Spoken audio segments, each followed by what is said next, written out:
Astaghfirullah, chat. Hello, what's going on, guys? Hope everybody's having a good day. Hello, hello, hello, hello.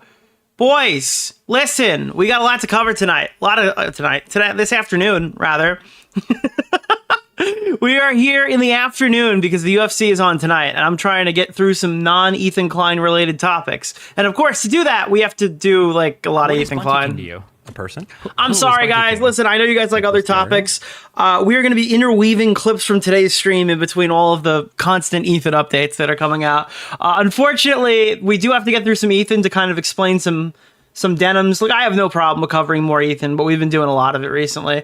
I pulled up the archives, chat. We've got all the EFAP clips here. We've got the debate on the Chud Logic stream. We've got a lot of stuff to look over today. We're going through all of the classic denim stuff that never actually made it onto the channel because it was before my time of being a pseudo-professional part-time streamer. So this is all stuff I've never covered on the channel before. What is Bunty King? I might have covered it on Twitch way back in the day, but to be honest, I don't even remember watching this full debate. So I probably didn't, because if I did, I'd remember. We're also going to be watching Content Nuke Destiny today. It's an hour and 30 minutes from Ryan Beard. Ryan Beard has been kind of based recently, historically not very intelligent. No offense, Ryan Beard. But there have been so many arguments with Ryan Beard over the years. But apparently now recently, for the past year or so, I don't think I've had any singular arguments with him. He just kind of comes in chat and he's pretty reasonable. So I don't know what the deal is with that. But we're going to be checking out his video. It's the first video by him I'm going to watch in full. So I'm excited to watch that. We've also got Just a Robot. Today we will be watching Just a Robot. I assure you, we will be watching this. Actually, Jar reached out to me the other day. It wasn't anything crazy. He just thanked me for helping him get his channel back or whatever. I don't know how much I actually contributed to that, because I do think by the time I ended up talking about it on stream, it was already done and handled, but I did make the tweet, so maybe that helped. Maybe it didn't. Who knows? What is Bunty King? I mean, main thing is nobody wanted Jar to get banned. On the retarded to malicious scale, I don't think anybody thinks... Like, this is the most clear-cut, like, he's not... I don't think he's malicious. Does anybody here think Jar is malicious? Because personally, I don't. I think that it's very obvious what side of the spectrum that he's currently sitting on. We will be doing some Jar Tent today. We probably won't delve into the H3 extras. This is... I thought I'd need more H3. I don't know if I need it right now, but we have a whole file... Not file. We have a whole like playlist of extra shit that I could cover one day. A person? Who is that I could dig into from stuff from before the Content Nuke dropped. But anywho, guys, we have PSNs down today, so a lot of pinball today on stream because it's the only game that works. We might have to delve into NHL for the backdrops because I'm completely out of games. You literally can't even play Call of Duty offline, and I don't have any others installed. And if I did, I wouldn't be able to download them because of... Well, listen... Nick DeOrio with his 4 terabyte external hard drive on his fucking... How much space is in the PS5 now? 2 terabytes on the Pro? I got like 6 terabytes in this machine, plus a storage drive for PS4 games. So I've got like... There's probably a total of 8 terabytes of shit here, and I've got nothing to play. So thank you to PSN. Big shout out. Big shout out. Addressed to the Rangers allegations, no Sid, Gino, and an L. I heard that Igor is out for 2 weeks, so in my opinion, the season is over. Quick just hasn't been the way he was the last year, and I don't really expect them to get these must-win games down with Igor out for 2 weeks. Yeah, it's probably not going to be... I think they're not making the playoffs this year. I got to be honest with you. I'm excited for next year, hoping they do some changes in the offseason of some kind, but I don't know what that's going to look like. It seems like they just want to trade away all the young players and keep all the old Grizzly veterans. Anything, I would like Mika Zibanejad off the team. If there's one thing I don't like, it's Mika. All right, Mika's rhetoric, Mika Zibanejad. There's a whole lot of Mikas in my life that I would like to remove. Yeah. So, guys, ladies and gentlemen, let's get the show on the road. Ethan Klein leaks a story about Hasan when he first walked into the Destiny studio years ago. I do want to play this because it's very funny, and I believe it's the case. Like, again, this is just Ethan's... his story right now that he's giving. But I totally believe Hasan would go on a 5-minute rant about Destiny. And this is years ago, so it's probably much more fresh for him. Let me play this clip for you, because unironically, this is like peak Hasan Piker. This is like the most expected action Hasan could take. It was a farce, according to Hasan.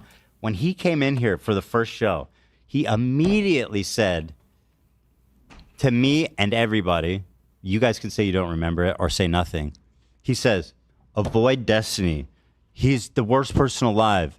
Don't talk about Destiny. Don't think about Destiny. Destiny's the monster. Dude, he sounds like 11 in season 4. Like, I am not the monster. Papa is the monster. But in this case, Hasan's Papa was Destiny. Can you guys tell I just rewatched Stranger Things? He gave like a whole like prepared 5-minute speech about how ignore Destiny and like just poisoning the well. Be like, Destiny's the worst person in the world. Don't talk about him. Don't give him any attention. It's like, bro, what are you talking about? It kind of threw me off guard because I was like, I don't think about Destiny ever. But now I'm kind of curious. Yeah, so there's like literally no allegation that I've seen that's credible that Destiny wrote at any part of the content nuke. It's mostly just like them saying, obviously it happened, and look here, you can like you could cite that Ethan was like active on the Destiny subreddit because he screenshotted a post that you could find on Google. Even if he was, who cares? If Destiny was my roommate, I'd get him laid all the time. You know, Ethan literally covered the essay scandal. I mean, like immediately. Yeah, covered it. Immediately. Who's Destiny? Is he talking about? Destiny is such the most ridiculous name for a streamer. It still surprised me. Somebody, I think it was Jesse Lee Peterson. That's the guy. Yeah. Oh, is he gonna say Destiny's a girl's name? He said Destiny. Isn't that a stripper's name or something? No. That's a girl's name. Stripper's name. It's so crazy. We all thought Destiny picked that name because it was a girl's name, but the reality is Destiny picked it because it's a stripper's name, and it foreshadowed all of his degenerate sex escapades that would then go on for the next decade of his life. It was a little that they call those foreshadow. Yeah, Destiny isn't just a girl's name. Destiny's the name of the guy who goes through every girl at Twitch. That's clearly what happened here. So that's the main one I saw. This Yeet guy, I don't know who the Yeet guy is, but he's been pumping out clips like a motherfucker the entire time. Ethan Klein reacts to Hasan's Debate Me video. We're going to watch a bit of this today, but I'm going to jump in a little early here. The point of the contention is that Hasan refuses to watch Ethan's content nuke before the potential debate. I know he's just a full-on debate pervert. He's going to shout over me, which is totally a reasonable expectation. Obviously, Hasan wants this on his platform so he can hope to like have the upper hand. Like, this is his home platform advantage. He can mute Ethan whenever he wants, and he can decide what his stream sees and what they don't see. Like, even if he watches the video with, I think he's going to say it right here, even if he watches the video with Ethan, he could just not show it on screen. Like, he has so much power to manipulate the situation in his favor, where I've never seen him even remotely try to put this in between a neutral arbiter, like go on some, like maybe XQC's live stream or something, even though, because XQC has been like more pro Hasan on this than he's been pro Ethan, right?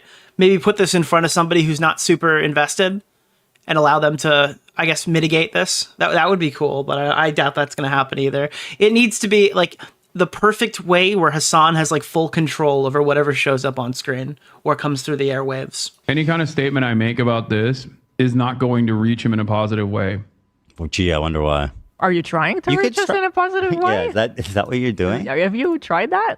Can you just watch the fucking video, man? No, he can't. I believe he said he would watch the video with me. I wonder if that would be worth considering. I don't know. The problem is, if I get on a call with Hasan, I know he's just like a full-on debate. Debate child molester is the term, to be clear. Pervert, pedophile. I don't know what's the debate pedophile. Debate necrophiliac. Oh, boys, we got an Aiden ult in chat. Got him. Fucking smite him down from the sky.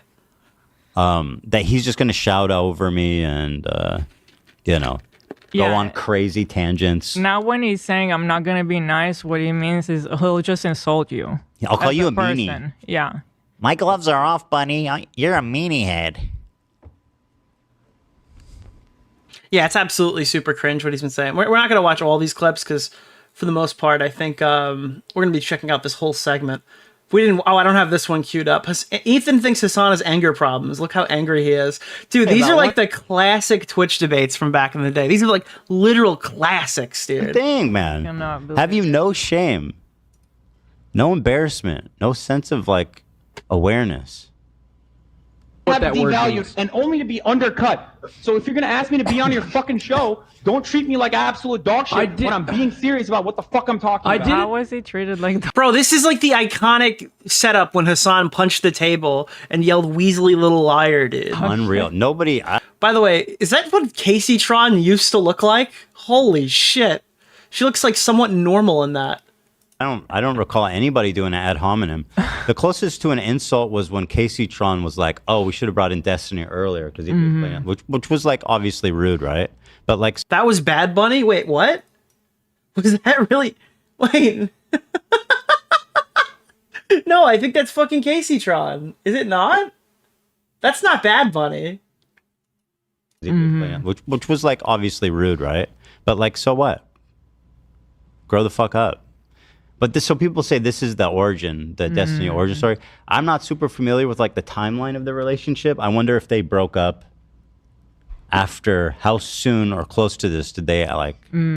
All right, Denims rants about being attractive. I'm gonna pull this up after, but I would rather watch her. I don't think. Oh fuck! Did I forget to? No, this is the video. So this is the video of Denims reacting to Ethan Klein. This is the main thing that I wanted to look through today. Yeah, I want to show this real quick, and then we'll do the other segment after. But this is the video that Denims posted, and I'm kind of shocked. I can't believe that she actually uploaded it. A lot of people have talked about like one small clip from this video going around where she basically plays Who a is Destiny bunting you? A person? clip Who is that's bunting completely you? ironic out of Nicholas context, DeOrio? and it's extremely funny that it made it in. Reason you're running an early stream. It has nothing to do with UFC. You've got a hot date lined up with Frojan, Mika's Rhetoric, and Denims. That is the Way worst. to go, Nick. Tone Lito, you guys need to chill. You guys need to chill with this. I'm coming after Papa Gut. We're going to get him. We're going to stop him from making this rhetoric. Papa Gut is creating the Mika rhetoric right now, and it's disgusting. Okay? It's all Papa Gut, and I'm coming for you, Papa Gut. All right? Listen. I know what you've done here, all right? And I'm coming for you. Anyway, this is Denims' video she uploaded on her 3,000 sub channel. She claims she's come out of retirement. Ethan mogs you. Isn't this the sub dom thing with you and is this a sub dom thing with you and Ethan? If it was, I'd be the dom, bro. 100%. Numbs. Get a load of this dumbass. So obviously this is the clips of Ethan completely mogging her right at the beginning, right? Set to like dramatic music, which is like every video essayist's first attempt at like an edit. What a stupid fucking dumb bitch. By the way, truer words never spoken. Holy shit. Yeah, that's defamation. Straight up, man. I'm confused. I didn't see Gokinaru's response video, but it sounds like whatever Ethan is currently doing is what Gokinaru wanted like 4 years ago, or like 5 years ago. I don't understand. Like, for the people who hated Ethan back then and still hate him now, but not for performative reasons, what did you want from him? I think that there was like a huge disconnect from like what I wanted from Ethan and what you guys wanted from Ethan. Because this is what I wanted from Ethan, and I'm getting it. But I don't understand like how you could watch stuff like this and be like, Ethan is just as evil as he was like 3 years ago or so. I do not understand where that comes from. Get a load of this dumbass. What a stupid fucking dumb bitch. Holy shit. Yeah, that's defamation. Straight up, man. Okay, first of all, she's a fucking bitch. Shame on you. Fuck you. Here's a Hasan Orbiter Denims. You guys might not know who she is because she's With like mostly irrelevant. This is a disgusting human being. She's a vile fucking piece of shit. Again, this is all completely true. And it just plays next to her like dead, emotionless, like zero intelligence expressions, which makes it even better. And yes, she is a fucking bitch. Which she is, again, just to be clear. And again, they're flagging Ethan's video for playing these clips, and then she launches these clips right at the beginning of her video.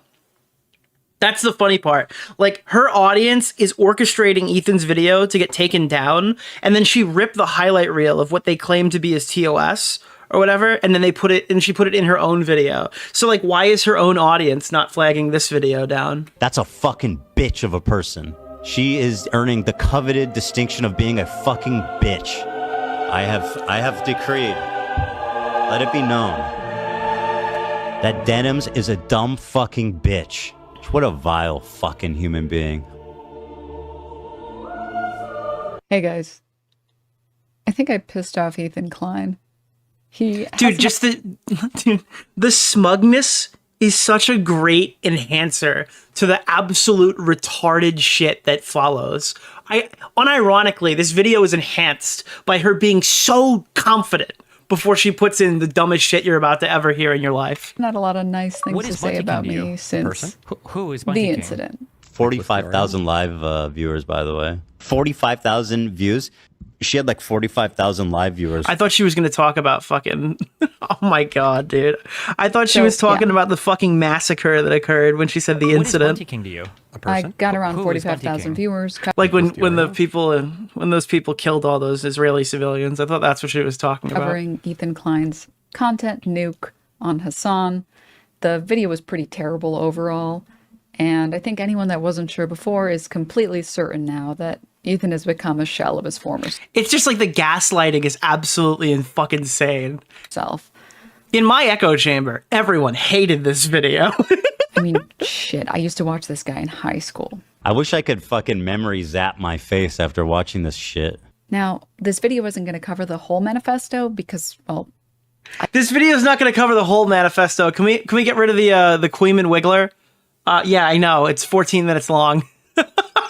This is going to cover the best points, guys. This is the easiest shit to debunk. She's made a 14-minute video response to an hour 40-minute or hour 30-minute fucking content Nuke video. So what you know here is you're going to get like 2 or 3 extremely easy slam dunk points, all right? That's what's being responded to. We're not going to get anything about Hasan's terrorist sympathizer shit. We're not going to get any... Dude, we're getting the easiest rebuttals possible. There's no way she could fuck this up. I already did that on my stream, but I did want to respond to some of the clips of me that I've seen floating around.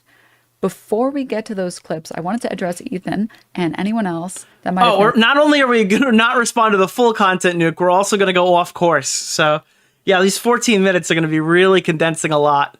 Just that I was... It's like when you slam the donuts together and eat it all at once. Silent, or sometimes needed to control myself to make sure I didn't laugh. Once again, speechless? You're my hero, bro. Nothing to say, girl! Say something. More Nothing to say? Coming out. What's funny about that? Nothing to say? No comments? Now, we're going to get into Denims' reaction stuff today. I know. Dark Viper, calm down. Yes, we are going to be talking about React content for a little while today because it's pivotal to see why she's extremely stupid for previous scenarios. But again, this is a reasonable thing for Ethan to ask because we watched this. You can watch it. I watched 3.5 hours of Denims' fucking stream or whatever on my end and I posted it. And it was like almost a straight rip of the content Nuke. Everything she said was completely worthless. It enhanced nothing. And like there was a huge sections of the video where every single time Ethan would make a good argument, then Denims would just be completely silent and staring at the screen. Right? Anything that was like she would say something early by like getting Nicholas DeOrio? basically she would get the clip and then say something and go, well, this is what Ethan's probably going to say. And then she would get proven wrong in real time because she pause champed it too quickly. And then it would just go silent. Then we would just let the video run. What's funny about that? Nothing to say? No comment? What is Bunty King to you? I can't believe... No Who comment? is Bunty King? No comment. Nicholas DeOrio? That's amazing. The problem is that Ethan is lying. It's obvious to anyone that knows anything about the topic before going into the video, and it's also obvious to Ethan. I'm silent trying to control myself because I honestly cannot believe that the Ethan Klein Who is isn't Bunty afraid King? to make such a Nicholas dishonest video. Okay, that's not true at all. It's absolutely absurd that you say that because like if you watch any of this girl's responses to fucking anything, it's mostly dead air. In fact, we're gonna pull up clips later. Bunty King to you? A person? I'm gonna give you a little teaser. Nicholas DeOrio? You have to hear her Guys, perspective on remember this. what Nick said the other day about shipping? I think him and Denims would be great. No. Also, give us another goal. All right, check this out. I think this is the one, right? Yeah, let me play this clip for you really fast. This is what Denims' position on React content is. If a reactor hasn't added anything and watching their reaction is basically just the same experience as watching whatever they're reacting to, then essentially they're just reposting something someone else made to their audience, reaping the rewards of someone else's work under the guise of reacting to it. Wrong. This is literally wrong. If anything... like, Jay is literally describing freebooting, and then she's like, no, there's still value. There's still value. You can see my tits on the bottom of the screen, guys. Even if I don't say anything at all, it's still value. So the thing is, I'm tempted to roll it back, because what Jay said was so fucking airtight, you can't disagree with it. Jay very deliberately hard it would be to just find it so. We'll go back to Mauler later because we have this whole section, but I want to hear what she has to say really quick. Then essentially they're just reposting something someone else made to their audience, reaping the rewards of someone else's work under the guise of reacting to it. Wrong. This is literally wrong. It's airtight. Also, that is really correct. Oh, hey, Rags. Yes. Jay almost simply repeated the point, but in a different set of words. Like, you can't disagree with this. Like, but it isn't an emote. There's nothing to disagree with. If you haven't transformed it, it hasn't been transformed. Like, that's pretty much. Video should have been edited because I know videos that are this long tend to take like video should have. Oh wait, here. Gives a reason. Sorry. All right. Sorry. A few seconds. Yeah, let's do it. If anything, this video should have been edited because I know videos that are this long tend to take like this video should have been edited. Guys, this video is way too long for me to just sit there and react to. I have to sit here and watch the entire thing, which is like a huge pain in the ass, which is why like my content's fair use and theirs isn't. You bitch. I can tell you that Jay did edit it. God damn. Guys, why don't you just watch the 3-hour Denims reaction where she just stares at the screen? It's so much better than like the highly edited JXE video. All right, we're gonna get back to this, but again, I wanted to point this out really quick while we're listening to this. Like, the reason I was being quiet is I was struggling to hold back my laughter. I don't think that she can look at the screen and laugh at the same time. I don't think she's got enough neurons in her brain to fire like that. Like, I don't think multitasking is on the table for someone this fucking retarded. Each clip I am holding out in the hopes that he brings it back or explains himself, and each time he never did. He literally just leaves in flat out lies. And if you don't already believe me, let me show you. The first clip is about a Sneeko fan that harassed Ethan Klein. Ethan Klein says in his video that this was because of Hasan.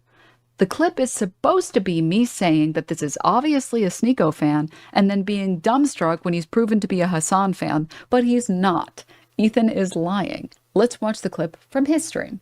45,000 people and nobody's got a problem. Watch this one. Fuck, bro, you're ugly as shit. You look like a rapist. Bro, look in the fucking. You look like a fucking rapist, Ethan. Is she horrified by what he said, or she's like, got him? Feel bad for you.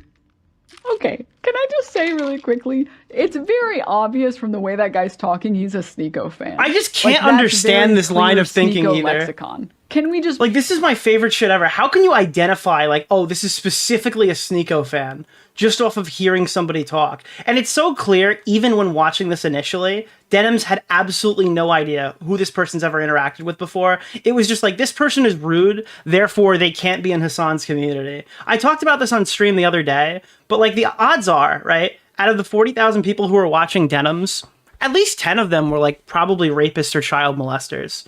That's probably a conservative value. You have no idea what lurks in your audience. You have no control over who's watching you on any given day on a public-facing platform. Like, this whole narrative of, like, what a Hasan fan is absolutely hilarious.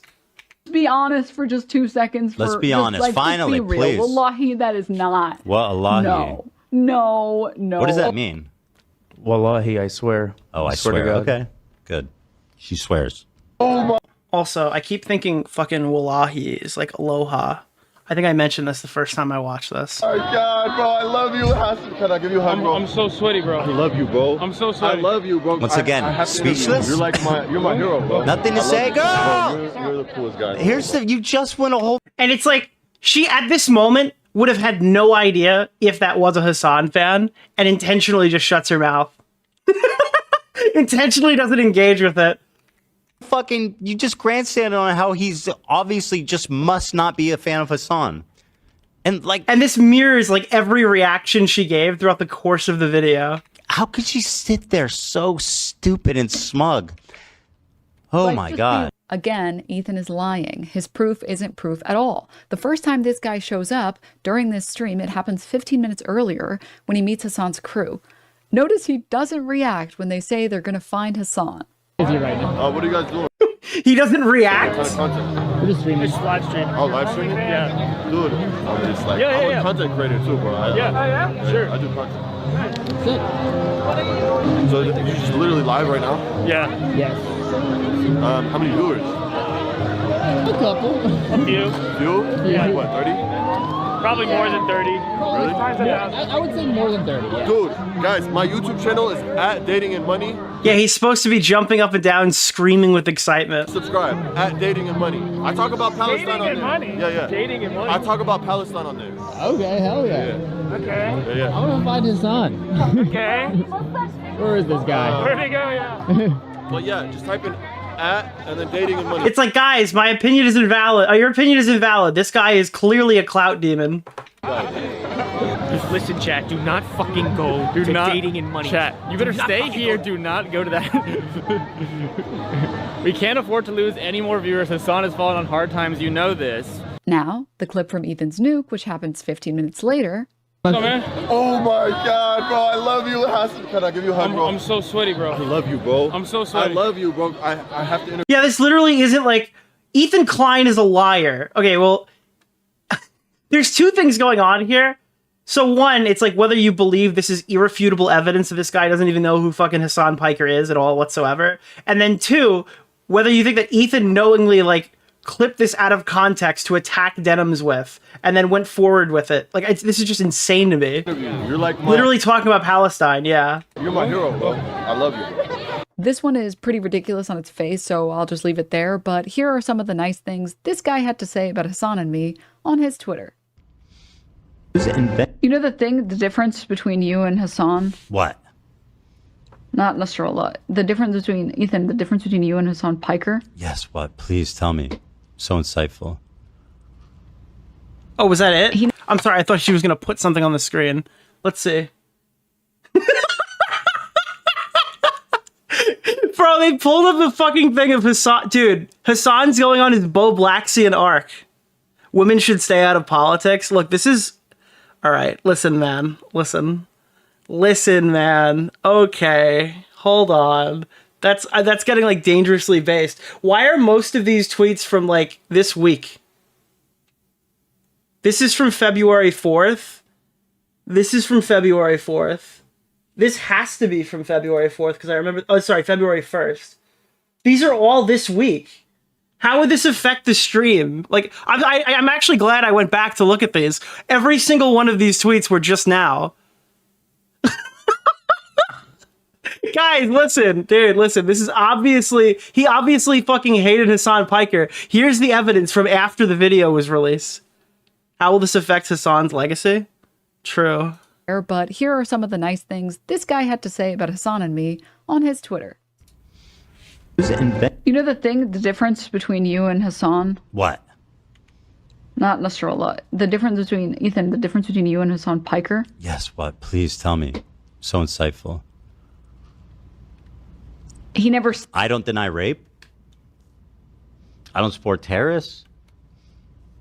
I don't lie and gaslight and manipulate my audience. The second clip is about a stream Hasan did reacting to Hasan Nasrallah.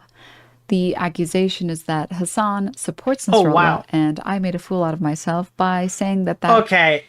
Dude, I did not think we were going to go here for point number 2. This is probably not an easy mode point. Wait, why is she choosing this one? Wasn't true. Wait, Only what's to be going immediately on? Proven wrong. Let's watch. He never said Hasan Nasrallah. I thought for sure we were going to hit the Frogan thing next. Oh boy. Was a good guy.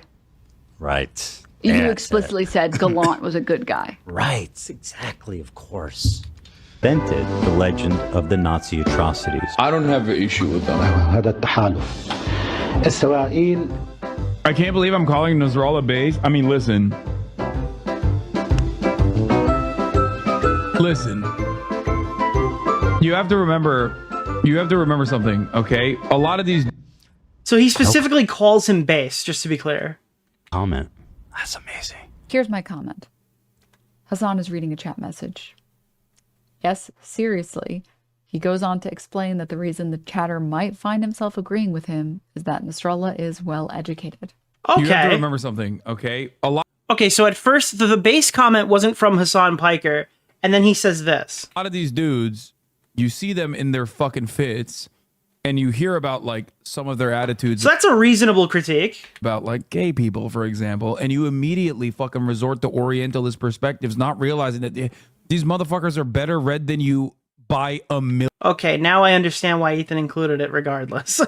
Okay, so yes, initially that was apparently a chat message thing, and now then Hasan says this. And I'll tell you why this is ridiculous in a second, but let's let her get through the point.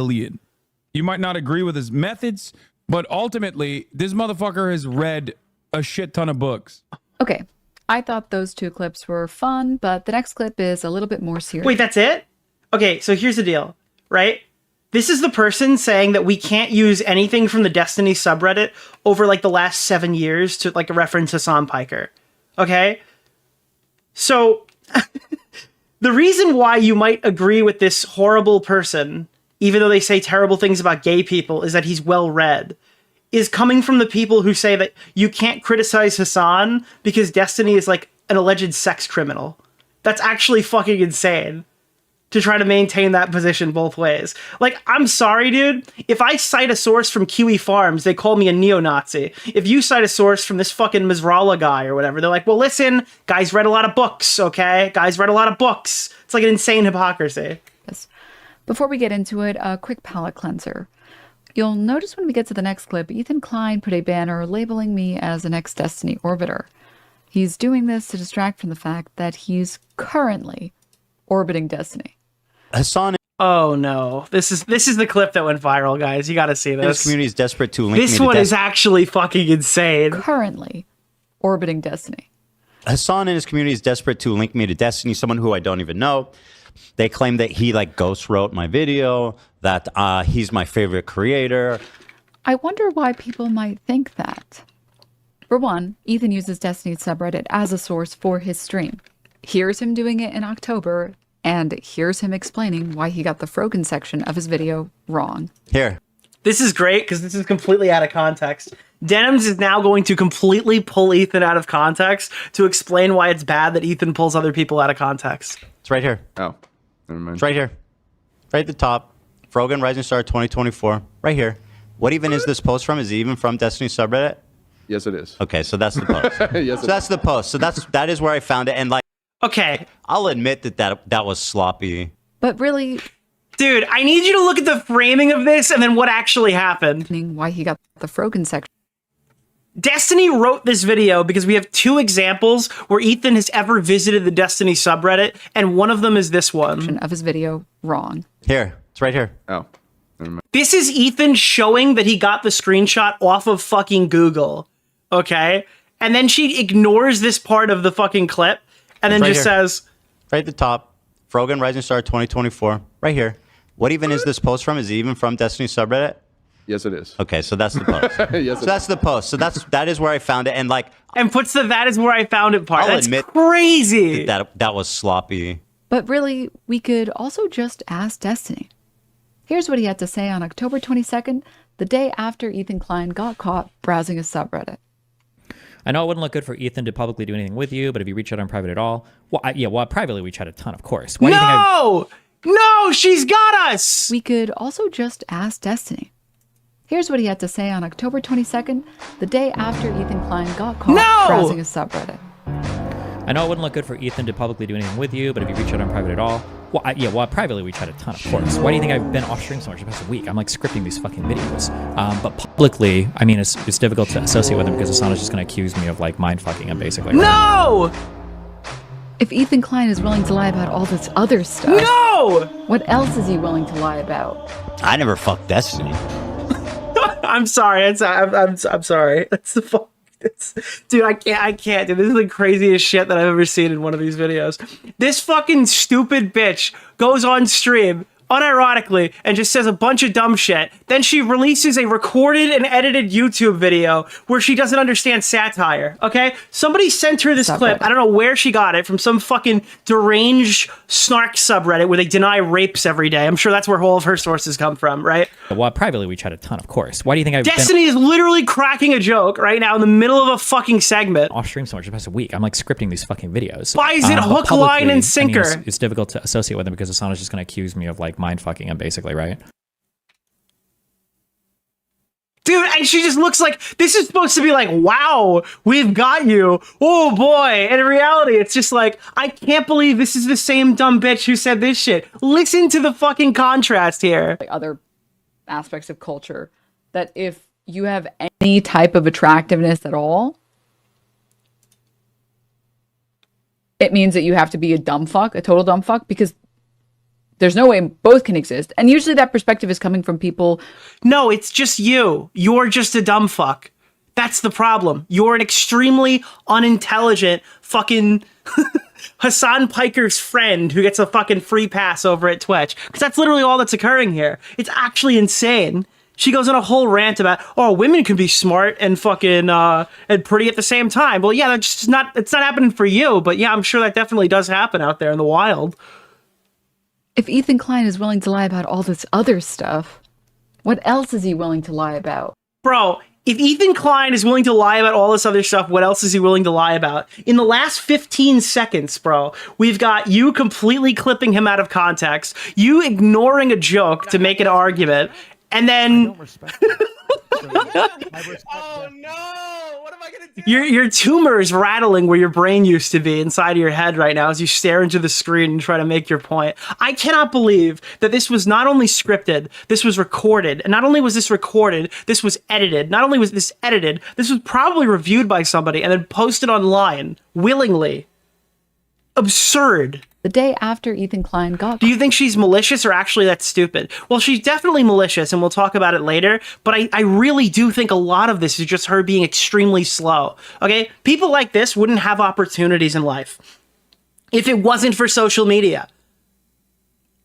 That's just it. Denims is extremely lucky that Twitch.tv exists, because I don't know what she'd be doing. Caught browsing a subreddit. I know it wouldn't look good for Ethan to publicly do anything with you, but if you reach out on private at all, well, privately we chat a ton, of course. Why do you think I've been off stream so much the past week? I'm like scripting these fucking videos. But publicly, I mean, it's difficult to associate with him because Hasan is just going to accuse me of like mind fucking him, basically, right? If Ethan Klein is willing to lie about all this other stuff, what else is he willing to lie about? I never fucked Destiny.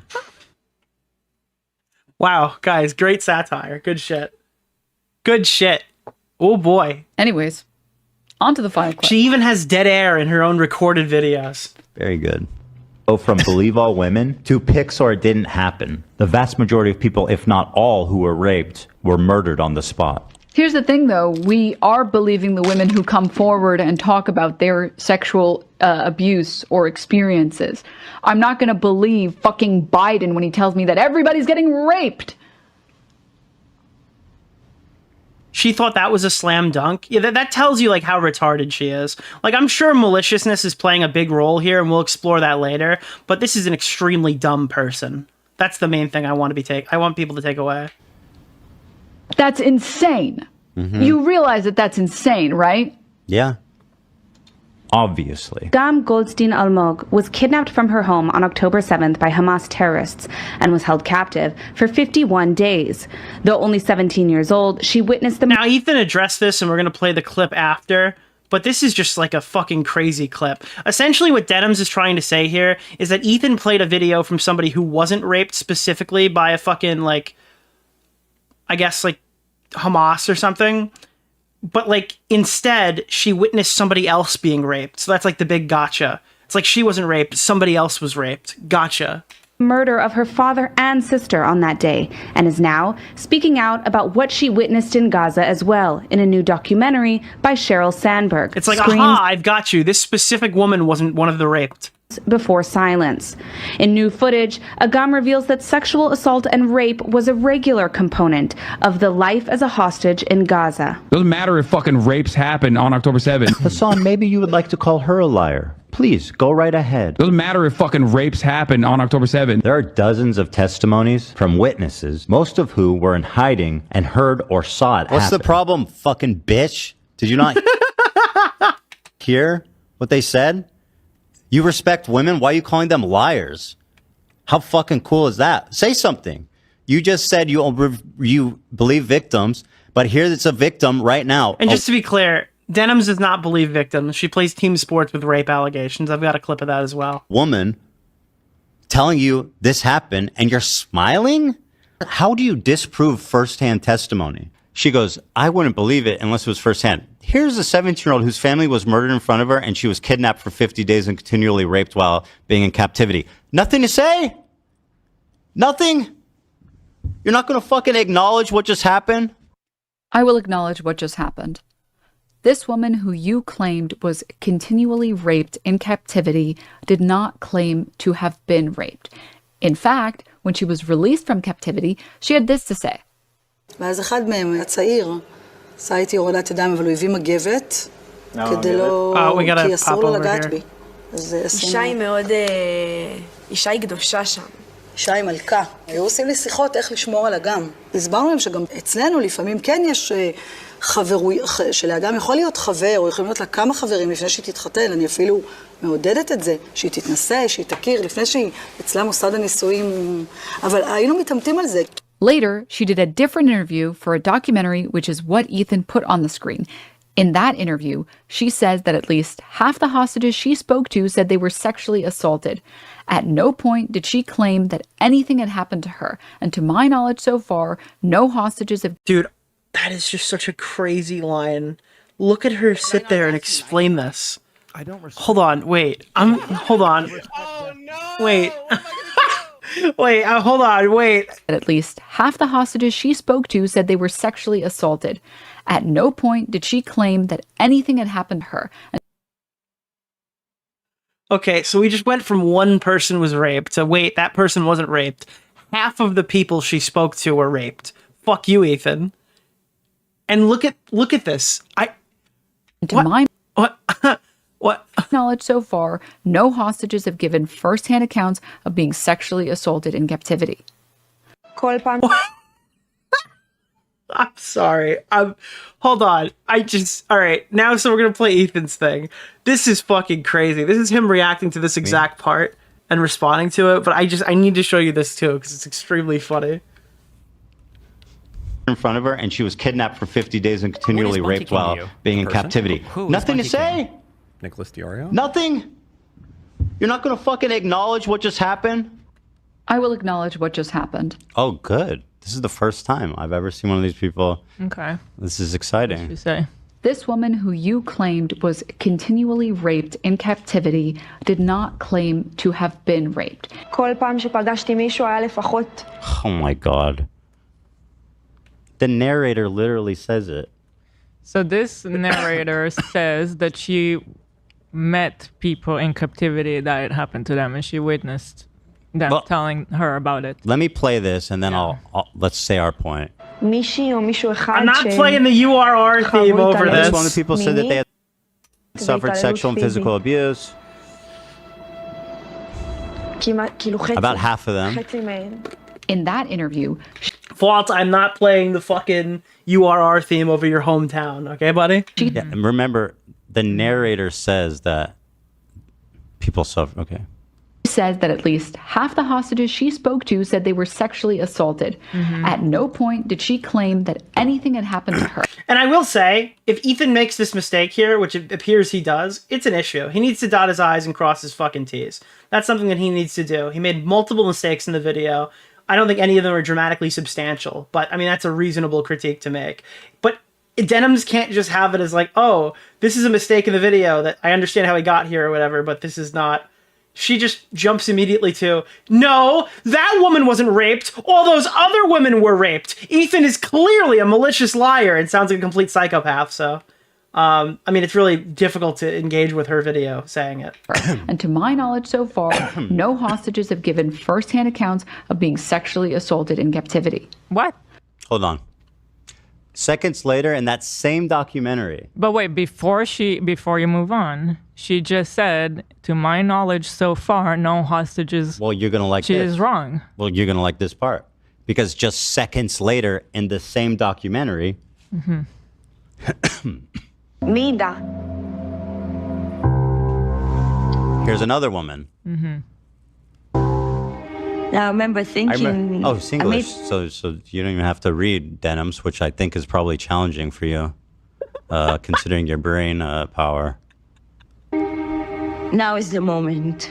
Something, what you thought about is going to happen. And then I remember I turned around. He was standing with his gun, and the gun was pointed out at me, and he was huffing and breathing heavily, and he had a face like a monster, like a beast. All right, I'm gonna actually remove the wiggler. I didn't really think that through. Like this. So I stood up and held a blanket, a small blanket, to cover myself, and he came towards me and just pointed the gun really hard at my forehead, screaming at me, take it off, and punching me until I could not hold the towel anymore. And he started touching me, and I resisted. And then Guys, Denims hates this one simple trick of continuing to watch the video after her clip ends. and he dragged me to the bedroom. And then I do think Hasan and his friends and his cronies are fucking monsters. I really do. he forced me to commit a sexual act on him. Imagine. So what exactly does Denims say to this? I imagine that's not in the Denims video. I'd be shocked. שפגשתי מישהו היה לפחות התעללות פיזית. Now, כמעט, כאילו חצי מ... Yeah, so that was Denims forgot to include that part in her video. That's a shame. No hostages have given first-hand accounts of being sexually assaulted in captivity. Imagine being so fucking careless with like absolutely heinous accusations. It's like, this is like the battle of who committed like the worst research sin. It's like, aha, Ethan, you've misspoken. And then Denims just denies rapes when there's literally a person who immediately explains like their graphic sexual assault in the same exact documentary. Like, Ethan couldn't be bothered to do the slightest bit of research. And then the thing that Denims misses is like a dramatically like 50 times worse than the thing she criticized him for. Honest omission, I'm sure. Yeah, exactly. Only honest omissions from Denims. It's just, you wouldn't even like. it breaks my heart to imagine this. But what you're seeing here is the difference between a mistake and like a malicious narrative paint in like real time. Women that had to go through that, hear somebody like them. Like, I can't even imagine. They suffered so much. They went through it. They managed somehow to survive. They're released against all odds, and then they need to hear. Like, I mean, I'm just asking for like the 3 or 4 mistakes that Ethan Klein makes, of course, through his like entire hour-plus video. At any point, did you feel the same emotions that you see like when you're watching this fucking 14-minute Denims video? A person? Who is Bunty King? Nicholas DeOrio. Like every single thing in this 14-minute Denims video is extremely bad faith. Extremely cut close. It's like the people who do the acts are trying to convince you that everybody else is a malicious actor. Here's some B word on Twitch say that didn't happen. Well, she's like, I show a video where the narrator's like, people in this video say firsthand accounts of that they were sexually assaulted. And then she's so led by hate. I don't know if she willingly lied or she... No, it's willing. Actually just watched only like 5 seconds of that interview. Either way, the carelessness with which she calls rape victims liars is certainly something that is heinous. It's disgusting. And because you could even say that Ethan is literally thinking of that clip specifically when he's making that claim on the stream. Like, you could be charitable to Ethan's position here. You really can't be charitable to Denims, who's trying to attack, like, misinformation by not watching videos. Why do they even do it? Like, what do they even gain? But what would you expect? She's literally defending somebody who explicitly won't watch the video that he's being, like, judgmental on publicly. Like, their whole narrative is, do not watch the thing that's criticizing us and then make points anyways, so we can't be held liable if we get something wrong. From doing it. Because they're on the side of Hamas, and they cannot, that's what I was saying, they have this perfect narrative, and they cannot deviate from it. They cannot agree that some Israelis are victims, or, you know, some Israelis were assaulted. It's funny Hasan talks about the perfect... It cannot be a complicated issue, because they have a simple, clean narrative, then it has to be that. Hasan made this comment about how there's no perfect victims. Yeah. It's funny because they have perfect enemies. The Jew, the Israeli Jew is the perfect They have perfect enemies, dude. The Jews. Yeah, it's like literally, unironically, Kanye West came back at the right time because he sounds like he could be the next like ambassador of Twitch.tv. Like, all the shit that I've been reading about Hasan Piker, it just tells me he's the guy who's going to lead the trust and safety team in 2025. And with a little Jew on top, and it's perfect. Everybody hates them. Nothing bad could happen to them. I just can't get over, like, you're sitting in your blue Twitch kind of room, well, and the streaming on Twitch in safe America, and you dare to say this shit. I've been looking all week because I don't know how to find that clip, but I believe it was also her.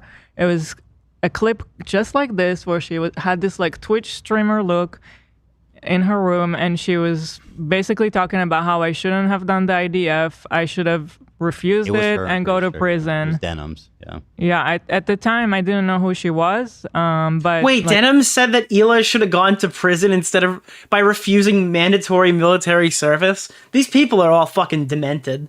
Holy shit. Easiest fucking thing to say. Hila's 100% right. Sitting in your little fucking throne right now, like as professional tits on a screen, getting to be retarded for money, and you get to be pushed because you're Hasan Piker's waiting room, and then telling other people how to deal with their own lives. It's like insane, dude. None of these people should be judging anybody else's like day to day. Any of their like it's insane.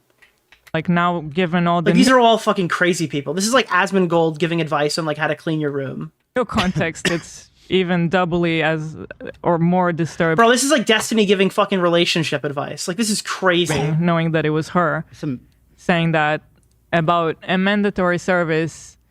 Like, can you guys be more xenophobic? You just don't understand like a whole culture in a whole other country. You're gonna tell me that I should have refused it and go to prison. You should have been like Hasan. Based on being an American. All right, let's get back to Denims' video. We might watch a little bit more of this after, but I got some shit I gotta get to today. So we gotta move. We gotta move. Now, other women have also claimed that while they weren't victims themselves, they spoke to others that yeah, this is just a complete flat out lie. She's saying that no person has claimed to be a person who is sexually assaulted at all whatsoever. There's no first-hand accounts. So that is completely debunked. were asking people to believe secondhand accounts that change with no explanation is insane. I take issue with other people manipulating these women's horrific experiences to fit their narratives. I have said countless times that in any military, paramilitary, or terrorist attack... Now keep in mind, Denims says she believes women and that she shouldn't be asked to like literally engage with stories that change. Okay? Those are two things that Denims like outright states here. Stories that change should not be listened to, and she believes women. Okay? There will unfortunately like first-party sources be sexual abuse. American troops have been found guilty of this countless times over the past few decades. I have to believe that there was sexual abuse on October 7th. I will also always believe victims who come forward to talk about their sexual abuse. I stand by that. But you don't care about victims, Ethan, because if you did, you wouldn't make up lies just to push your anti. So clearly she's doing this with like, good intentions, exploring these narratives, trying to figure out like, well, if they're a Jew, no, I'm kidding. There have to be like legitimate reasons to not view a story as, I guess, believable for her. So far, it seems like Jew is the reason that she'd have doubt cast, but we'll see more. The Muslim Arab bias. What bias? This bias. I do, on the other hand, acknowledge that, like, I think per capita, a lot of the weird fucking terrorism and crimes and shit, I mean, there's definitely some strong thread of violence through the Muslim community. Yeah. Or Arab Muslims, to be more specific. Anyways, that's the video, and... Here's this random By the way, all this stuff is like, hey, you guys know this clip from Hasan is like 5 years ago, right? This is like an old set. This has got to be like a 7-year-old clip or something, right? Like, that is an insane random clip to just throw in at the end of the video after telling everybody that Hasan's been taken out of context. But that's Denims' video. Now, I just want to know, what is her like thought process on how she engages with allegations? I did pull this up from Chud Logic. Chud Logic showed this before. I did want to show this to you because it's very funny. But this is how she parses these like all these different allegations here. Guys, we got to show up to the rape stream. She pulled the keffels here. Look at this. Guys, we're going to be going over the sexual assault allegations today, on the topic chat. of prison, can we shift gears and talk about someone who actually should? Guys, we are fucking here for the allegations. Dude, I love allegations. I'm totally here for allegations, dude. I'm here for the allegations. Are you guys here for the allegations? Prison? Minecrafters. Specifically, George not found. I am very concerned by the sheer number of Minecrafters that are, how do I say this, predators, but...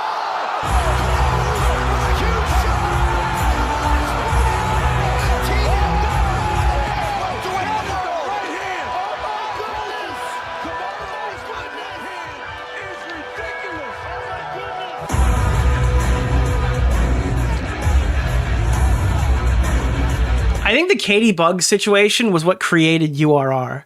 I don't know, actually, no. Mama Max was a created URR, but I think we started using the overlays during the Katie Bugs one. No, it has to be during Mama Max, because I remember the quote, like, Mama Max, I run Ultimate Rape Review. This is not a channel for me. Yeah, it was definitely Mama Max. You stole the meme from Chud? Chud literally started, like, Rape Review after me. I literally created it. Yeah. Chud's a poser, all right? People are stuck in ad purgatory. I'm just going to read the screenshots that follow in this post. George Not Found posted on Twitter 16 hours ago from right now, saying, I will be doing a very serious stream later today. This post is just to make that... Gawk Logic could have totally beat me out to the URR idea, if and only if he wasn't chasing down all of the delicious Gawk, all right? Chud had one thing on his mind, and it was not business, all right? That's why we remain supreme over here. That clear. I'm gathering all the information and evidence to share. I've never and would never break someone's sexual boundaries or assault anyone. All right, so this is the high level of allegation review from Denims. This is the kind of stuff you get on Denims' Ultimate Rape Review. Now,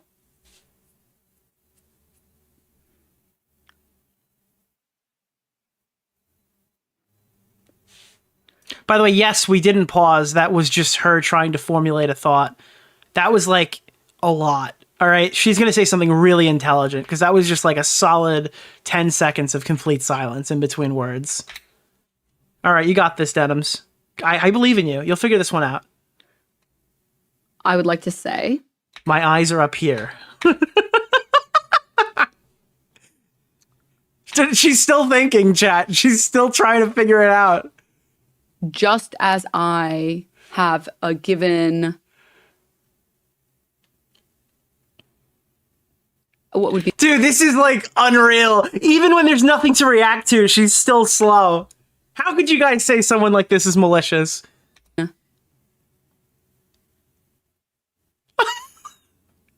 Guys, this is like the best segment I've ever done.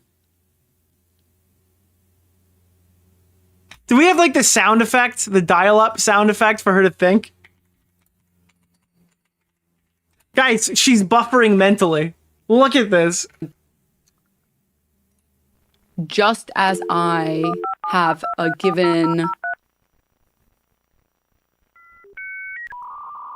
What would be the term? The people who have allegations made against them. Just as I give those people an opportunity to speak about the experience, and I take them at like face value, I will do that here as well. However, given the number... I swear to God, I was here because of the thing that she said, but I'm just enthralled by the things that she hasn't.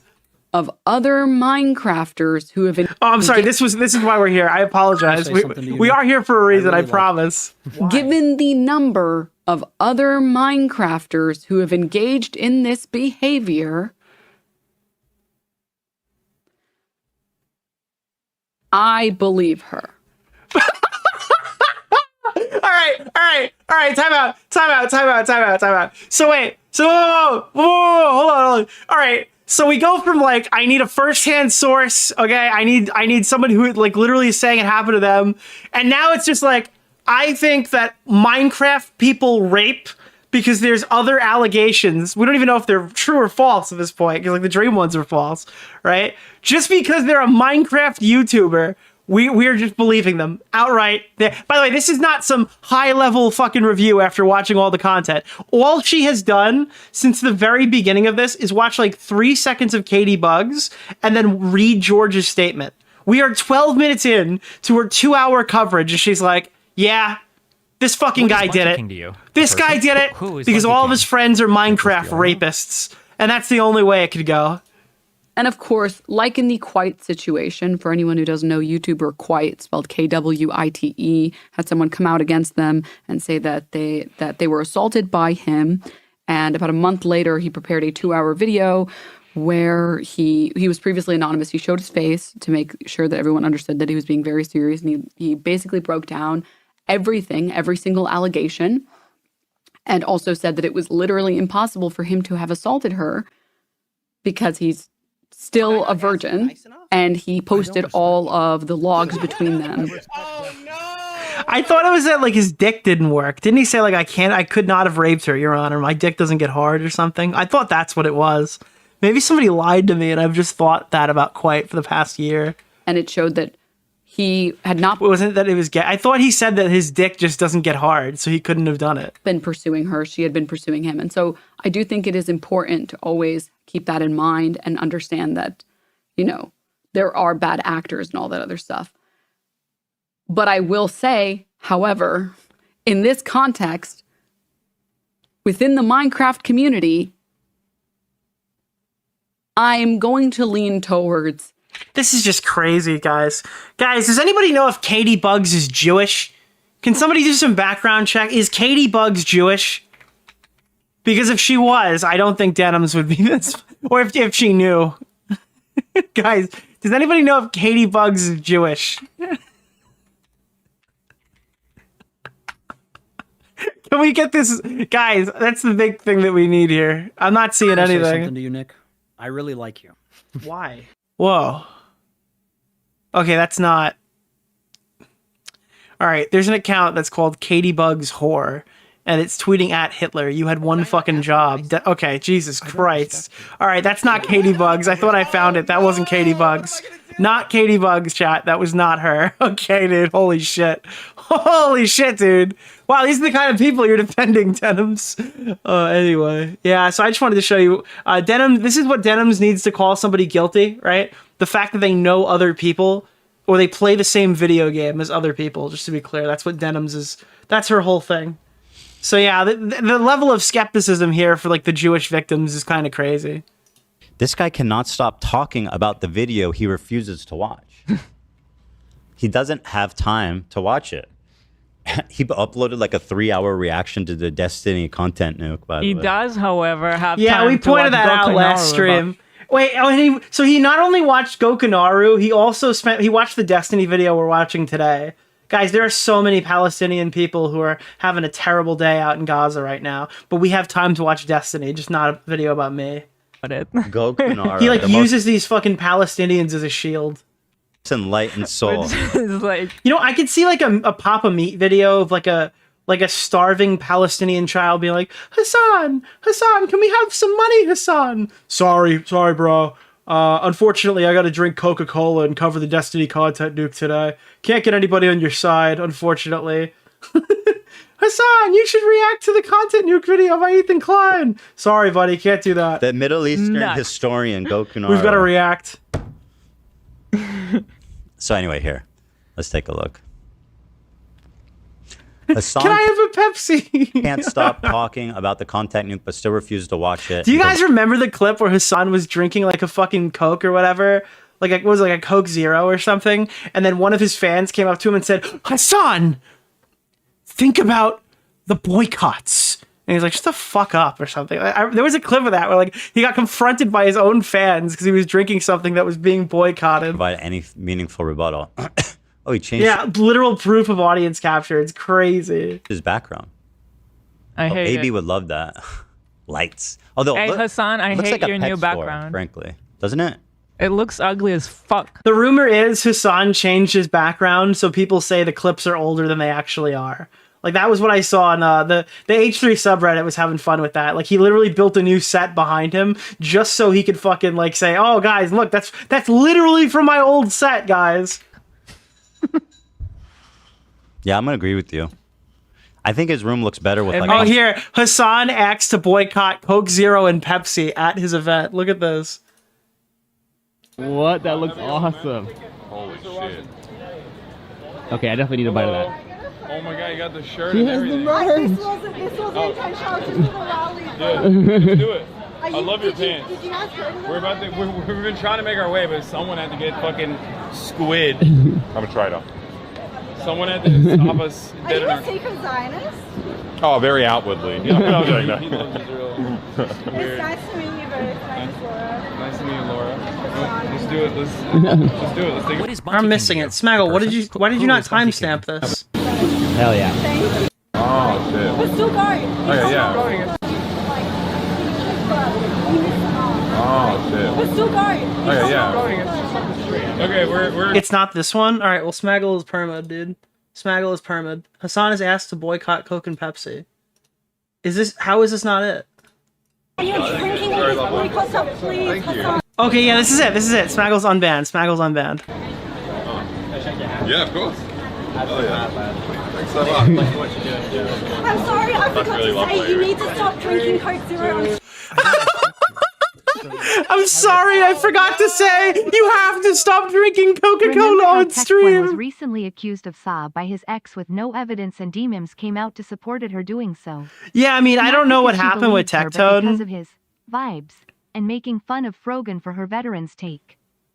Yeah, I don't know what happened with Tectone, so I haven't spoken or like done a stream about it. I'm also not like super into knowing even who Tectone is, so it's not like a thing I'd want to cover.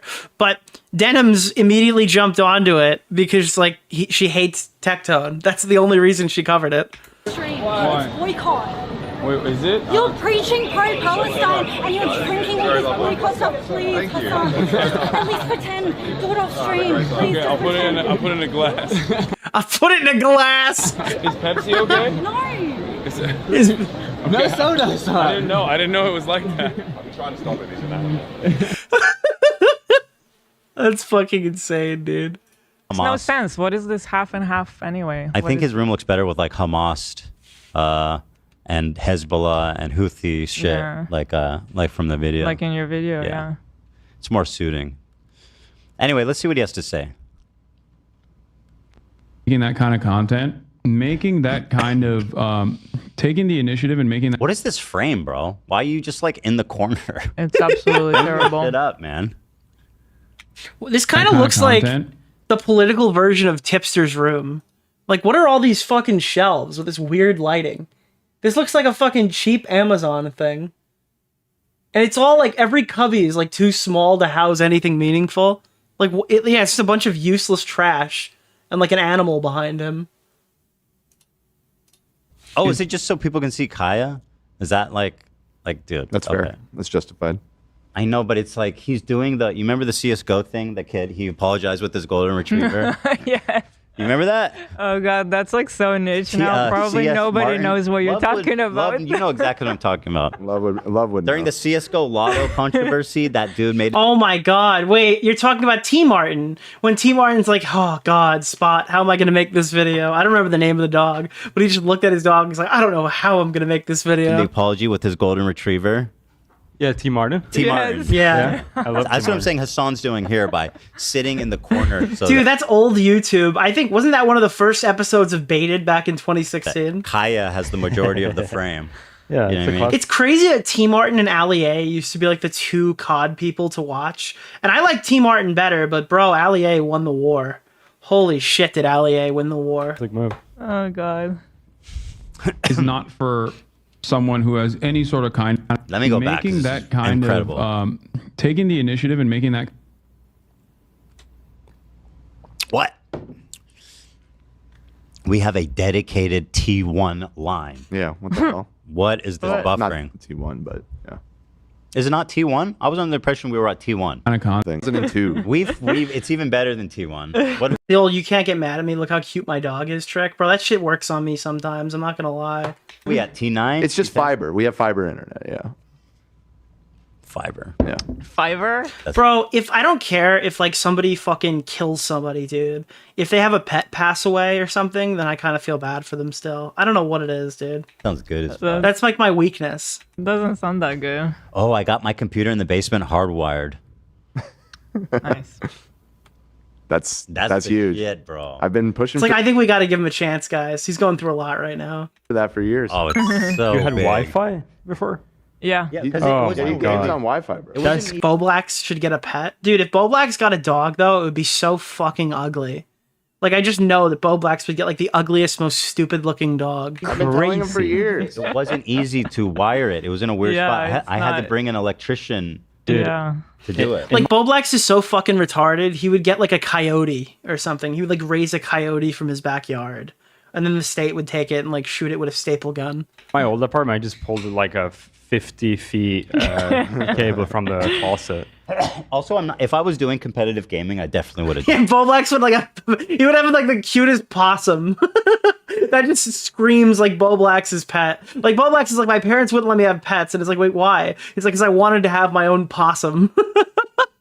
No, that's good. That's good. I'm pretty sure we have like 100 feet Ethernet cable for emergency situations. Good, I'm yeah, glad. and storage. Anyway, go ahead, Hasan. I have a 50-foot Ethernet cable for the pinball streams. I didn't even, they make them in, oh yeah, obviously they do, because you have to run these data cables outside sometimes. Killing it. Making that kind of taking the initiative and making that Oh my god. Oh, why are you doing kind this? of content is not for And get 10% someone off. who has any sort of Oh my God. What is happening? Okay. My bad. Let's start it over, guys. Drop an ad in the middle of that? 10% off. All right. making that kind of taking the initiative and making that. Bro. What? All right, I want to go back to the denim stuff. This is just kind of the regular Hasan part, but the denim stuff is more. And growing up in America and understand. Yeah, back to Hila. America as And then we're gonna move on to the old stuff. Multinational, like, you know, melting pot of extremely unique place in the world. You know what I mean? Oh, Denims just dropped another video. Imagine the smugness and the condescension when like you.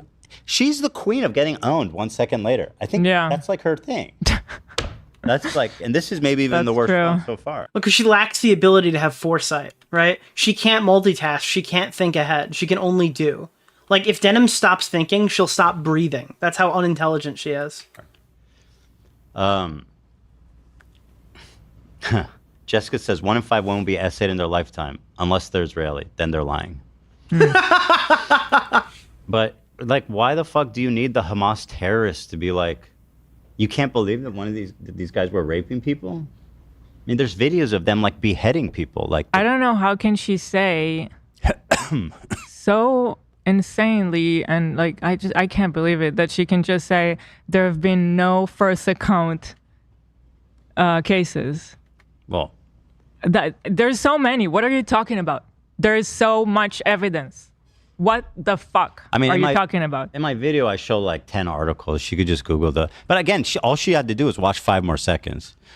The way she talks so condescendingly makes me cringe so hard, especially. I forget, especially was when that being so extra dismissive of video these people in the Ethan Klein content, Nuke? I might need to go back. I don't remember if that was in it. voicing their experience. I don't think Ethan or anyone Ethan or Maybe I'm wrong from earlier. I could have sworn that wasn't the case. Let me look. Because I didn't think... I thought that was the first time I've seen that clip, and I've watched this video twice. It was not? Yeah, I assumed it wasn't, but let me just make sure. Thing to me. Yeah, here. coming out. There's a UN and heard or saw it happen. And each week there's more stories. It's a rape kit from a mutilated body. You're here that propaganda, liberation, and Israeli security. All right, what exactly did he say? I want to get this full fucking thing right here. And took women and girls, men and boys. The dynamic for me, even this much. So. For 51 days. Though only 17 years old, she witnessed the murder of her father and sister on that day, and is now speaking out about what she witnessed in Gaza as well, in a new documentary by Sheryl Sandberg, Screams Before Silence. In new footage, Agam reveals that sexual assault and rape was a regular component of the life as a hostage in Gaza. Doesn't matter if fucking. Okay, so this doesn't seem like it sounds like she's more responding to what Ethan said in the stream clip than the actual video, which is even funnier. Rapes happened on October 7th. Hasan, maybe you would like to call her a liar. Please, go right ahead. Doesn't matter if fucking rapes happened on October 7th. There are dozens of So he's just spoke out of turn in the stream, because this is all fine. testimonies from witnesses, most of who were in hiding and heard or saw it happen. And each week, there's more stories coming out. There's a UN report that concludes it happened. To deny the suffering and trauma will never end until people realize that Palestinian liberation and Israeli security are not mutually exclusive. So there's no problem with this segment in the actual video. Prolong the conflict indefinitely. There's no space for conversation. There's no space for rational thought. There's no space for nuance. My position on Palestine is like 5 degrees off from where Hasan Yeah, he said it wrong, but in the stream clip. is. And to him and his community, I'm the devil. I'm a Nazi. It's delusional thinking, and it's destructive to their own cause. Doesn't matter if fucking rapes happened on October 7th. Okay, that's what I wanted to know. All right, guys, that's the new denim segment for the new denim stuff and then the Ethan Klein stuff. Now we're going to go into a few different things here. We're going to have a little fun. So this is some old denims. I don't know if you're familiar with this, but last year we played a clip, and I believe this was something we covered on the channel, right? This is exactly why I think the team sports narrative is so strong. Listen to, like, this was Casey Tron back then with the Keffel stuff, and this is what Denims had to say about why she wouldn't watch, engage with, or criticize Keffels. Someone who, by the way, was helping minors get access to drugs, okay, without their parents' knowledge, right? Helping, like, there's some extremely weird messages that were being shared between Keffels and minors and stuff at the time as well. Also, Keffels ended up scamming $100,000 from LGBTQ donators, right, through her GoFundMe. Okay, these are pretty substantial things. Obviously, a lot of, like, the trans people use GoFundMe to try to get out of sticky situations or to help fund surgeries and stuff like this. So this is something that you'd assume Denims would care about because she's a progressive, right? And instead of actually covering a lot of that stuff and showing that there's a bad actor in the community abusing the good graces of people who are willing to send money, Denims said this, which was very funny. With some of her actions, and I disagree with some of the things that she's done. And I think in general, my perspective, and this is not going to be the perspective of everyone online, and that's fine. My perspective is I don't like to spend my time going after other people that are on the left. Okay, so she pulls up a tweet where people are saying a Nazi retweeted Mudahar and criticizes the thumbnail that looks exactly like Keffel's. Okay, the narrative around this time was that this video is bad because a transphobic person drew the picture, and the picture is like grotesque. But unfortunately, if you put it like 1-to-1, that is just what Keffel's looks like. It's just a sweaty, pale Keffels. After like Keffels felt like she won the battle, meaning like deflected all the criticism, but lost the war because all of her friends found out that like, she found out that all of her friends think that she's like ugly and decrepit. So other people that are on the left, right? And that's just because I think my time. And her position is like, I don't want to cover this because she's a leftist. A person? So when you're saying like, oh guys, this is super cringy, dude, I can't believe it. It seems like Denims is operating with team sports here. She always has been. This is just how she operates, right? If this person is on the left, I do not want to criticize them. Going after other people that are on the left, right? And that's just because I think my time is better spent. What?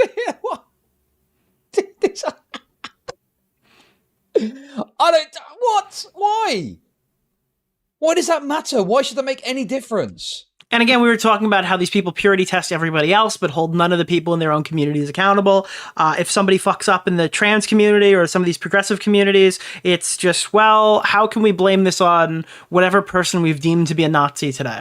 What if someone committed some grotesque, provable crime? Would you be like, oh, I'm not going to go after them because they're on the left? Bro, you can just be a lefty, according to Denims, do whatever you want, and you're never going to scrutinise them, ever. It's so brazen, dude. You're correct. This has got to be the worst sweeping I've ever seen in my fucking life. This is unreal. With some of her. So yeah, that's the Chud clip. I just, again, this is the main part. I don't like to spend my time fighting with people who are saying that they're on the left. I think it's much more effective for me to make fun of people on the right instead of, because every minute I'm spending making fun of somebody else on the left, I could be making fun of someone on the right. That's crazy, dude. That's just insane. I could be talking about Ben Shapiro. I could be making Ben Shapiro is bad 400, or why Joe Rogan's podcast has become an alt-right hellhole, episode 352. Or I could be covering, oh wait, Destiny. Never mind. When it's Destiny, we can cover him all the time, all right? That's because we've convinced ourselves that Destiny is a conservative. That's the only reason we can justify it. But we don't like covering people on the left. Only people that we have grudge matches with, Jews, and and conservatives. That's where our time goes. Jews, conservatives, and people we don't like. That's progressivism. That's at its best. That's progressivism. So now we're gonna be watching this real quick, just for giving context. This is the beginning of a video from JXE going over Hasan Piker freebooting his video. And when I say freebooting, I mean literally getting up and walking away. This is one of the strongest arguments that I've seen people use against Hasan Piker. And this is one of the ones that I didn't like. It got a lot of push at its time, but nobody's really brought it up since. This one and the Let Me Know thing were really strong React arguments, in my opinion. In November of 2020, I posted a 14-minute YouTube video in which I roast a weird house. It was, when I first released it, one of my worst performing videos for quite a while. It seemed like it was just going to end up being one of those videos that didn't get seen by that many people, and that's absolutely fine, you know? That is, until completely out of the blue, it was given a huge amount of extra exposure by an absolute legend. I'd never met this person. In fact, I didn't even know they existed before this, but the boost that they gave me almost doubled the video's view count in just a few days. And for that, I would genuinely like to thank the Reddit user who posted my video to r/videos. You did me an absolute solid. This kind of thing is genuinely really helpful.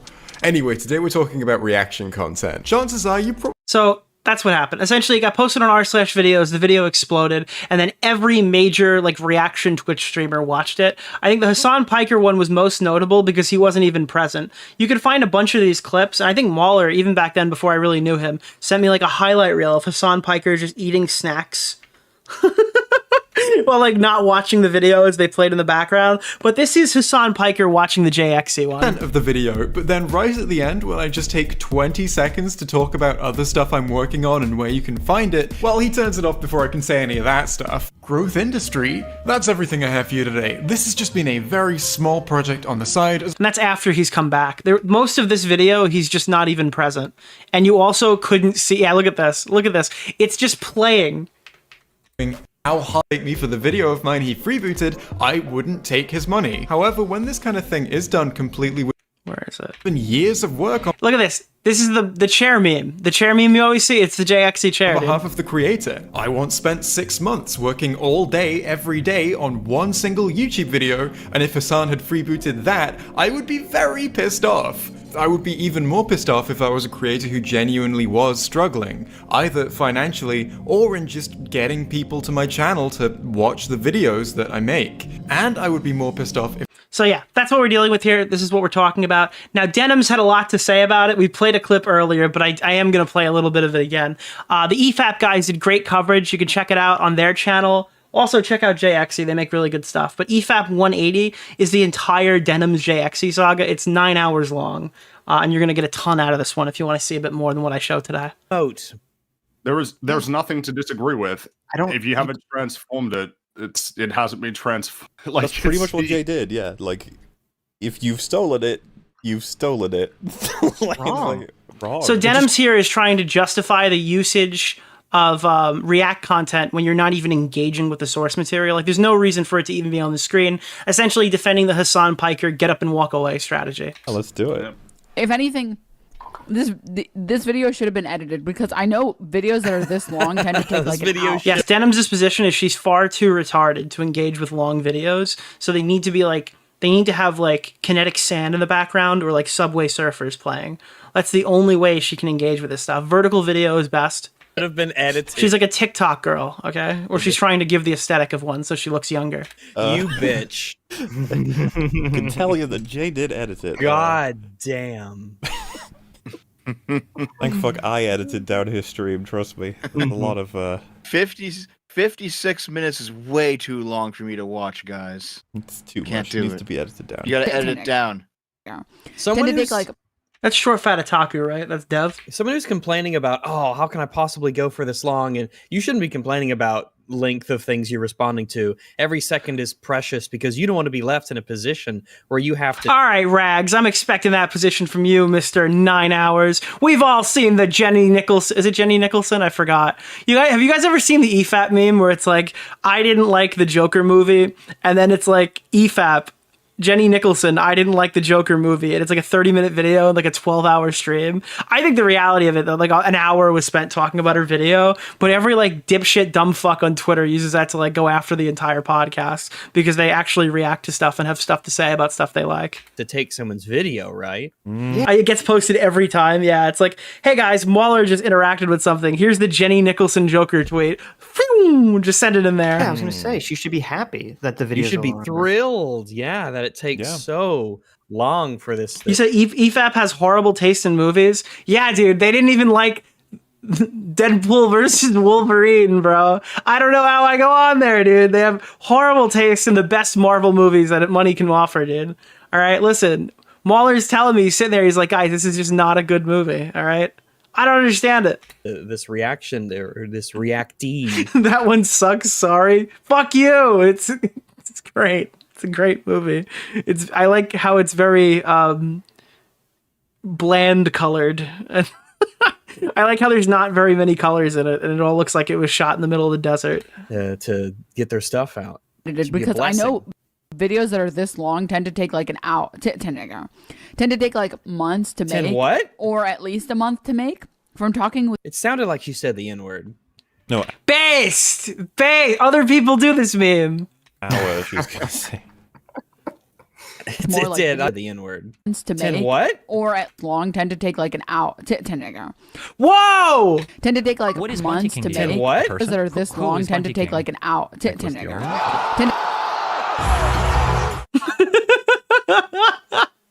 Dude, that was almost a massive slip up. And you know what else is massive? To take like months to make. What? Or at least a month to make. From talking with. It sounded like you said the N-word. No, hour, she was gonna say. More like essayists and stuff. I can't believe Denims put her personalities away for this stream. That's probably why nothing she's saying is landing. Can we please stop with these? What is she doing? See, this is leans into her microphone. She's smacking on something. Like, when I make these supercuts, I'm like. And by the way, she's deleted like all these videos, so I did have to go through another stream to watch some of this stuff. We'll show that too. She kind of like went in the. I don't want to spoil it. I don't want to spoil it. The fucking the whole like post to this part is really funny. Gum here. And she's, as well. When I'm making supercuts and someone makes their first half of a point, I'm like, I don't want to cut with the static to the next part. I don't want to because it makes it look like I may have cut something out or something. So I like to keep the whole point in. Unfortunately, she's fucking doing this shit between points. You have to navigate around so much dead air that it's impossible to clip it. Yeah. Sorry. Cow chewing on cud. Okay. There's like some chips in my teeth. Oh, get those out What was I later, gonna honey. say? What was I gonna say? Make sure you get your mouth really close to the microphone when you're clearing the debris from your teeth. All right. We really want to make sure that that's something that we're dead air for the airhead. Yeah. All right. Let's see if there's anything else I want to jump to. Any timestamps in particular? Stupid versus joke. Jay is wrong. We clicked the Jay is wrong one. Jay is still wrong. I imagine that's when we get back to what she was trying to say. That wanted to watch like Death Note on stream, or the amount of people that want to watch like MasterChef or Hell's Kitchen on stream. Oh, I forgot this was during the MasterChef meta where they just watch full movies and television shows. I think my favorite one was when Casey Tron did a fucking sleep stream and just freebooted movies at night or whatever because she was like desperate for money. Stream. Like, it stops being one person making content, like a person making react content, and it starts being like a bunch of people watching something together as like friends almost. That is shocking.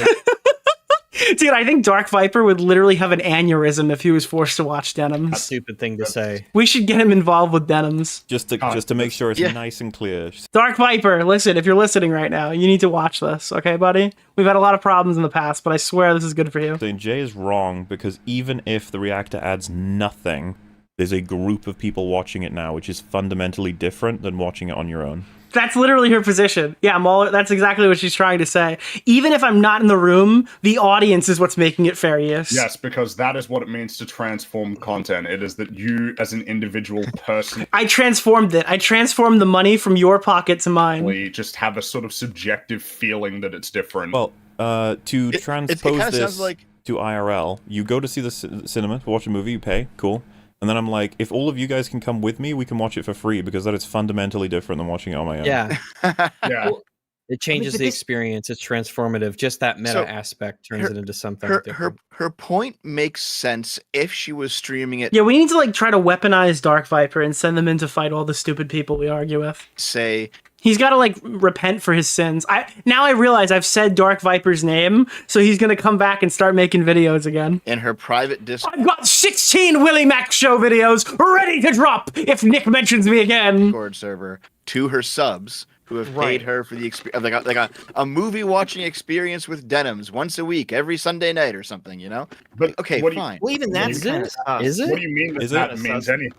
It doesn't mean anything in terms of whether you transform the content that you're watching. Dude, 114 pages are gonna drop on Willie Mac show, and it's gonna be called the Manifesto. If we're the requirement being she doesn't speak at all and doesn't even show a reaction. Because remember, this is the point that Jay made was, if you are reacting, but you're not, you basically just reposted someone's content. She said, it is wrong. You are incorrect in making that statement because if multiple people watch it together, then it feels like a different thing, even though nothing has been changed in terms of the content itself. And we are so desperate now. We're at the point of if I say I opened the window on my second time around, so it's a fundamentally different experience. So anyways, basically Denims came at JXE and gave them like a huge problem with making this video. Gave some pretty like, I don't want to say vitriolic, but she was very uncharitable, very rude in her coverage. And then ultimately they would get on a stream together. Like, what is commentary? They would get on a stream together on the Chud Logic YouTube channel with the Anthony Huber, Jesse Smollett, and Joseph Rosenbaum backdrop. Yes, Denims called into Chud's stream to debate JXE. This is a thing that occurred in real life, and we're going to watch this.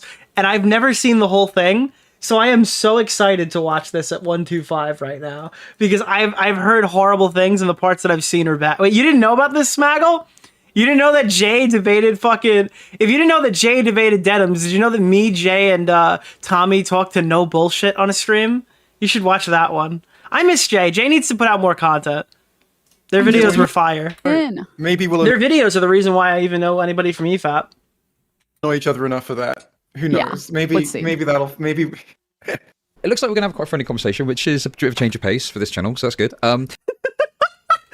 This is what, 2 years ago? This is when I first started watching Chud, before we converted him over to commentary, right? Or is this mid-conversion? But basically, there's been a lot of discourse recently about React content. Obviously, there was the DMCA scandal that happened recently, which I think brought some of this stuff back up. Dude, you love the Thigh Gap No Bullshit song? Unfortunately for you, he took it down during the conversation because we alerted him that how creepy that song was.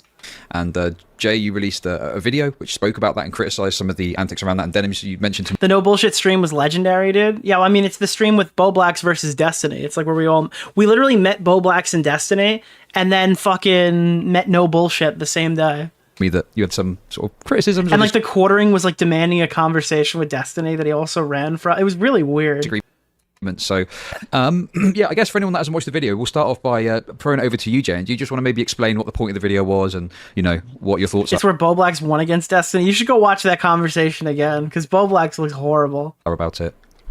So the positions in the video are essentially, first of all, I go over a load of, like, essentially Twitch memes that justify non-transformative react. I watched a Queeman stream about it. It was very difficult to, like, watch again in hindsight. First of all, I go over a load of, like, essentially Twitch memes that justify non-transformative React content, but essentially the position is that if you have React content where the reactor really isn't adding commentary of substance or you know, anything that you could argue the viewer is there specifically to see, if they're in essence just their reaction content consists of playing the video that they're reacting to, and that's the main event, you know, that's the content they're there for, the kind of content where the chat would get annoyed if you pause it because you're disrupting the actual thing.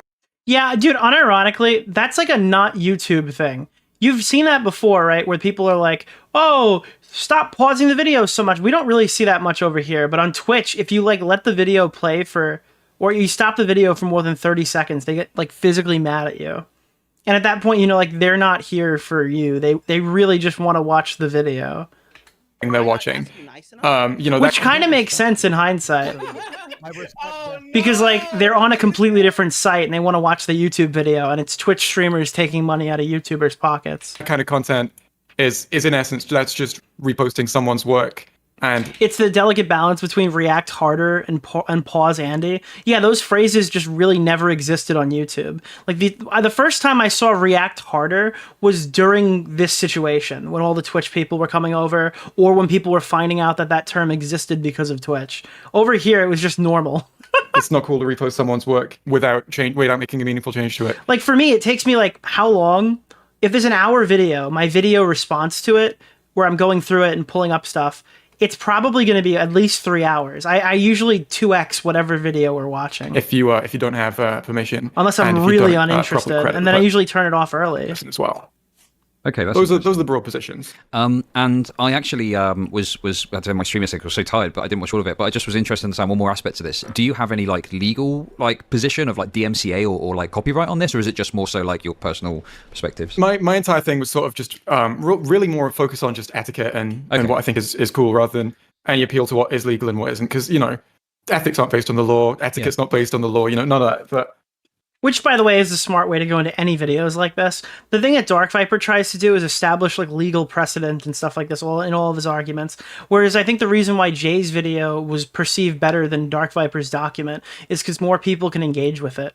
If you just case everything in like the law, then like you're not really explaining why anyone should care about it, unless they think that like the law is like their moral like system, which then they're just retarded. I don't really care about what's legal in this kind of circumstance. Chud sounded way less angry back then. Yeah, this was before everybody. This is before Spinal BJ entered his chat. No, that's fair enough. Okay, cool. So yeah, Denims, what's your kind of position then? What's your disagreement or your thoughts? Okay, before we go, I just wanted to clarify. You go by any all pronouns, correct? Yeah. Do you care or mind? Because when I was talking about this on stream, we tried not to do it because I didn't want to be like hurtful or anything like that.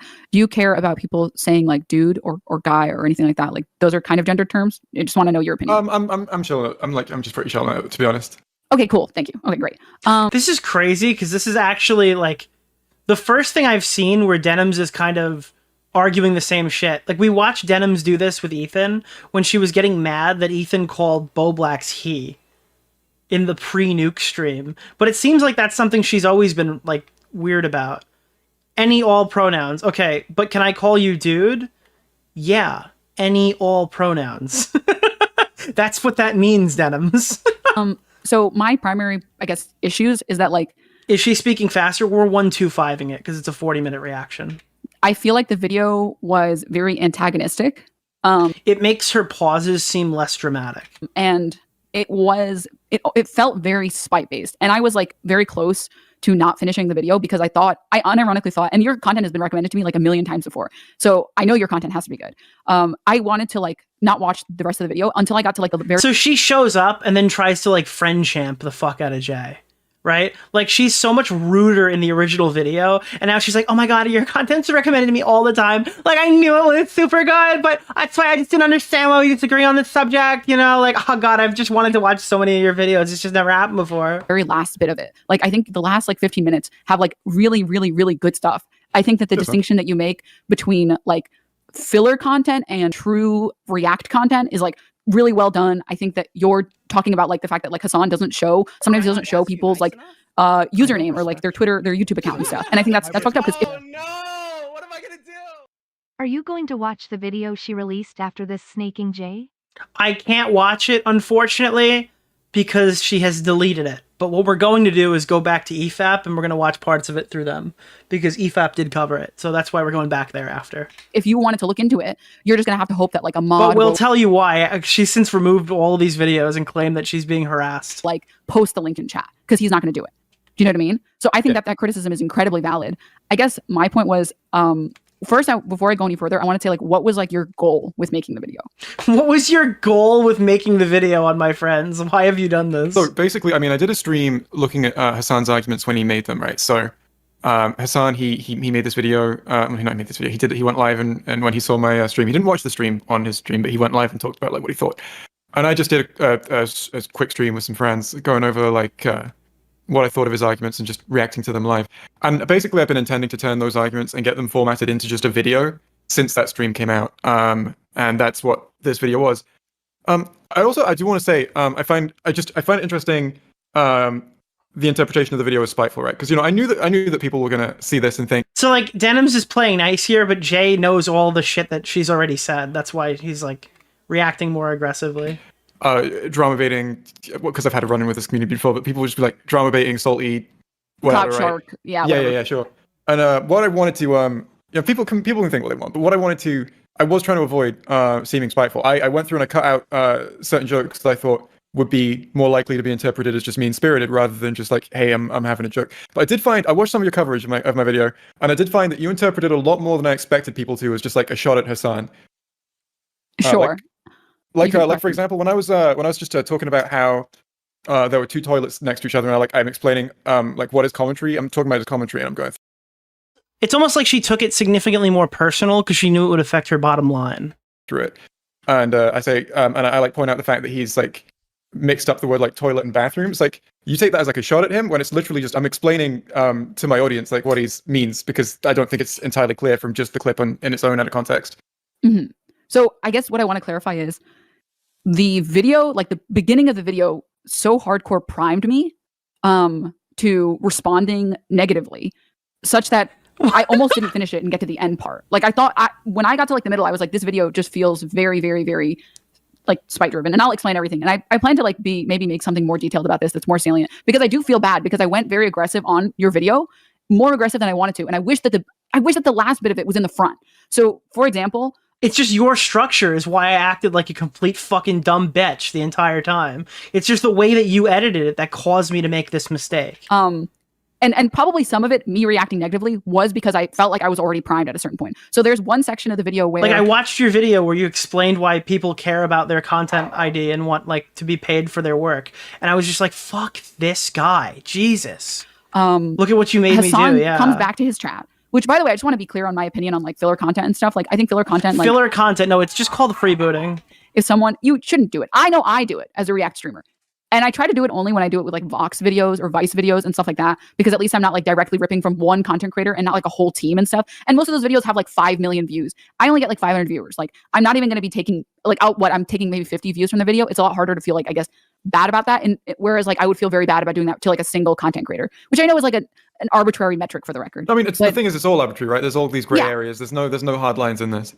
Yeah, I just think that like if you're one person and you spend all this time making one video, that one definitely feels like you're more stealing than like like Vox's whole team, right? And again, this is arbitrary. This is my opinion. Maybe I'm coping because I'm a React streamer and I want to have that content. Do you know what I mean? Yeah, that's why you're doing that. It's 100%. Again, she'll fire up her stream and play not 5 minutes of music, not 10 minutes of music, 1 full hour of music. On some days, apparently, I think Chud said this today, I don't remember.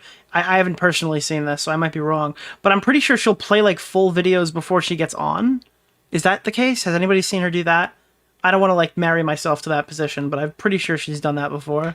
But I guess like the part that like really like... Where's the line drawn? Wherever it stops being convenient for Denims. You had like this part in the beginning where Hasan says that, they could be like disabled. Like the person who owns this home could be disabled.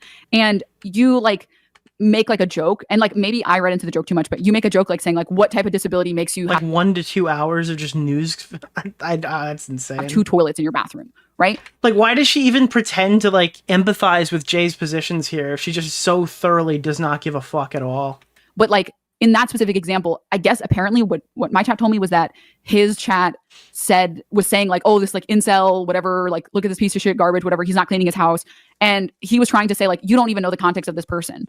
Like they could be physically disabled and they could be not able to clean like the place or whatever. Or like maybe they have ADHD, depression, and that's why it makes it hard. You know, and maybe it was like a complete like joke from you and stuff, but I'm just saying my opinion. For sure. My whole thing on that was like, that it wasn't like clear to me at all. I mean, what he was saying. And I was like, I mean, if that's what he's saying as well, because like I'm happy to believe that's what he meant, because that seems like more in character for him to be like making some ableist joke or whatever, right? And all I was saying is like, again, what they're talking about is like the house was extremely messy. There are like 2 toilets that are next to each other. Like if you go and like watch the videos of this house, it's actually genuinely interesting. I watched this organically on my feed, but I watched Jay videos, so it's not surprising that I saw it. But it was a very good video. I did not understand what that meant. It kind of sounded yikesy to me, but like I don't know what he meant, so I'm not going to like claim that's what he means. Sure. And then the next point is like, if he had elaborated more, then this would be both like more transformative React content, and it would have like cleared up any kind of confusion that could come out of it, right?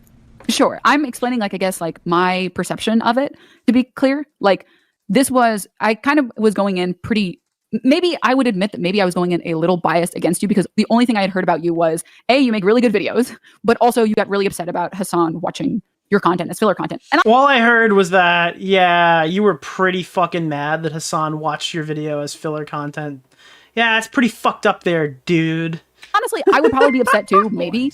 As I my would be content being used as filler upset content. too, maybe. No, you wouldn't. Your content's not like, who the fuck? Oh, yeah, I guess it's me. Would you be upset if I reacted to your content, Denims? Like, unless you're saying something stupid, nobody's just watching like this really cool thing you made ever. By maybe like a streamer I don't like, personally care for or anything like that. Not to say that you don't like Hasan or anything like that. I'm not trying to make any. I literally had no idea who Hasan was. I just saw the content. I was like, bro, what?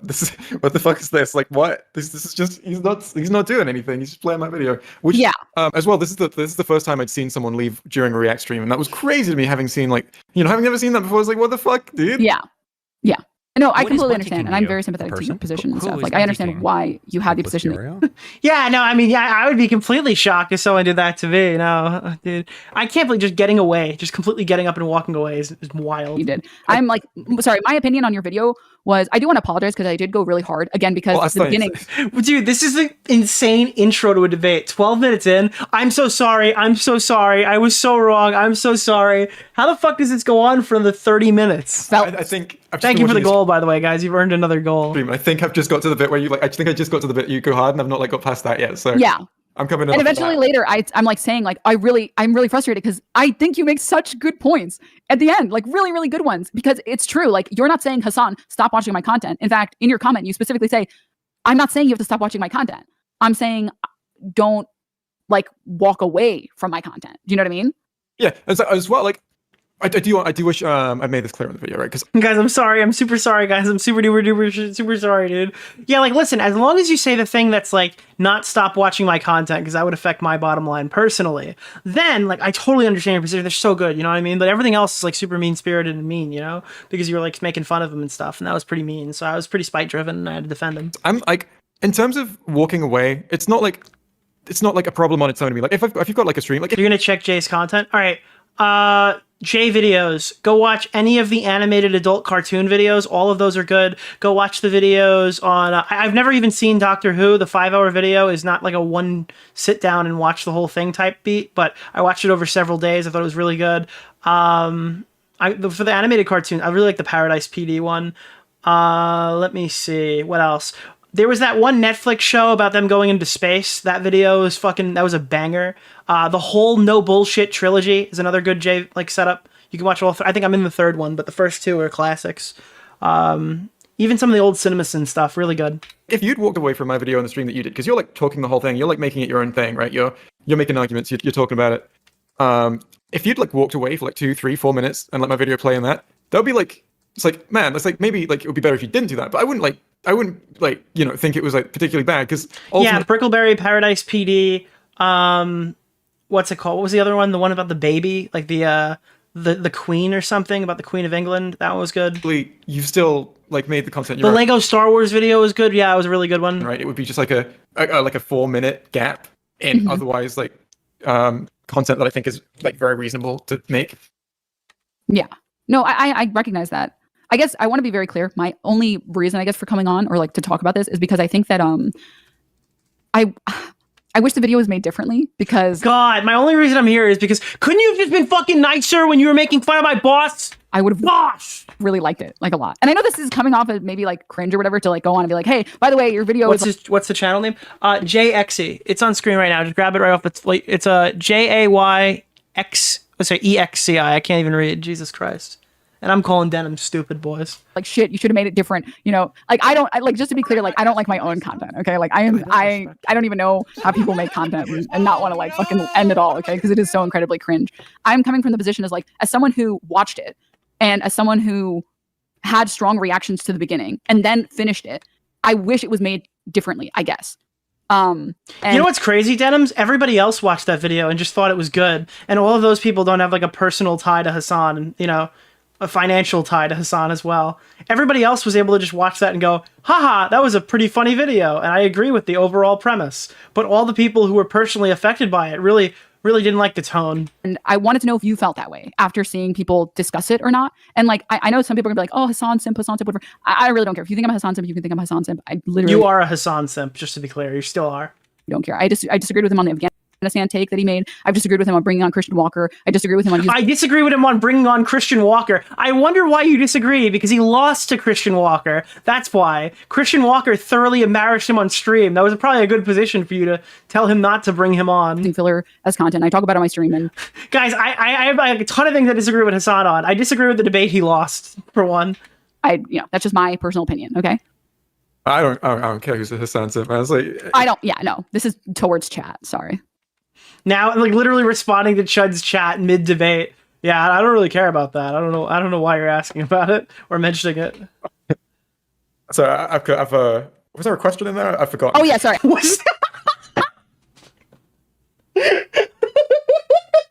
I said, do you feel that the video?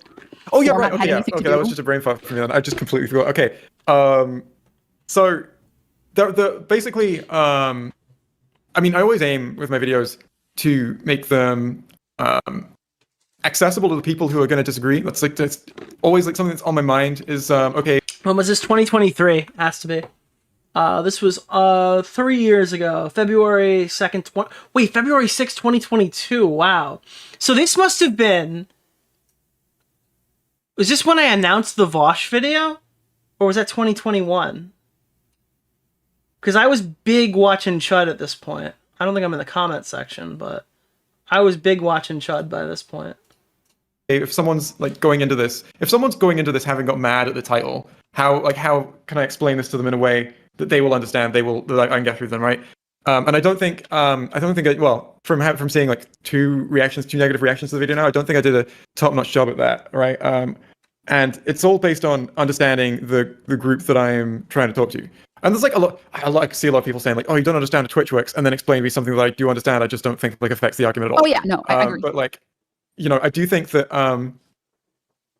I needed to be I think focusing on like the leaving too much, focusing on certain stuff that is normal and to people who are long-time Twitch viewers, and treating them essentially talking to a YouTube audience about it, saying who I know aren't going to be used to this. And I by the way, nobody should ever get used to this. I feel like this is slowed down now.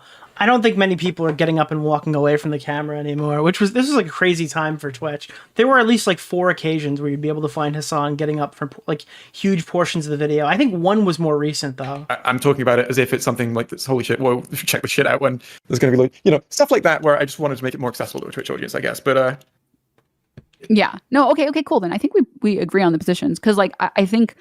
You were talking about the. I was not expecting that. Yeah, I thought maybe there would be more flashback. Sorry, Chud, we hyped you up for no reason. Oh god, guys, you thought this was going to be a big debate? No, it's actually just a fun, casual conversation. Sorry, chat.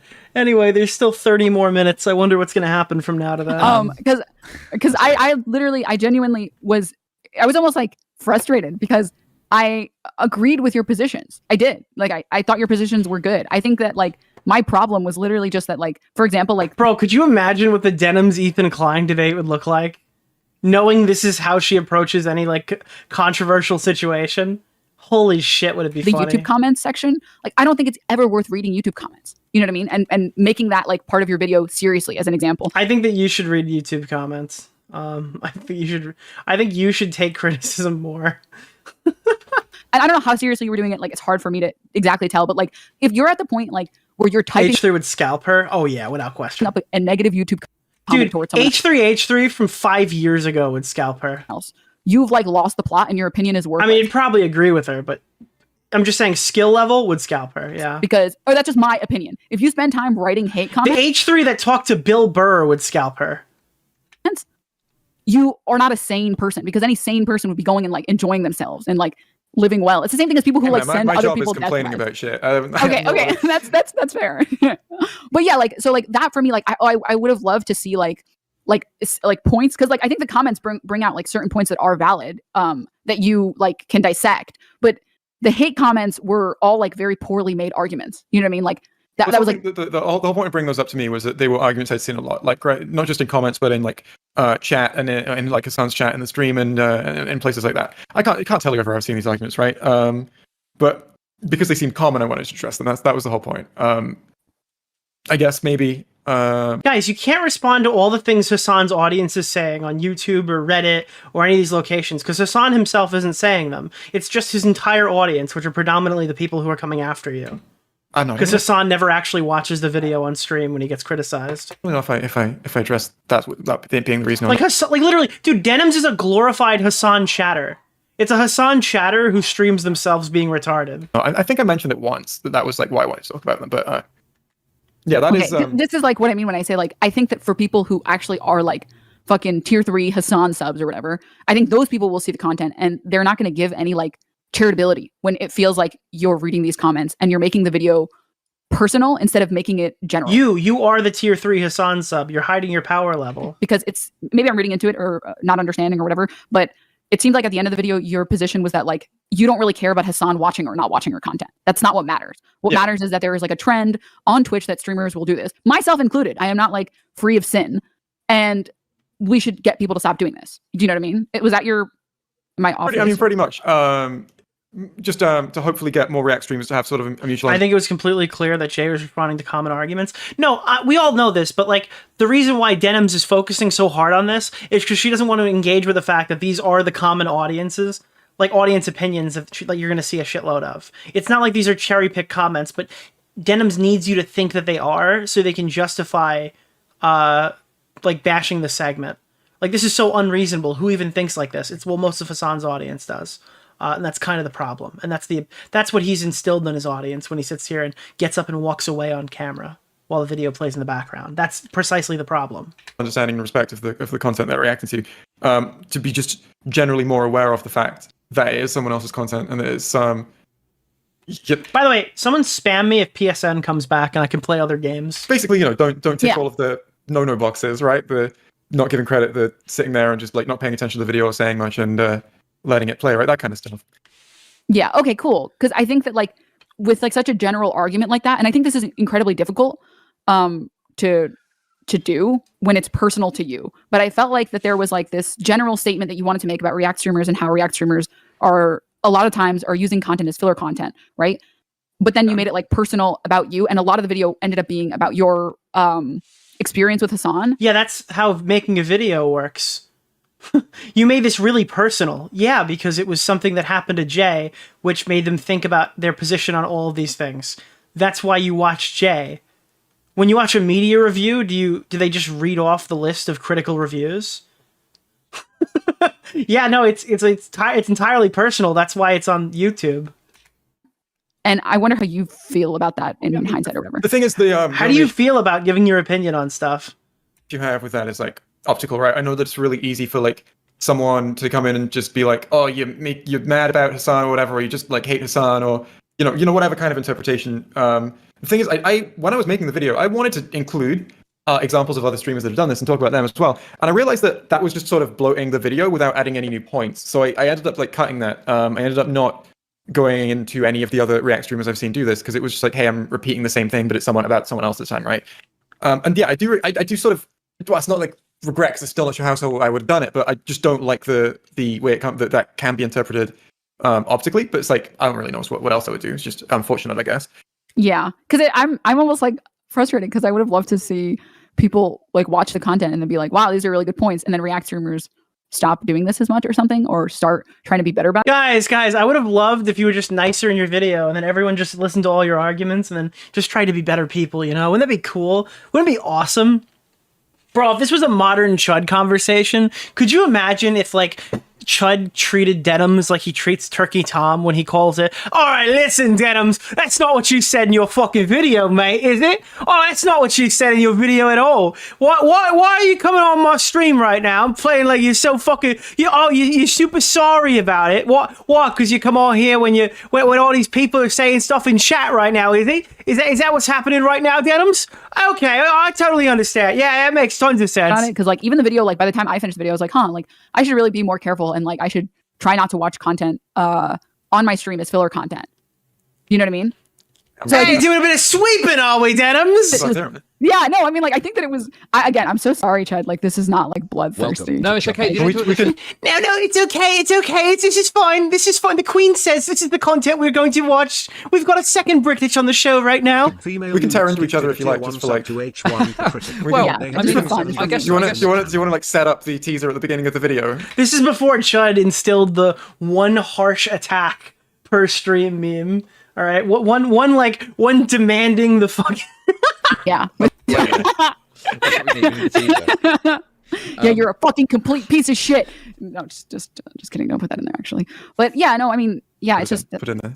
That's not my editor, okay? Listen, I'm gonna. Dude, Chud just got trampled by Denims right there. Did you see that? It's my editor's job card, okay?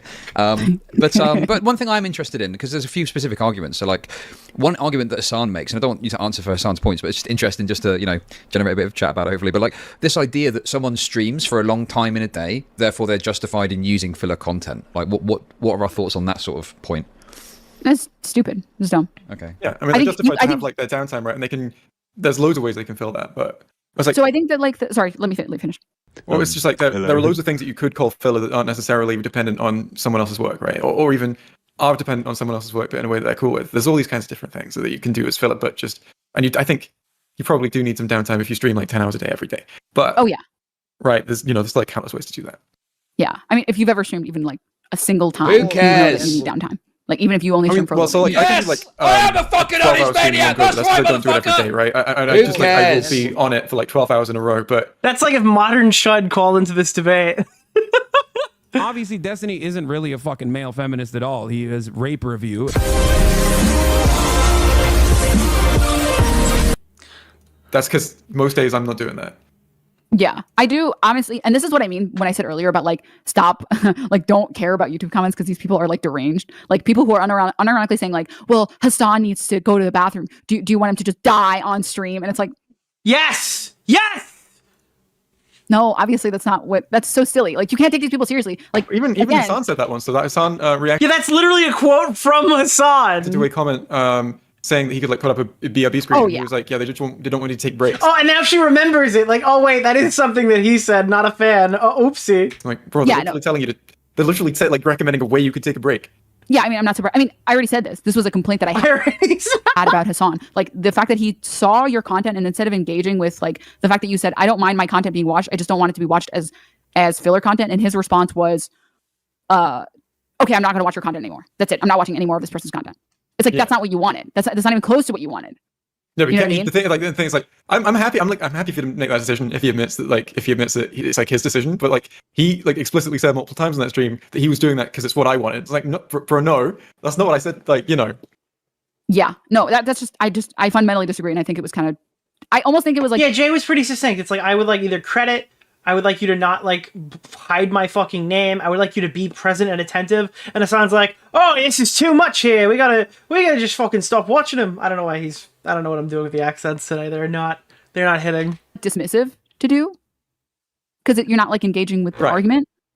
I guess what I'm trying to say is like the one opinion that I'm trying to say is like, I feel like anyone who is a Hasan fan would see your video and wouldn't make it to the end. And that's the Yeah, it's because Hasan's share isn't in the bottom right-hand corner of the screen. This is just so ridiculous. Guys, listen, you're being too mean to Hasan. They're just not going to watch your video. That's what's going to happen. But yeah, because it's a fucking echo chamber. That's literally the problem. Frustrating thing.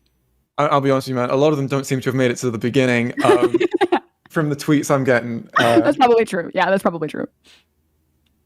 But yeah, like we reserve the right to justify nobody watching a critical video because it's checks notes critical. I do think that I do. And you know what? Even when I was posting it, I was thinking like this is probably one of my less accessible videos to people who disagree with the point in the title or the point of the video. Like this was definitely. I knew as I was posting it, more people were going to get annoyed about this than usual.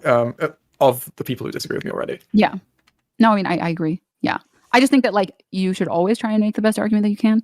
Obviously that's subjective, and I'm sure that you should always, Jay, in the future, can you just make the best argument instead of the funny one? I don't like what is happening right now. That's my goal. Unless always, yeah. I mean, like I said, I make YouTube content and I fucking dude, the complete shift between this conversation and how she treats Jay moving forward. Like, dude, look at let's take a little spoiler, okay? Let's do a little spoiler. Look at this. Here. There's a little spoiler. Removing 40 of my videos for a variety of reasons, primarily the dislike for my old content, but I also don't care for the unfettered harassment. I realize I will never receive a response for this post, and I'm moving past it, and it's a whole twit longer. First, I want to apologize for coming off as aggressive. I definitely could have been more polite in my criticisms. Secondly, I regret not including something I put in the script and ended up removing for the brevity of our conversation. And then, like, you go down here and it's like, the last thing I want to bring up is the harassment that I've gotten in the past week. I try to be very hard to not make any personal attacks and keep my criticisms focused to the video. I also told my video not to harass you. I saw that you recognized this and also told your stream about the same, which I appreciate. I presume that most people who enjoy your video however, did not see the stream because I honestly was surprised at how much harassment your video sent me. It is so blatant that even in my messages talking about harassment, somebody did it. Now, keep in mind, we just heard her say you should never read YouTube comments. Now she's scrolling through. Look at this. Look at this. Did you watch the stream where I went over your video? Did you know that I covered your video in full, knowing that this was your intent? You state that clearly in your video, and I acknowledge and respect that. No, really, I want to know where you got the idea that I'm intentionally mischaracterizing you. She's got a victim complex that constantly needs to be fed. That was the harassment that's linked here. What? That's the harassment. This is the harassment. She's got a victim complex.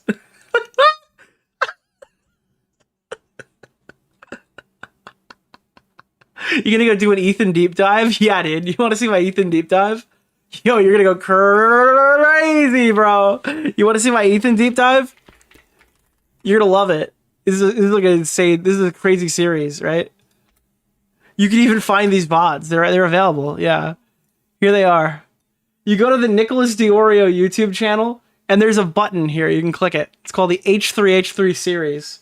All right. This is all the deep stuff. You got these 4 videos, all right? This is everything pre-Content Nuke Keemstar, and this is all the reasonable stuff in the aftermath of Content Nuke Keemstar.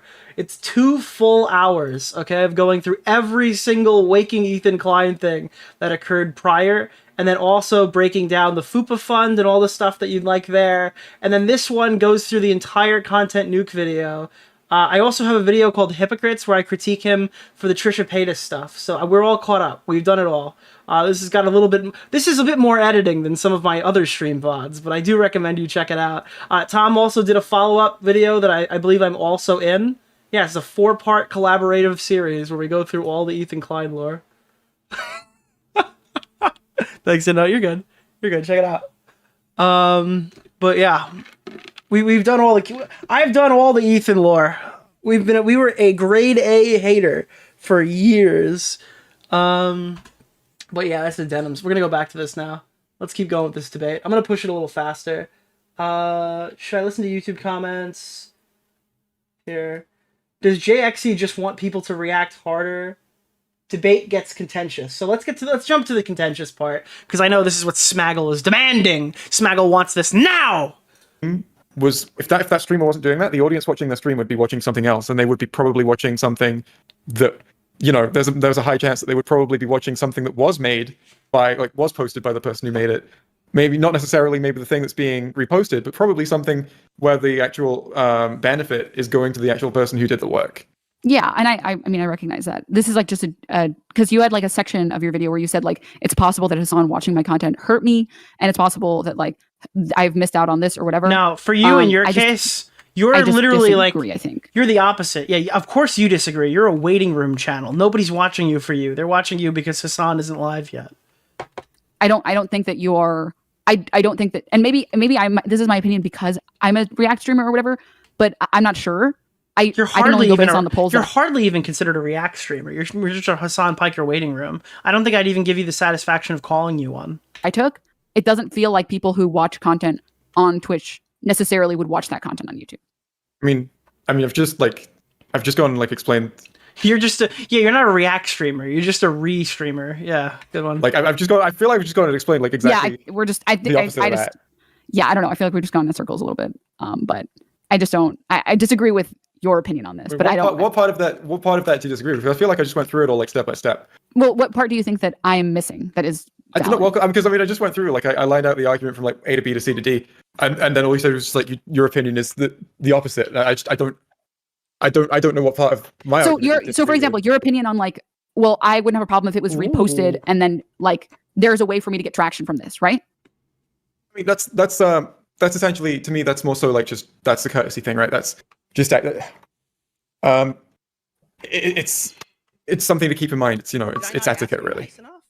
I don't. Sure, but I already said I agree with this, like a while back in the conversation. I agree. I think if you're using someone's content ever, you should do the bare minimum and just post the content, or at least have it visible on chat, so anyone who liked the video can at least look. Yeah, I mean, like I liked. That is the bare minimum of things that you should be doing if that's your whole thing. Like if you have nothing to contribute to the content and you're literally just watching this as your lunch break, then yeah, you should be doing that. Like, I don't know why we were watching a video about XQC looking at the JFK assassination. You have no reason to be consuming that content. Like, there's there's no like topical reason. Nobody's interested in hearing XQC's opinion on that. It's not like the same as like covering like, like doing news coverage on drama stuff and putting together a huge docket or something like that. It's literally just like, I don't have content. I have nothing to watch tonight. So I'm going to be just not even shilling. I'm just going to be watching somebody else's freebooted content. Or like, I need something to do on my lunch break. So I'm going to throw up like whatever YouTube recommended me and just blast it out to my audience without asking permission. Up and the way that when you're reacting to a video, you didn't full screen it so that the title on the YouTube channel that posted it was on screen the whole time it was playing. And that's I think that's way better than. The problem with this argument is 99% of YouTubers who react don't even link the original back in their video. Okay, but like in the Hasan one, he like goes out of his way to hide the name of the video, whether it was intentionally or unintentionally. Let's be charitable. You couldn't even find the video if you wanted to. I agree. I already agree with these points. I just don't think that your points are related to my claim that these viewers aren't lost. Does that make sense? Well, I mean, all I'm saying is that I'm not saying that they definitely are. I'm just saying that there's the potential that it is. Because like, I know for a fact that I have overlap with Hasan. I've been seeing plenty of it in my comments. People saying like, "Oh, I watch you both," and I saw plenty of it in Hasan's chat saying, "Oh, I watch you both." So if those people, and this isn't just necessarily for me, right? This is any creator who gets a react, right? If there's overlap and they catch it on the streamer's channel first before they catch the actual YouTube video, then they're probably not going to watch the YouTube video, right? Sure, but I already agreed with this. But then, okay, then I'm confused because it sounded to me like you were saying the opposite after I finished that point. You were saying like that to be clear, you don't think it's going to take away views from something. Denims is short-circuiting, guys. Let me re-explain. If someone watches content, I already said this. If someone watches content on someone else's stream, there is a very low likelihood that they're going to go watch it separately and give you like the view or the like or the comment. Oh, right. Is that okay? Is that what you're saying? So no, I already said that. Yeah, I've already said that. But then I added that I think that those people who are watching it on stream were incredibly unlikely to even have clicked the video in the first place. Does that make sense? Because in my humble opinion, people who go and watch React streamers, a lot of the time, the reason that they go and watch React streamers is because they don't want to have to do the effort of going and scrolling through YouTube and clicking on recommendeds. They want a streamer who, like, I mean, have you ever scrolled through YouTube for a while and not found a single video that you want to watch? Really? I mean, the algorithm has been... All right, hold on. I actually have to take a phone call really quickly. I apologize. I'm going to throw me on for a second. I know, I understand the irony to this while we're watching this specific video, but I have to take a phone call and I can't not take it right now. So give me like a minute. I apologize. I am going to play my content and freeboot it. I'm sorry. I will be right back. I will be right back. Did you? All right. I never do this. Chud does this all the time. I have to take a phone call. All right. I'll explain it to you after I know what happened. Hold on. Mm-hmm. That's nice. That's kind. By the way, now that Hasan's boat's kind of sinking, Denims, if you want to be my waiting room channel, we can talk. Interesting. You can go live an hour before we go live. She probably won't go for that. Why not? I don't want to speak for her. I mean, she's just a clout-hungry... She's just a clout chaser. I mean, if Hasan goes down, she's going to need a new person whose coattails to ride.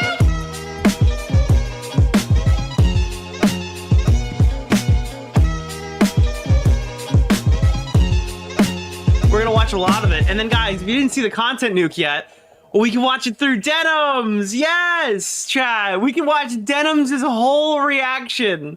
We have the entire Denims reaction to get through today. We're doing our second watch through of the video. That's going to be fun. Can't wait. And then we've got, you know, we already did watch the segment, but thankfully we can watch it through Denims. Yes, Denims watch this too, so we can catch up. We have Denims. We have more Denims. So much Denims, guys. All right, listen, there's so much Denims today. I'm so excited. This was my favorite one. So this is the clip. Did you guys see this? So obviously we've seen the Denims clip. This is so funny. I need to show you this before we start watching Denims. So this is the clip where the guy shows up and he starts harassing Ethan in his car. Bro, you're ugly as shit. All right, sorry. Sorry. All right, I'm back. I apologize. That was the call from Rolex. Oh, I had to answer that. Sorry. The irony of that is fucking insane. I had to answer that. I'm sorry. I hope you credited the creator. Yeah, that was me. I was the creator. Holy shit. My bad. My bad.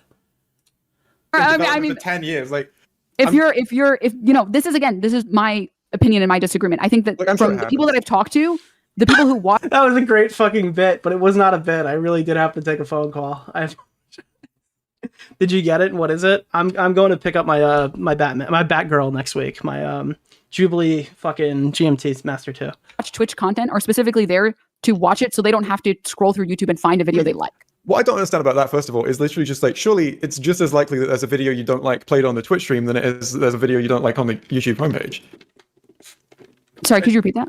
What I don't. Oh, dude, wait, she's using the debate tactic. Sorry, could you please repeat that? That's literally her iconic Ethan Klein debate tactic. That, first of all, is literally just like, surely it's just as likely that there's a video you don't like played on the Twitch stream than it is there's a video you don't like on the YouTube homepage. Sorry, could you repeat that? What I don't understand about that, like, first of all, is just that surely it's going to be just as likely that the Twitch streamer plays a video you don't like as there's a video you don't like on the YouTube homepage. Because when you're on the YouTube homepage, you can choose which one you watch. Oh, yes, of course. Duh. But the streamer would make it watchable. Wait, what? Wait, what did Smaggle just send me? Wait, what? Other than... No, chat, we've been found out. What is this? Do we have a... Wait, this could be a new donation sound. Holy shit. No. She's figured it out. We've been fucking compromised. By the way, do not do this. Do not go talk to people on my behalf. She found us. Deorbiter. But I get it. You got to pay rent. Make your clips of me and Hasan. I get it. Hate watchers, you got to eat somehow. Bro, this fucking is crazy. I can't believe I took the Rolex call before I played this. This makes me look like such a fucking schizo now. This is so funny. Holy shit, I was just outplayed by a clipper. What the fuck? Other than Deorbiter. But I get it. You got to pay rent. Make your clips of me and Hasan. I get it. Hate watchers, you got to eat somehow. You got to eat somehow. No shame in the game. A little bit of shame. A little bit of shame. A little bit.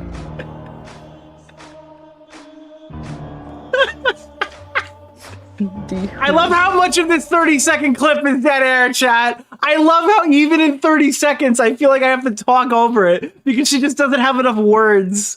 You Omega will stop. Can I say something to you, Nick? No. I really like you. Why? That's so weak.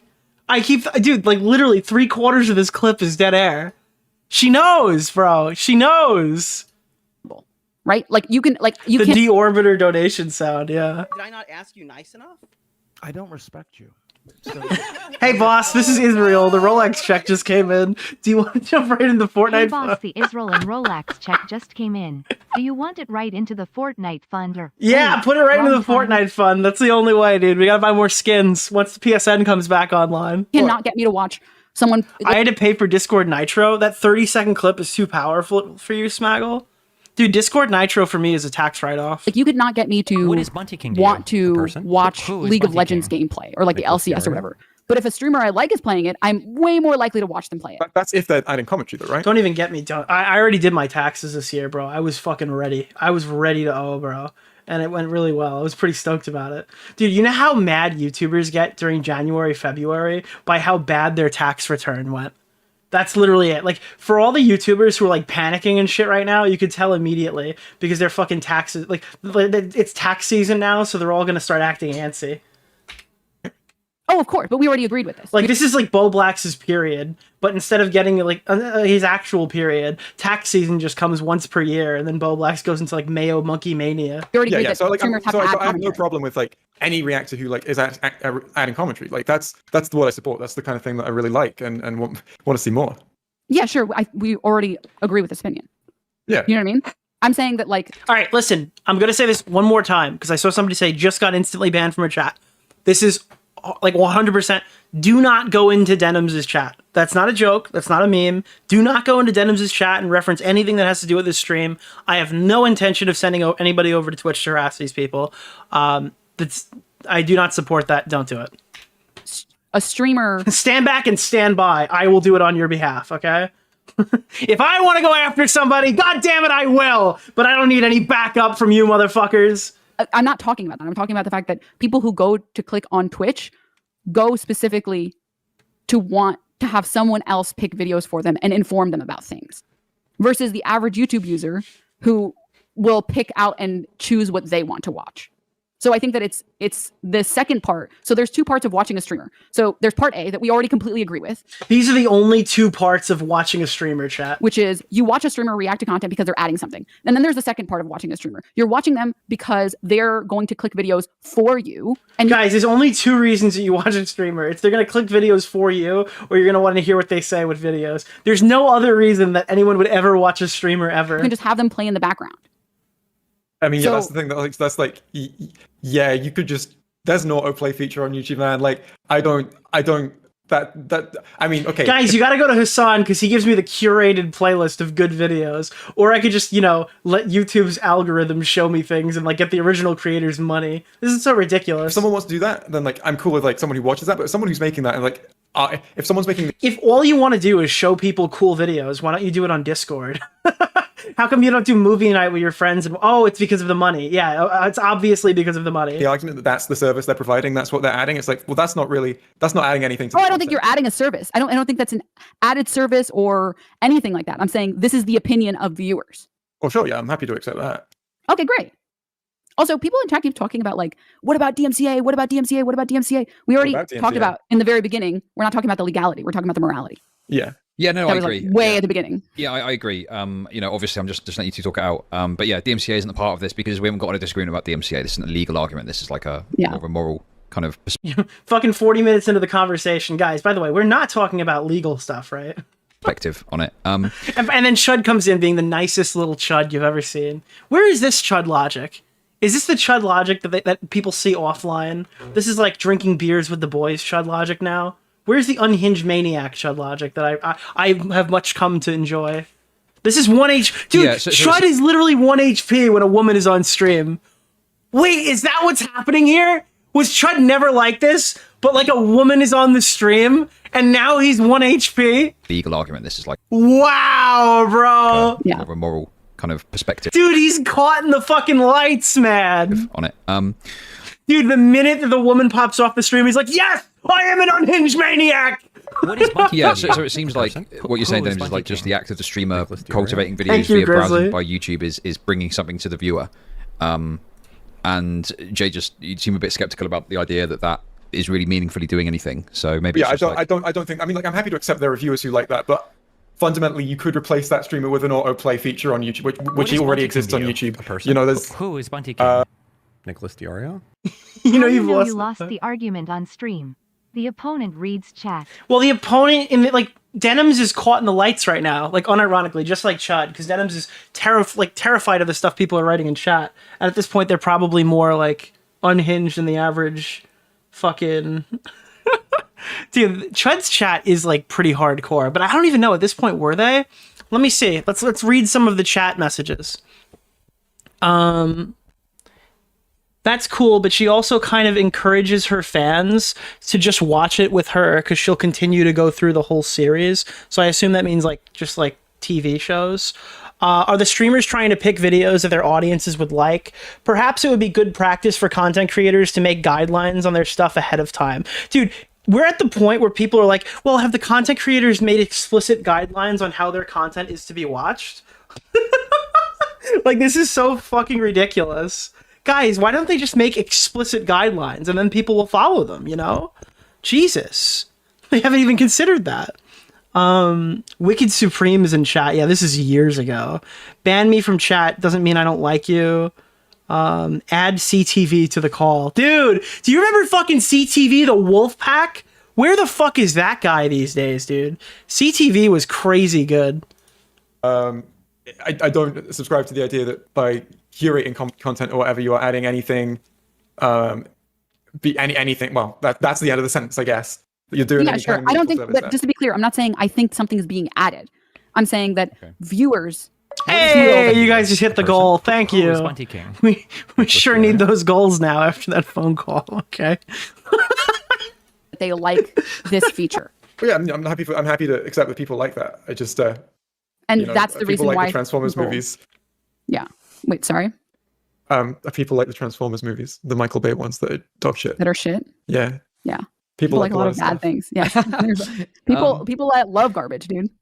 One thing I want to throw out, this is more towards you, really, Jay, but like, there's people in chat making this argument. I just want to put it to you. What about the concept that just having the chat there in itself is adding something to the content? Oh, because this was the quote from the video. This is what we're just watching on EFAP. So if the chat is on screen, does that make it transformative? I wonder what's going through Jay's brain right now. I wonder what they're thinking. That isn't on the YouTube video. I mean, it isn't on the YouTube video. Like, it's what the fuck did you just ask me, Chud Logic? I mean, that is true. That is definitely true. Something is being added, but ultimately, like, the video has the comment section as well. And also, a lot of YouTube videos do have live chats. You can, any video that was premiered, you can click show chat reply. But yeah, fundamentally, it's just a thing that I don't think is meaningful enough. It's literally something that you can ignore so easily. Because what you've got there is a... Guys, it's fair use. My fucking... dude, you could see the back of my mahogany desk while I get up and pee. All right, it's very fair use. You've got, well, yeah, what you've got. Chud just went off script, yeah. Be a full repost of the video with something maybe interesting next to it, right? So why not?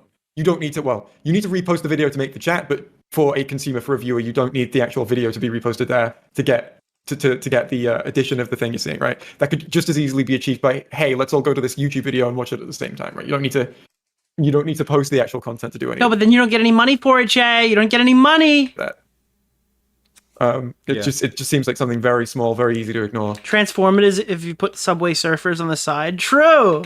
That doesn't really solve any of the issues. Like, dude, that's like saying, hey, Nick's playing fucking the Call of Duty menu right now while this video is playing in the background. So if I just completely went away for 2 hours and let it play, guys, come on, like, people want to watch this menu.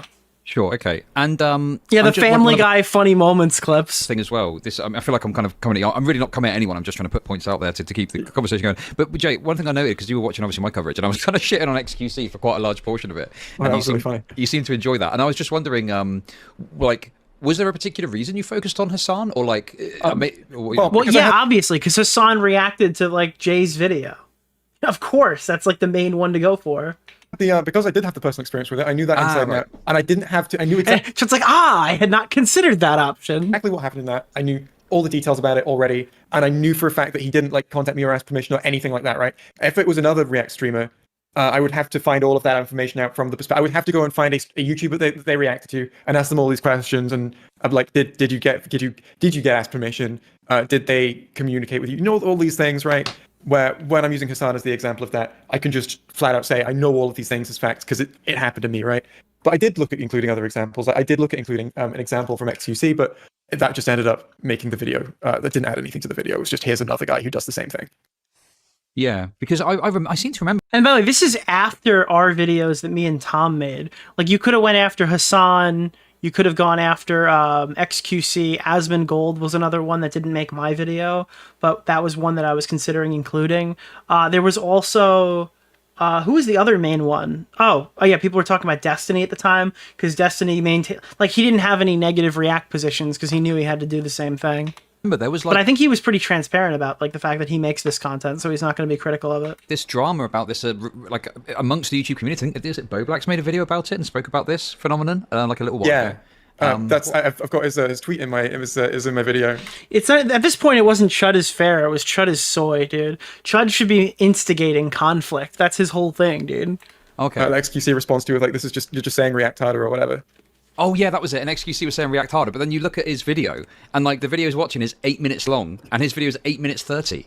Exactly. It's like fucking obvious, right? Like Yeah. just watching it, and it's like, what are you even adding at that point? And then you're uploading it onto YouTube. And I think for me, this Yeah, that was a thing that was happening. People were posting reactions to the videos that were equal length. Like, they never actually paused. Some of it were, like, they were cutting bits out to make it that way. But, like, a lot of them were just letting the video play in the background and doing nothing. And then these, one major thing is it wasn't always the streamers that were doing it. It would be their fans. So their fans would be like, oh, I'm sure people would love to see Hasan's reaction to this fucking JXE video, right? So they clip it and it looks horrible because Hasan's not even there for half of it, right? It gets posted on the fucking channel. And then it goes to like, Hasan's like, what the fuck? I didn't even post this segment. But Hasan lets anybody clip his streams. So people are finding this Jay video on like a clipped Hasan fan channel thing where there's literally nothing added to it. And they're like, what the fuck? Why does this compete with my video? You know? is an interesting thing. Just the final point, I guess, because I know you've got things to do. But like, what are your thoughts? Because obviously watching it on stream is one thing. Do you think it's like worse if like XQC say then puts it onto YouTube? Chud hadn't started. Dude, unironically, once Chud started the hair care, he became like a maniac. Reach the ad revenue from like essentially nothing. Is that worse in your opinion? It's right. It's like it's really cheeky to build on YouTube. It is worse, right? Because at least in the format of a stream, it's not 30 clear. seconds of transformative content. A viewer hasn't like gone expecting, right? Oh, I'm gonna see a Mr. Beast video. They're just there for whatever the streamer is doing, happens to be doing at the time, right? Whereas if it's on YouTube, the thumbnail is literally like reacting to Mr. Beast do this, and then you click it, and then you just watch the Mr. Beast video. It is exactly worse. I don't know. It's got that element now of, oh, you've attracted viewers who are interested in a Mr. Beast video. You've attracted that audience. By the way, this is before the Mr. Beast bad times. This was back when Mr. Beast good. Specifically, and what you've posted is literally just the thing. Yeah. No other events. So yeah. Sorry if I'm speaking in circles. No, it's fine. Don't worry about that. Is that what it is? Hair care make cranky? Yeah. So that was the conversation. It's just like Denims coming in being like, hey guys, I'm super duper sorry, guys. I'm super sorry. Or whatever. Now this is the post-talk video. EFAP does cover it. So Denims now comes back after this like, fake nice performance, and then she comes back with the vitriol. It's crazy. Like as soon as she gets back to her own channel, she's pissed again. Denims makes a video. Yeah. Look at his editing. It's great. That face I like is it. representative, I would say. I do want to say that while I didn't like the video, I don't want to. She made her bed. You did make the bed. She made her bed. Harassment towards Jay at all. So please be cool. Don't do that. I agree with Denims. No harassment going towards any of these people. They are stupid. Yeah, but don't that's harass okay. them. I also agree. Do not harass anybody. Stop doing that. We're all in agreement, guys. That was a bot that I just killed. They already live a valueless existence. There's no reason to know anywhere. Nothing else you can They have no redeeming qualities. We don't need to remind them about it. They already know. do. Yeah. Thank you. Okay, cool. So why did I hate the majority of this video? Two primary reasons. By the way, now it's the majority. Now it's not like, the first part in the beginning made me not get to the second part. Now it's just like, yeah, why did you hate the majority of the video? The content looked incredibly spite-driven with terrible optics. The reason why this video is bad is it looks spite-driven and has horrible optics, chat. The optics are terrible, dude. They should have consulted Nick DeOrio, the optics man. All right, then all of a sudden everyone would have understood, Bad optics. They attacked our Hasanabe. B, the content was repetitive. So, her main gripes with the video, spite-driven, What is Bunty I King to you? believe, A person? and it was Who boring. is Bunty King? Nicholas DeOrio? Wow. This is probably a pretty good video then, if that's all you got. Wait. I think if Denims had to watch an episode of EFAP that is like fucking 8 hours long or 9 hours long, I think she'd short circuit. Her brain wouldn't know how to like engage with it. Can we put like Subway Surfers and Kinetic Sand on? Unironically, could you imagine if Mauler starts he hires somebody to cut EFAP into TikToks? like fucking 50-second clips or whatever. Just hires like a team of editors to make like 40, 50-second clips of every episode with like kinetic sand and shit on the screen and like Family Guy funny moments. There's EFAP highlights. No, you got to go even further. It has to be vertical video TikTok or whatever. They can make like 1,000 clips from every episode. He does that already? Jesus. She's making this video after she talked to Jay. Yeah. Right? Yeah. And said... Unironically, if there was like an AI tool that created YouTube Shorts, I would literally let it go back and do my entire backlog and like start a second channel. Could you imagine you like click one button and then it just goes through and clips random shit from every stream? I don't disagree. I would deploy the AI immediately onto a new channel. With you on anything substantive? Except the... Guys, we're not gonna do a fucking stream segment every time Bo Blacks takes a picture with a dress, all right? Bo Blacks wears a dress now. You gotta have to deal with it, all right? As long as there's no cock and frame, it's not a fucking news story. The point about whatever the fuck they talked about briefly, where Jay got really confused. Long, boring, and took way too All right, I just got a message in my private group chat. This might actually be a big deal. Oh no, it's not. long to get to the point. Section A, YJ's video to get to the point. seems This is a video. You didn't have to say it like that. You could have full, even if it wasn't. Up until the final section of the video, the majority of it is just Jay talking about how much he absolutely disliked Hasan using his content as filler content. Filler content in this context meaning content that's being used for when a streamer is eating or is going to be walking away from the stream and not going to be there. Jay talks about these frustrations in the most deranged manner. The most deranged manner. Wait, I'm so fucking confused. Why the fuck? Like, we just heard her energy 30 seconds ago, right? Like, she just spoke to Jay, and now it's like, Jay's fucking deranged. Like, this person is so manipulative. Yeah, he's a crazy deranged person who's personally slighted that Hasan has watched their content. I like, this is such a stark contrast to the debate we just watched. Yes, this is afterwards. This is the post-debate video. Before she deletes everything. Yes, this is after that. This is like, she's already apologized for doing this once, and then like the debate didn't go the way she wanted, so she does it again. This is probably the best time to say, what was it worth it, Jay? Like, the most deranged, Jay, you're... Like, why would you even want to talk to this stuff? These people don't deserve it. They don't deserve it. They don't deserve it. Jay has been described as most deranged. Spite-driven and most deranged. There is none other more deranged than Jay. He is the apex deranged.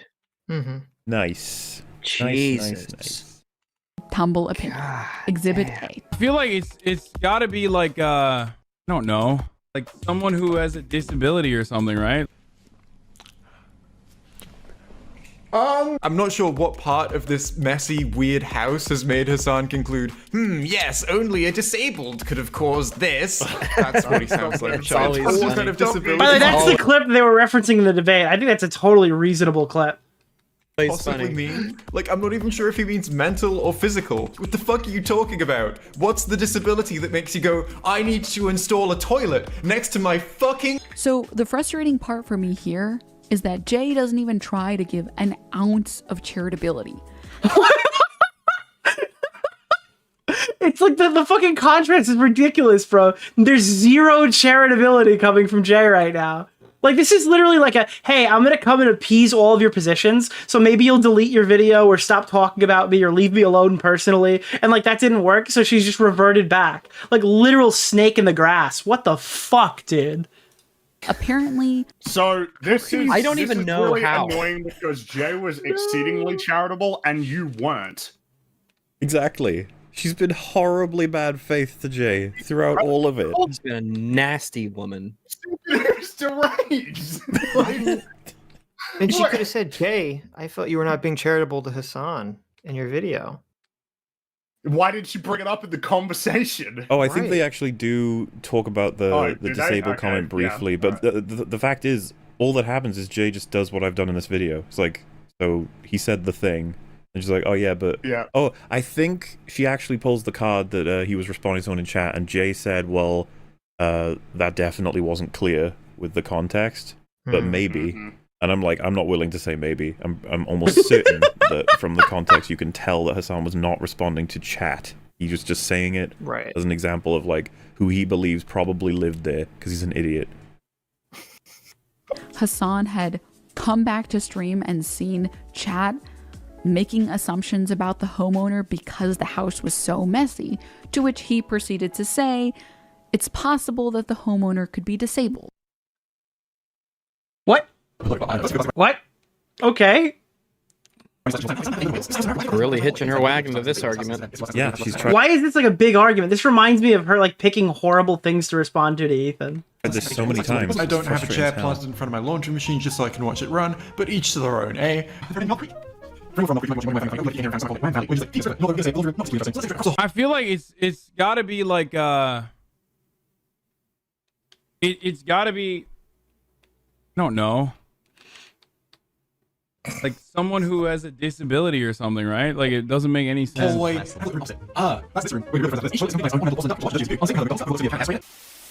And I don't really. So like the charitable position there, I guess, is like he means roly disabled, not unga bunga disabled. Is that what we're trying to say here? Like obviously Hasan was talking about somebody who's like in a wheelchair, not like mentally impaired. Which I think you can kind of read it both ways. I don't think either one of those is necessarily wrong. roly disabled. Is that offense? Did I just do something wrong? Dude, roly versus unga bunga disability. We need to see that on the Truly Autistic YouTube channel. I don't really think it's a controversial opinion at all. Like all the shit she keeps adding to what he said is so annoying. It's like you didn't say any of the shit that you're adding. Stop it. To think that someone who's physically disabled wouldn't have the same abilities to keep their house clean. And I also don't think it's too controversial to say that someone with ADHD So here or we're depression... seeing the limitation. Yeah, dude, I am master rolling wheel of the disabled tribe. I guess Tonka was kind of both. Do you guys remember the iconic Tonka shit, dude? Recording yourself when you're like right next to the microphone. The microphone is in front of you. Yeah, what's your in full? Yeah, why bother? Like your face is covered, your mouth, a very important part of your body when speaking, is covered up by a microphone that you feel needs to be that close to your face. Yeah, why is she like molesting her microphone? She's a microphone molester, dude. Like not a debate pedophile, but a microphone molester. Look at this thing. I know you're supposed to use the SM7B pretty close to your mouth, but you don't have to lick it, you know? We're not doing ASMR right now. Gone through all this. That close to you. It really doesn't. Yeah, you've gone through all this effort to put this stuff on your face to make you look very pretty in your hair and all that stuff, and then you cover up your mouth with a microphone? Why? What are you doing? What are we doing here? That's how you use that microphone. What's going on? That's how you use it, I'm pretty sure. Well, because if you had it further away, you wouldn't have to talk in a tone that is so low that it comes across as incredibly unnatural. No, but the reason why she does that is because she's a teehee women's, okay? And listen, guys, so unironically, they prefer when women sound like this because if they're too loud, they deem them to be abrasive, all right? We're teehee women, okay? That's the volume we need to hit, all right? We can't sound any louder than this. Yeah, this sounds like a person speaking quietly that is then after the fact bumped up in volume. It doesn't sound natural. Guys, I'm friendly. Welcome to. I'm talking about today. I'm going to be talking about like this Someone video made by unalive Jets. me. Like, that's not my voice. You know? You pass better than That's not the volume that I speak at normally. Yeah. But so it sounds really awkward. It's like you're just making it harder for yourself. Move away from the microphone and just speak a little bit louder. Yeah. Don't try and be so performative. I will pay you to never do that again. Okay, come for it, dude. Go. It's away from a natural way that you carry yourself. Yeah. People are like, oh, Nick's fucking... Yeah, I'm shipping Nick and Mika's rhetoric. You guys don't know that I am Mika's rhetoric, okay? I was Bo Blacks before Bo Blacks even knew they were Bo Blacks, all right? Yeah, the performance is getting in the way of the performance. We haven't talked about it, but we've talked about it before. You get rid of all those sounds when you move further away from the microphone. Do it all the time in editing. I'm like, oh, I kind of smacked my lips or whatever here. I need to go back and reshoot that little tittle of the recording. All right, let's see if there's anything else we want to talk about here. Otherwise, we could probably move on to a new subject. Oh, well, you have a little bit more. So obviously Denims did pull this up and say like, hey guys, I'm going to be deleting a shitload of my videos. And then she wrote much cum. Didn't catch that on my first run through. And obviously this is not something I can respond to because I'm blocked. So she put this whole thing out here and attempted to explain herself for like a fourth time. Let's hear her explain why I'm a clout shark or whatever. Maybe a bit nitpicky, but this is why I said other people might have viewed this as clout sharking. I personally did not think your video was clout sharking, although I do think you were attempting to address a real problem and not get, okay, so I know content creators have never had full control over their audiences. I completely get that, I promise. But I feel like the sheer volume of harassment would indicate a deeper problem. Okay, so this is like the YouTuber paradox, all right?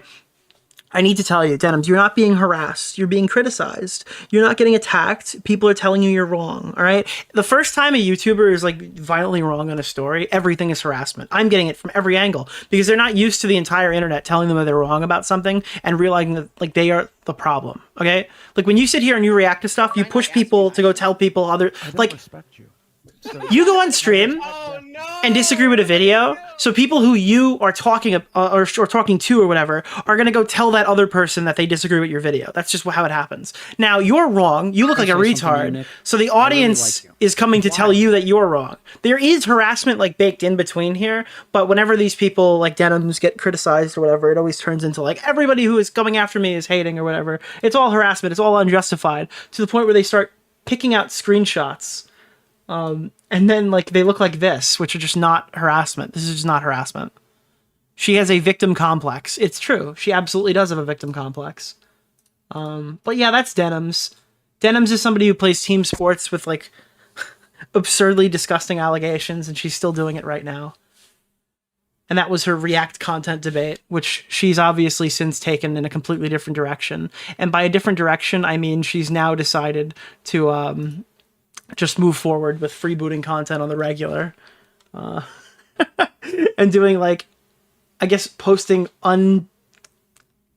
unreacted to stream or news segments at the beginning of her VODs.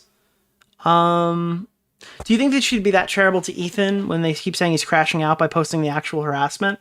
Yeah, it's funny. It's just like, oh, look at this crash out. See, people are criticizing, and then like the contrast to what she deemed harassment for herself. Criticism not welcome. Small rant. I hate yarn so much. Shit gets all tangled. True, Olivia. True. Nick would be... Okay, good one, buddy. The only way to fix her is to take away the internet. Like, unironically, Augie is getting a shitload of hate right now on fucking... What is it? On Reddit. They're saying that he's like a racist for saying that they should deport Hasan Piker. I think all of these people should be deported, but like to random locations. More like kidnapped. I think that they should be sent to Alaska. All right. We need to bring the overall IQ of Alaska down. Like they're all scientists there, so they can afford to have such retarded people in their midst.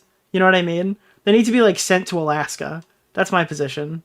Either that or they all need to like wake up one morning in Gaza. And then while they're in Gaza, their only job while they're in Gaza is to negotiate peace. All right, all they can do, that's their only thing they're allowed to do is negotiate peace between like the Palestinians and the Jews. That's the only way. Did you mean Antarctica? Oh, I didn't mean, oh fuck, I meant, I literally said Alaska and I meant Antarctica. I'm fucking retarded. Holy shit, dude. Base meme, epic, W. Alaska is still united. I'm fully aware. I meant Antarctica. I was thinking Emperor Penguins, not fucking, not polar bear. Actually, polar bears are only in the North Pole. There's no polar bears in the South Pole, right? Is that how that works? North Pole is Santa Claus and polar bears, and the South Pole is Emperor Penguins. Is it true that, like, the penguins can swim to Australia, and, like, in very rare cases, penguins can show up in Australia? I read that one time, and I don't think that's true. Yes? There are polar bears in Alaska? Yeah, no, up is polar bears, down is not. That does happen. That's only when the tide carries them. Bro, could you imagine you're like a fucking penguin and all you know is snow, and then you just wake up and there's like a fucking kangaroo looking at you like, oi, what the fuck is that shit, mate? What's going on over there? And like John Swan just comes up to him and just shakes his hand. Yeah, you have penguins? That's cool, dude. New Zealand has penguins too. Dude, I always wanted to see a penguin that's not like kept in the zoo against its will. Like just a natural penguin, you know? Penguins are cool. I heard they're like dicks though. Are penguins dicks? Like, dude, penguins are like pigeons of Antarctica. Immediately choose violence. Yeah, I heard they're like total assholes, but they just look cool. Is that what they're called? They're gawks of penguins? Penguins get cucked a lot? Dude. Dolphins are the best animal, okay? If every human was like a dolphin, I would have so much content. I'm kidding. Hey, look in Discord. Yeah.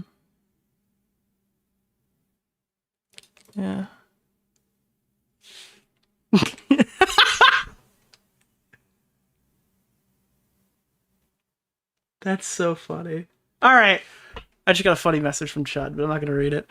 All right, guys. We're going to do Just a Robot. Are you guys familiar with Just a Robot? We recently just watched his video where he responds to all the hate. There's a video where Benedict Cumberbatch didn't know how to say penguins. What do you call it? Like a penguin? Dude, the penguins. Just a Robot is the man, all right?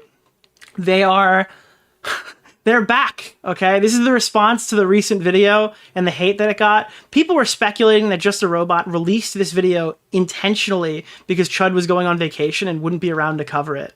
And I think that's the funniest outcome, so I'm going to choose to believe that it's real, but note that it probably isn't, or maybe might not be. Maybe we'll find out in this video. Who knows? This is a 50-minute phone call between Jar and some person whose name I don't know. Let me see if their channel's on screen. Ace Space or whatever, under 1K YouTuber. They have a video about it. We're gonna watch the raw though, because for fuck's sake, I'm not interested in hearing commentary about this. I kind of know the lore. Jar made a video saying that he denies having a fart fetish. Says that he defended the weird predator person, but did not want to sleep with them and loves his girlfriend very much. And then the allegations of him being weird on Discord are very much exaggerated. Now, I just spoke to Jar recently. I mentioned this earlier in the stream, but I'll mention it now. Jar thanked me personally for helping get his channel back. I don't know how much I contributed to that, but obviously, as much as we're criticizing Jar, I just want to point out that like nobody here thinks that Jar is a malicious entity. On the retarded to malicious scale, he mostly goes towards retarded. I don't think that he's done anything super outwardly malicious, and if he has, I'm not aware of it, I guess. Zaint in chat says that he's very malicious. I don't know.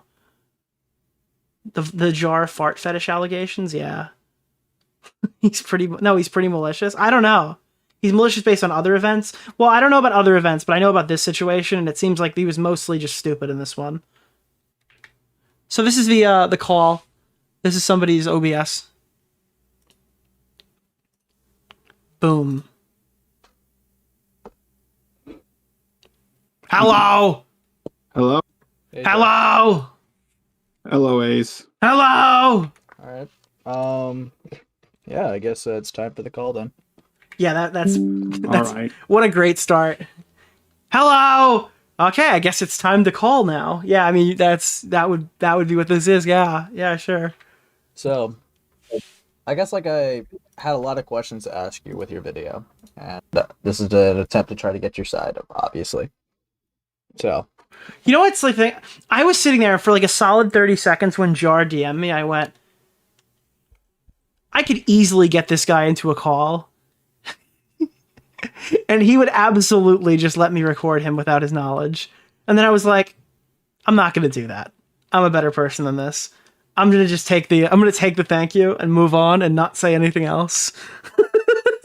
But just know it would have been so easy. Like, I don't know what the fuck this is. This guy just keeps calling people. This is like the 8th leaked phone call. I didn't go over any of the other ones. This is like the 8th leaked phone call of Jar that I've seen. For starters, I was brought a claim to me not yesterday, but during the live stream, that there were some parts that you were allegedly lying about, and I wanted to hear your side about it. So, are you familiar with your segment? Like, you remember your segment with the ponder thing, right?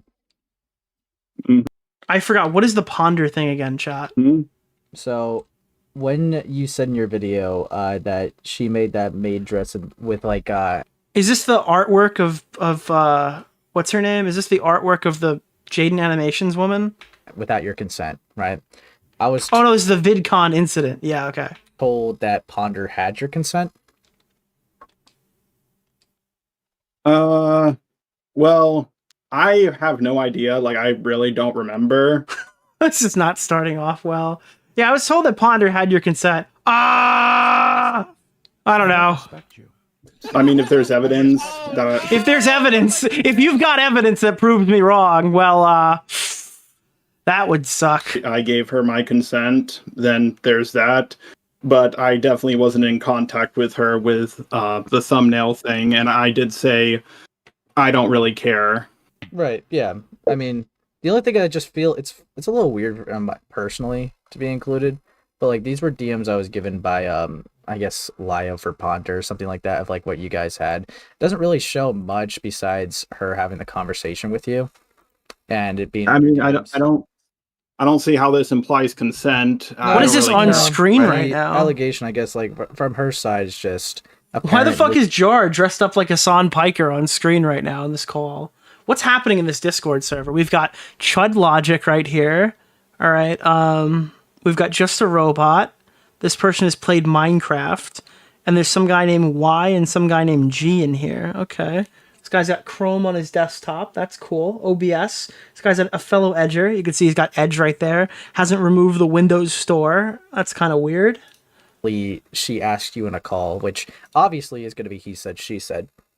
Isn't it amazing that, like, time and time again, the evidence of what I've done is in calls that are not recorded? Yeah, I mean, to be fair, I wouldn't see the point of recording this call. It's just I'm the liar. I don't get it. When it comes Why to... wouldn't you just say I never said that? And then, like, if you're confident you never said it, why wouldn't you just say you never said it? It's like, isn't that interesting that all their evidence comes from recorded call? Like, he's leaving it open, the fact that he might have said these things. Now, obviously, he doesn't know he's being recorded here, but whatever. He said, she said, and that's how it happens. Right. I see. And, like, I know, like, another thing that was brought up is, I guess, with the timeline of how it went, you remember your Jaden Animations video?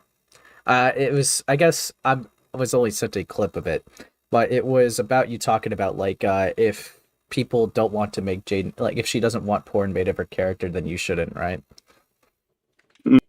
Oh, no. Mm-hmm.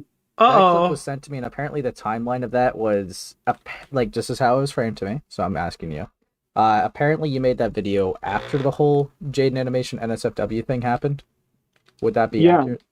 Okay. Yeah, years later, I changed my mind on that. I never... A year later, I was like, I'm gonna draw your fucking pussy. sent that picture out, and it's not... Even then, I don't think that picture is that NSFW. I mean, I was always planning to talk about the Jaden Would you give porn it to your thing. boss? Dude, him saying it's not that NSFW explains why he can't hold down jobs. It's like a girl lifting her shirt, dude. Would you send that in a fucking work meeting? Eventually. That's what NSFW means, work. PSN's back up? No way! Because I'm going to be honest here, you can come across it just by accident if you just search up Google Jaden Animations on Google Images. So, dude, this guy knows a lot about Jaden Animations Rule 34. I agree, though. I don't think it's like you can't draw porn of my avatar. Like, that's a little stupid. You probably should never say that out loud. But, like, simultaneous, like, there are so many people who have some weird sexual attraction to, like, a drawn picture of Jaden Animations, specifically because she says you're not allowed to do that. They're like, they go out of their way to become, like, horny over avatars because of, it's just, there's two sides of the coin and both are degenerates. I think I was originally planning to use that as a thumbnail. I just didn't get to that video for like years, and by the time I did, I completely forgot that was drawn for me. Right. Okay.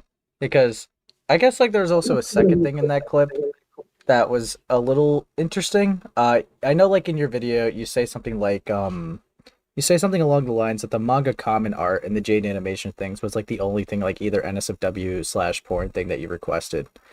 As far as I remember, yes. Yeah, and I think in that same clip, you say something like that, if you want to make porn of my character, I don't care. Like, yeah, I don't. Yeah, but I'm not going to, like, go up to... That's not the same thing as a commission, so that's kind of a nothing point. ...someone in DMs and be like, hey, please make porn of me. Like, if you want to make porn of me, go ahead. I don't care. By the way, This is like the Bo Blacks. Like, if you accidentally call me she, then like I'm okay with that. Like, if you guys want to draw porn of my avatar, I'm totally cool with this. Like, there's just no person in the history of planet Earth that would ever do that. See. All right, hold on one moment because I was also sent a screenshot too. I guess it would count as a contradiction to the word that you said, but I don't know. This one is what I was sent. Is what I'm referring to. Because apparently you said this on Twitter. Do you have to remember the context of that? Or no? It was, yeah, I've seen About it. time someone made gay porn of me, and then he quote tweeted it, but the tweet is no longer existing, so no one would know if it's real. It's me saying, And again, this wouldn't even be him commissioning it, so I don't know why we're here. like, I think in the clip I say things like, your dick is slandering me or something, and there's like a bunch of guys around me. It's hard to remember because exactly what it was, because well, there's nothing there in that screenshot. Kind of weird that people look through my Twitter that far back. No, it's not. You're in the middle of a controversy, and this app has a fucking search feature. You don't think the first thing they did was log into your Twitter and then search the word porn to see what comes up? You don't think that for just a second that people would literally search your on mobile, you could just hit the search button on your name. Right. Okay, because I'm gonna be honest here, you have to be a good sport when stuff like that happens. You can't just be like, no, please don't do this. I guess I could have ignored it as well, but you know, eventually, no matter who you are on the internet, eventually you're gonna have gay porn drawn of you depending on how big you get. So I was like, yeah, it's about time something like this happened. You know, all right, listen. There are two things that are happening here. One, I don't think that's true, but now that I said it, it will exist. Listen, I've been fairly successful online. I'm not going to toot my own horn here. I'd say I've been fairly successful online, and this has not happened yet. Now, someone made a sex tape to me, and I know now by saying it out loud, somebody will. But if somebody did, the last thing I would do is retweet it onto my feed. I would never knowingly retweet Rule 34 of myself to my fucking audience. That is extremely fucking weird. I don't think it's weird in like a creepy sex pest perversive way, but like, who the fuck wants to see that? Okay. I mean, okay, I get like that perspective. I guess like it would just be like the clip of you saying like in your own video, you say like these are like the only two instances I would just block the sender and then never interact with them again. It. If ever and I guess at all. in your video, it would technically count as a contradiction if you said, if you want to make gay porn of my character, go for it. But oh yeah, I mean, if you want to make porn of my character, go for it. But I'm not going to say make porn of my character. There's like a difference. I think it's a retarded analogy, but think of it like a washed car. If you want to go up to my car and wash it and clean it for me, awesome. I'm happy if you did that, or I don't mind. But if I like told you, hey, can you wash your car for me? That's a request. Right. So you're more saying the difference is these are things you've generally requested versus what you're giving consent to, right? Right. Okay. I guess, I could see it from that angle. All right. And I guess like, let's see, because there's a couple other things with the video. Personally, when I watched it, right, it kind of felt like there were some moments that it felt like you were blaming other things than, you know, taking accountability. For example, right, there was a moment in the video that you even say that Himpleton's cancellation put a significant amount more attention onto your cancellation, as if it was kind of like his fault for why you're getting canceled, or at least he was like a big part of it. Let me brace for a second. Yeah, sure. I don't think these questions are super good so far. Like, none of this stuff is like really fucking. I don't know. Maybe it'll get more spicy, but I'm not super interested so far. I mean, that statement was factually true. I said him getting canceled caused my drama to blow up even more. I wasn't blaming anything on him. I just said something that is absolutely true. Him getting canceled did make my drama blow up more. Now, it's like only added like maybe 5% of it. But yeah, Jar, you were fucked ahead of time. Himpleton didn't even need to be mentioned in your video, but I mean, I think it's funny that he was because it kind of sucks. It's not like I really don't know how I came across as putting all the blame on Himpleton. Well, not all on Himpleton. I feel like there's a couple examples I would say. Like Himpleton's just one of them. Another one I would say is it seems like you even blame the reason why you uploaded your video just because Kubo uploaded your early version first, a day before that you were planning to upload it anyways. And yeah, in the morning. But the thing is, like, I was waiting for my roommate to come home to do extra research, reach out to Birdie, all this stuff. And even then, I've never, ever had a video of mine leaked out early, especially, let alone one with such a sensitive topic. Why are you posting unlisted, like, 1.0 VODs on YouTube? Like, I don't understand. Like, it would be more self-explanatory if a video of yours leaked out from a Google Drive link than, like, just an active thing that's sitting unlisted, ready to release, or so we thought, on your profile, attached to your name. Like, if you were in that situation and your video leaked and people are giving negative reception to it, and it was from a Google Drive link, you'd say, like, hey, I was going to make this video, and, like, yeah, it's really bad, and somebody talked me out of it, and I'm super sorry people are seeing it now. Like, you can navigate around that, but you can't navigate that, I guess, if it's, like, on your profile. Where I'm going against the grain. So I did panic upload it with what I had. But And then panic uploading it, it's like, no, that's entirely your fault. You navigated this horrendously.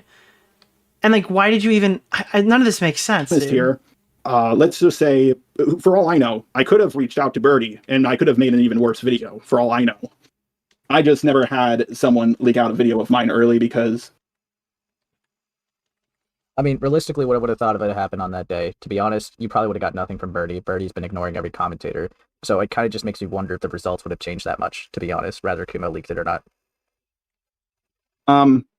That is true, but then there's also my roommate coming home and looking over the doc with him and also doing extra research, looking over a whole bunch of videos on the topic.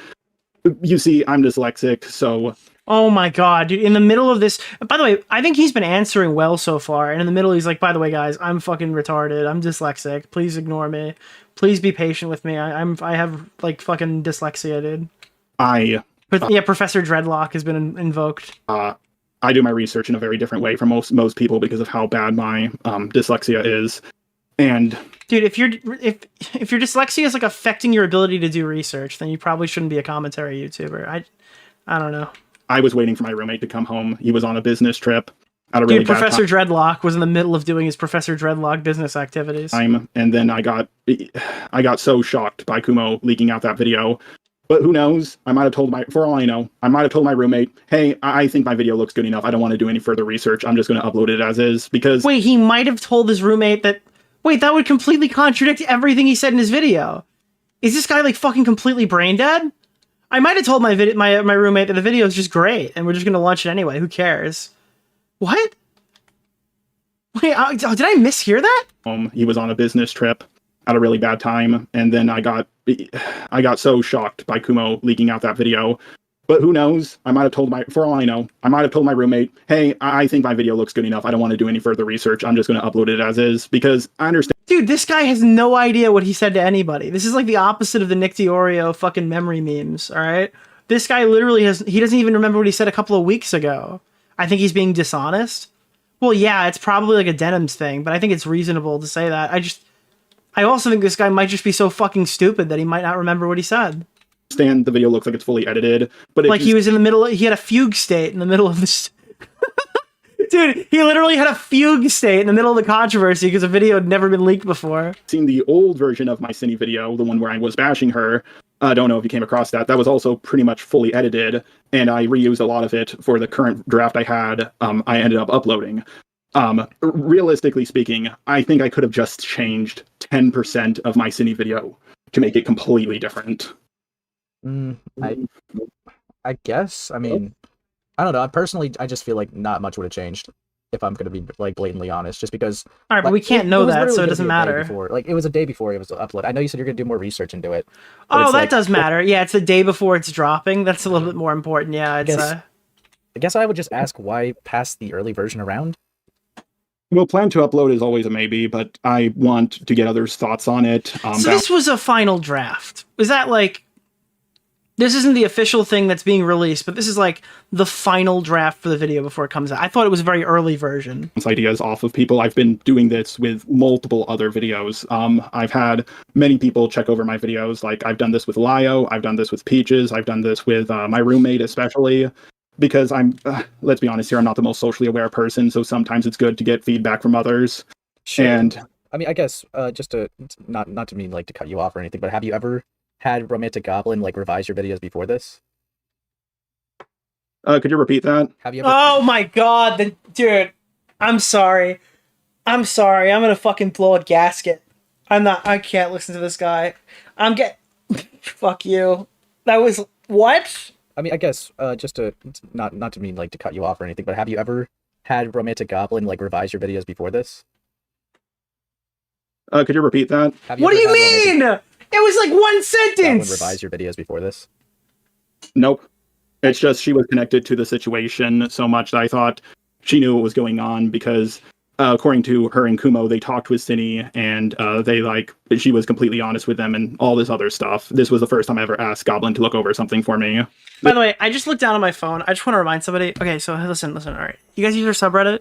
You guys use Clip Live. Go check out Clip Live if you want to use our subreddit. Okay, totally cool. You should definitely do that. But someone was trying to make an effort post to explain the Sam Hyde allegations from Kiwi Farms. Okay, guys, it's not getting to me. Kiwi Farms is banned site-wide. I can't do anything about it. It never makes it to me. I go to click on this guy's account while he's messaging me. It says their Reddit account is suspended. All right, stop trying to post through it. You can't link to fucking Kiwi Farms. They're gonna take down the fucking subreddit if it somehow sneaks through. You're not allowed to post there. Okay. Also, I don't know why you're posting that in our subreddit. I don't know what it has to do with us, but whatever, go for it. Maybe it's informative stuff. I would like to take a look at it, but it's not allowed. You can't do that on there. So maybe a tweet next time would suffice a little bit better. You can't really... Yeah, if you go on the subreddit, please do not spam links to Kiwi Farms, because it will get your account banned before it even makes it to my, moderation. I can't take these things down because they never make it to me. So... yeah. What's up with Sam Hyde? I think it's about the 16-year-old girl thing, right? Probably. I imagine that's what it was about. But again, I can't see it. So it was Null has commented on it or something. This was actually the first time I ever interacted with her. I mean, it's fucking Reddit. What did you expect? I know we make jokes calling it Kiwi Farms Jr., but it's not fucking Kiwi Farms. You can't post that there. They'll ban your whole shit and then IP ban you from the site. I think she would send it to Kumo after I explicitly told her, don't show it to anyone. Wait, so... this was even, you said this was your first time even interacting with Goblin, right? Yep. Okay. I know sometimes you lack social awareness, but what would make you, have so much trust in the Goblin not to send it? I mean, you're a 200k figure, right? If I know. It's just, I've never had that happen before. This was the first time something like this has ever happened. I think it's reasonable that you'd expect, but again, dude, this is your big video that has an extremely serious allegation tied to it. I feel you got to give this a little bit more, I don't know, is it's never happened to me before really a justified answer as to why you distribute a version of this video early? Kind of willy-nilly? I mean, this is I don't know, dude. Imagine if this happened with Ethan Klein's content nuke, and he's I can't believe it, nobody's ever leaked my video before. It's Ethan, it's the content nuke. Of course people are going to share it around. I'm sorry it got leaked, but that's kind of the expected thing. And I guess I just got lucky up to this point. The only other problems I've ever had was people leaking that I was in a group, and that's it. You know what? All right. How about, did you have Rololin at least revise it, or no? Who? Rololin. Rololin? All of these people should be sent to it. They all should be deported to, fucking Antarctica. Rololin. Around, your Cinebear video, did you have Rololin ever go look through it? I apologize. I don't think I know who that is. No. Well, yeah, you know who it is. He is. We talked about him yesterday as well. He was. He's literally the guy that was talking to you a little bit. Rel? Yeah. Oh, you know him as Rel. Okay. He's stating an ahistorical, counterfactual. Dude. All right. Listen. I don't know what Aiden's done to this community, but I've never in my life heard the term ahistorical, counterfactual again. Please talk like a human being. Where he's done the extra birdie research, he might at that point have told his roommate his video was fine, no checking needed. No, I know what you mean, but whatever the fuck that phrase is terrible. At that point, I didn't want anyone to check over my responses or anything. The only two people I showed it to was my girlfriend and roommate. And one other YouTuber who I would prefer to keep anonymous, but he's someone who's known me for many years. Okay, so I'm just kind of confused because, obviously you have, people that are, your friends that you can trust on the platform, right? It's I just don't know why you would revise it with a stranger. I mean, I don't know. I kind of get confused with that decision a little bit. I understand it was mostly because she was so connected to the situation. And I also asked Akumu and Miss Anthroponi, as I proved in my video. Miss It was Anthroponi. a very stupid decision I made. All these people sound like bronies. They all sound like fucking weird brony creatures. Trusting her with that information. Yeah, I mean, I'm not gonna drill into it too much because obviously you understand. But yeah, I feel like if you understand what's happening, that's a problem. That's probably not a good thing to hear from your YouTube narrator, but like, if any of these names are really linking up and you're hearing what's going on right now, you're, dude, I don't know, might be in too deep. Just, Who's worse, Jar or Denims? Objectively, Jar. I'm sorry. Who's the worst Objectively, content Denims. creator? Jar or Denims? Denims by far. Denims sweep. After this, literally one of the top 5 videos I didn't want to get leaked out before it was ready. Denims and Jars don't even keep her on the good side, dude. It got leaked out, so I'm just not going to have people look over videos unless I know them IRL at this point. I mean, that's probably going to be the smarter move, to be honest. At least if you've literally like interacted with them for like over a year, maybe. But like, I don't know. It's just, yeah, I get it. I guess I get it. Can you give me an example of a video getting leaked out aside from mine? A video getting leaked out, like in general? Yeah, like aside from mine. Creepshow Art, didn't her thing get leaked? Am I completely off on that? Well, I had a whole leaked revised script version of Creepshow's video that I like, the edited one where she took out all the tipster hate. Well, I'm gonna be honest, not a lot of people make the decision to give their response videos or their, covering like a very controversial topics to complete strangers to review. So normally it doesn't get leaked. All right, this is kind of fucking terminal. I don't know, dude. I've run full videos by people before. Like, people have linked me stuff and asked me to watch it early. This is a little ridiculous now. I don't know. I can't sit here and just like listen to this guy ramble on and ramble on. At like a higher level of YouTube, people do this all the fucking time. The expectation is their shit's not gonna leak. I don't know what it's like over there, but we have like, our community is known for backstabbing each other, but all of us have regularly been able to check things or whatever, or have people check things if we absolutely needed it without any crazy thing happening. I don't know. Leaked out per se? I'm trying to think of like one where it happens, but usually people don't make that decision. Like, I send versions of my videos before they get made out to people all the time, and I try to get feedback before I post it because I want to know how people are going to perceive it. That's like a totally reasonable expectation to have. I understand. It was just because she was close to the situation, but I'm pretty sure a lot of people have done this before me. It just didn't happen. I mean, I get, okay, like, I'm really not trying to like hammer in, but like I get that like, okay, Goblin was involved in the situation. Yes, 100% get that. But like, wouldn't you have at least known that like, Kubo and like, their whole like group at least dislike you? I mean, you always talk about like how the art community hates you. So it's just the Kumo and Goblin are more anti-art CC, to be fair. But even I feel like this guy's kind of making me feel bad for Jar right now. I don't know. Look, what's the point of this call being leaked so far?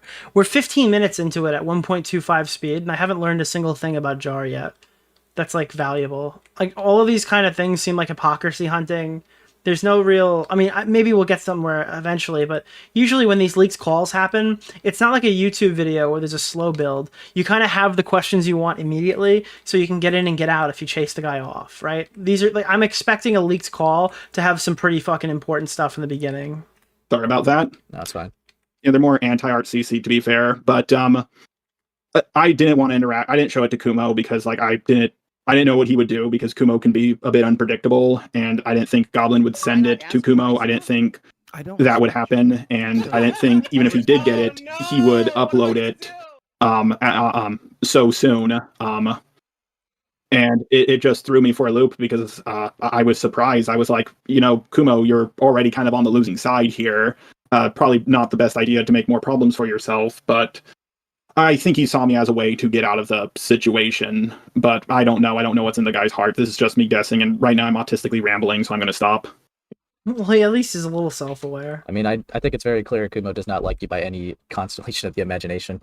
That's understatement of the decade. Yeah, I mean, yeah, it's very much of an understatement. But I may not be the most socially aware person, but I don't think people who call me a rapist are fans of me. Or a bigoted racist. Damn! Yeah, like, he called you a lot of things. Yeah, he called you a lot of things. But let me think. I guess like another thing where it kind of felt like a little bit like of an excuse in my opinion, which I know you're probably going to say it's because you're dyslexic, but it's like it kind of felt like you were even like blaming the size of the document for it being like too long. I think that Jar's voice makes him a vocal rapist. That's the closest thing to a rapist that I would call him. Why didn't you like go over all of it? Or at least like his intelligence is vocally raping me. I understand. I do still stand behind what I said. I do think the shorter document was a lot better. Like the first document I was like looking over and I was like, wow, this is all over the place. But I will admit, absolutely, I should have done better research. that is on me. All right. I mean, fair enough. And I guess like there's just remembering off the top of my head, there's also like a thing around that you said at the end of the video, right? Dogpack's voice is way worse. Yeah, I'd actually agree with that. That might be a hot take, but I think Dogpack's presentation is way worse. I was kind of like confused with it. You said something along the lines of, like, I'm paraphrasing here because I don't remember it. People are 100%. comparing, like, do you think Denims is worse or Jar is worse? And it's like, bro, I think that it's like we're so far away. Denims is objectively worse. People like Dogpack are worse than Jar. Along the lines of, I would love to like go and debunk every single little thing, but I feel like if I made this video any longer, no one would watch it. Something along those lines. Do you remember that? I said I wanted to debunk more claims about me, but if I made this video longer, people won't watch it because, in my humble experience, when response videos are too long, people tend to not watch them, and maybe not the smartest thing to say, but I felt like I would just never have included that. I would have just said I responded to everything because you responded like it was like an hour-long video already. It was like 50-40 minutes or something. Went into more detail or talked about things for longer.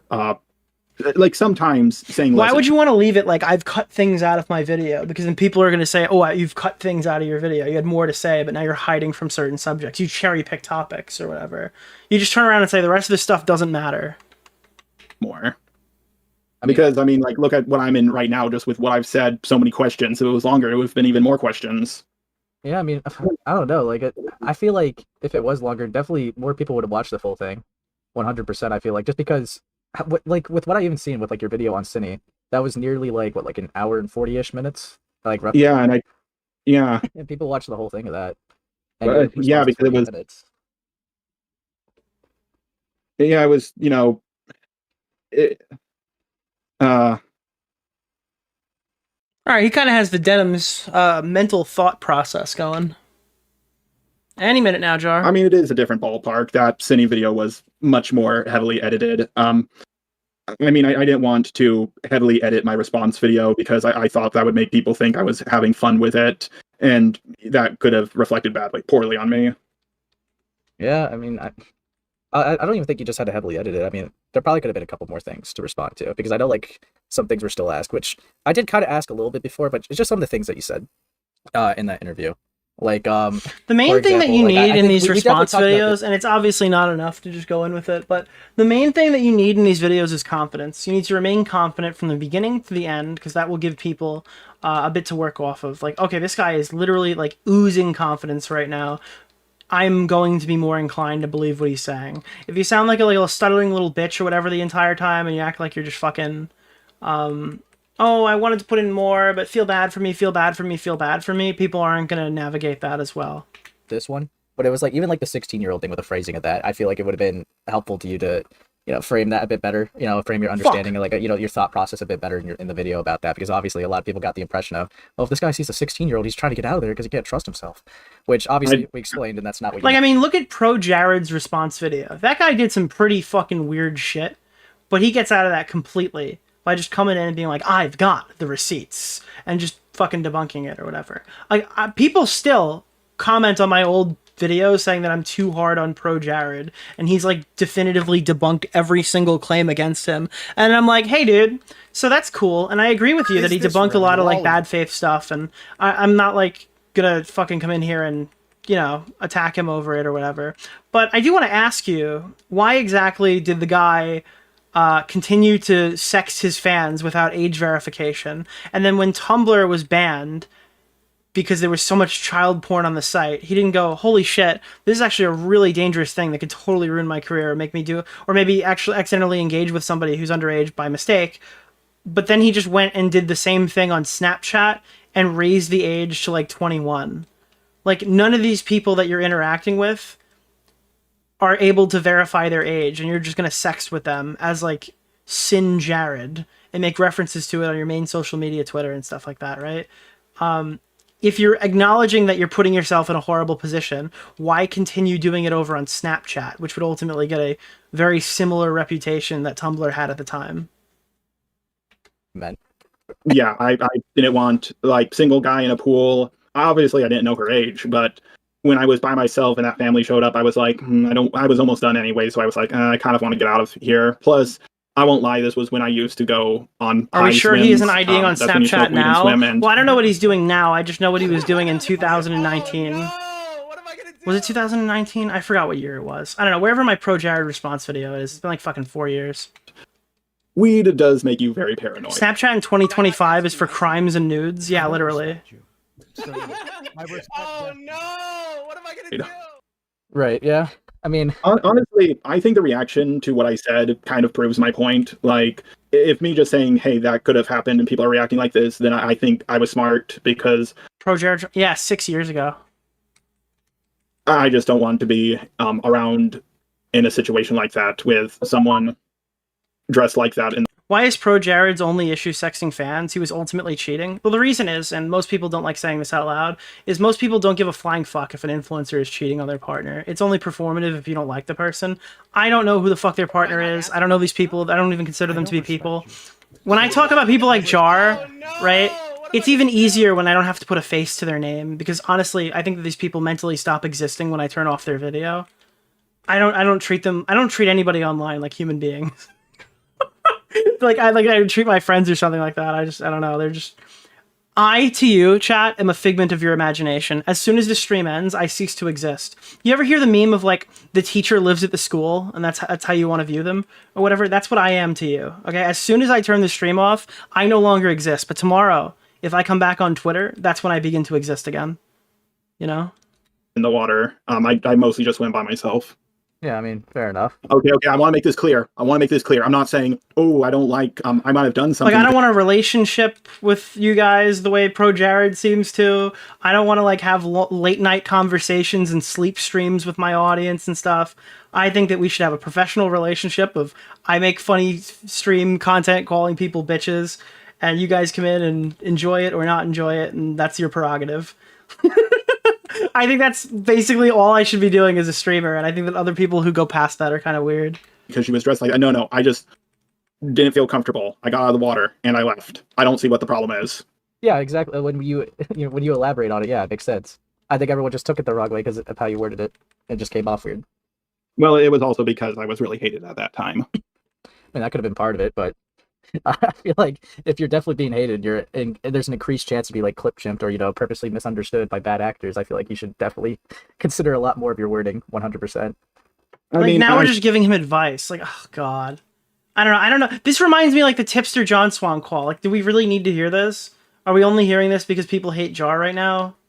I've seen so many videos of men being perceived as predators just by minding their own business and sitting there, so I don't want Okay, now this is getting interesting. Where the fuck did that come from? to be put in a situation like that myself. Yeah, I'm not saying stay in the pool, Jar. No, I'm not I'm not saying that. I understand your thought process now.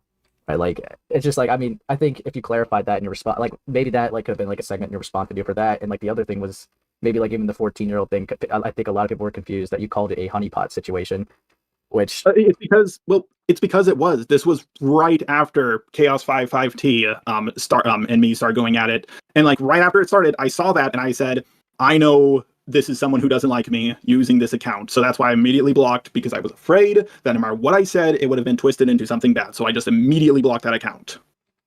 Yeah, I mean, I think like it was even like that Chud that said it, like just using the word honeypot just kind of like implies that there's... All right, guys, I gotta be honest with you. I don't care about this. I'm sorry. I gotta abort this segment. We're halfway through this call, and there's not a single thing that's entertained me the entire time. So I imagine that there's a huge percentage of the audience that really doesn't give a fuck here. I think Queeman's covered this call. Maybe you can watch it through him. I think Beckett's covered this call. You can watch it through him. I don't care. I need Jar to make a video for it to be funny. What is this? Just a Robot's interview at Mally Malware? Yeah, I don't care about this either. I don't know, guys. I'm sorry. I'm really struggling. I don't know a lot about the art CC stuff, so I don't think it's super fucking... I don't think I'm the guy to sit here and do this for an hour. The Molly call is more funny. It's definitely more interesting. Yeah, but I don't know any of the old lore. I think that it's better served on Beckett's channel. Beckett or Queeman or Chud even. I think, did Chud cover it? It's just a... Yeah, I don't know. Queeman gave up. Yeah, like there's just nothing there. It's just a waste. All right, guys, I'm doing the Destiny thing. We've done a ton of Destiny coverage on the channel. People were pointing out, like, saying, like, oh, you need to cover this, or you need to cover that. Like, there's been, like, a whole organized thing to go after everybody who ever knew Destiny and stuff. And now, simultaneously, Hassan Piker's been exposed a week later. through the Content Nuke video, and now all the people who are launching like the manhunt are going after all the people who were launching the manhunt last week are sweeping this week. It's really funny. As expected, it's been actually super hilarious to see all this stuff go down. I took a little break from Destiny content because I think I posted 6 videos in the span of 7 days, going through, I think 3 of them were updates on Destiny, so the initial allegations, 1 update video, and then like the final reaction to his stream. And then simultaneously, I did a separate stream VOD for every single major other player, right? There's one for Erudite, which I believe was a 91% or like a 90.8%. That was the lowest liked video in a while. Ultimately, though, the one where I doubled down in the next video is like a 93%. So it took a day for people to agree with me, and then they did. Then we covered, so Erudite, Dan, and President Sunday each had their own VOD, and then 3 for Destiny. So those were all posted. And then all the Hasan stuff at this point, I think like at least 6 VODs for the Hasan and Ethan Klein stuff have come out. All those are 90. I covered these stories back to back, and every single video is 90 plus. Most of them are between 92 and 95%. So despite the fact that I'm going over both communities that absolutely hate each other, it really hasn't impacted how the videos have been received. So that's good. You guys have been super supportive so far. I said I'd watch the Content Nuke Destiny video, but I wanted to let it breathe for a bit. So now I guess as good a time as any. Is this the last segment? Yeah, this is the last thing we're doing of the day. I figured it would be a good way to end off because this is like an hour and 30-minute video. Yeah, I'll probably skip around a little bit and go from section to section, but because I don't think I'm going to watch it for 3 hours, but I don't wish to bring... This was posted, I think, just before Ethan Klein's Content Nuke, in that little lull between the time where the Destiny allegations were made, and then Ethan dropped his video. Stephen Bennell Kind of popping in. So let's hop over here. I don't wish to bring anybody any more harassment than they've already received, but you have to understand that at this point, I'm kind of being pushed into playing my entire hand. There will be no vague allegations today.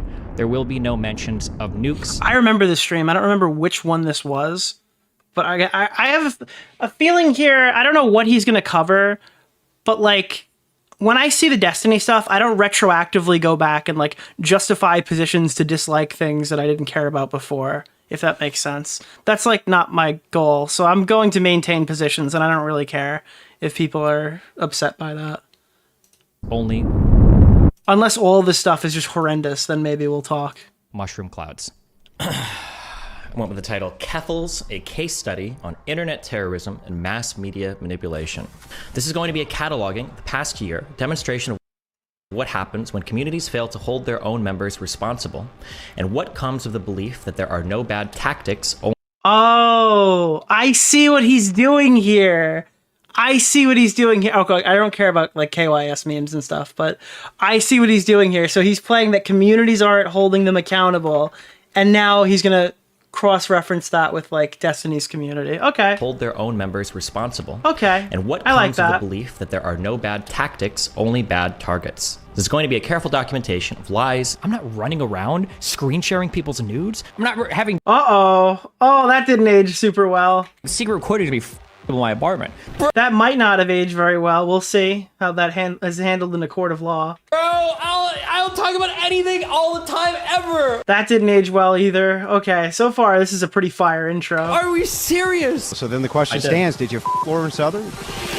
That didn't age well either. Oh man. Oh boy. What is Bunty King to you? Woo-wee! Okay, chat. My expectations are already met by this video. I didn't have super high ones, but for the first 48 seconds, this is way better than what we were watching before. Who made this? Ryan Beard. Scams. Every single person on the internet that is pushing NFTs is just trying to find a bigger sucker. You can basically buy and sell, or you can Dude, I own the NFT, dude. My Destiny NFT. like Twitch clips, and you get an NFT that you can get autographed by the streamer. And you know what? If you buy it, I can go right up here and click autograph, and I can sign whatever NFT you want me to sign. Okay. I have mine autographed, dude. I think the site went down. The issue with that is I don't think it was a real NFT. It was literally just buying the rights to have a clip on their site. Like you couldn't put that NFT in a wallet.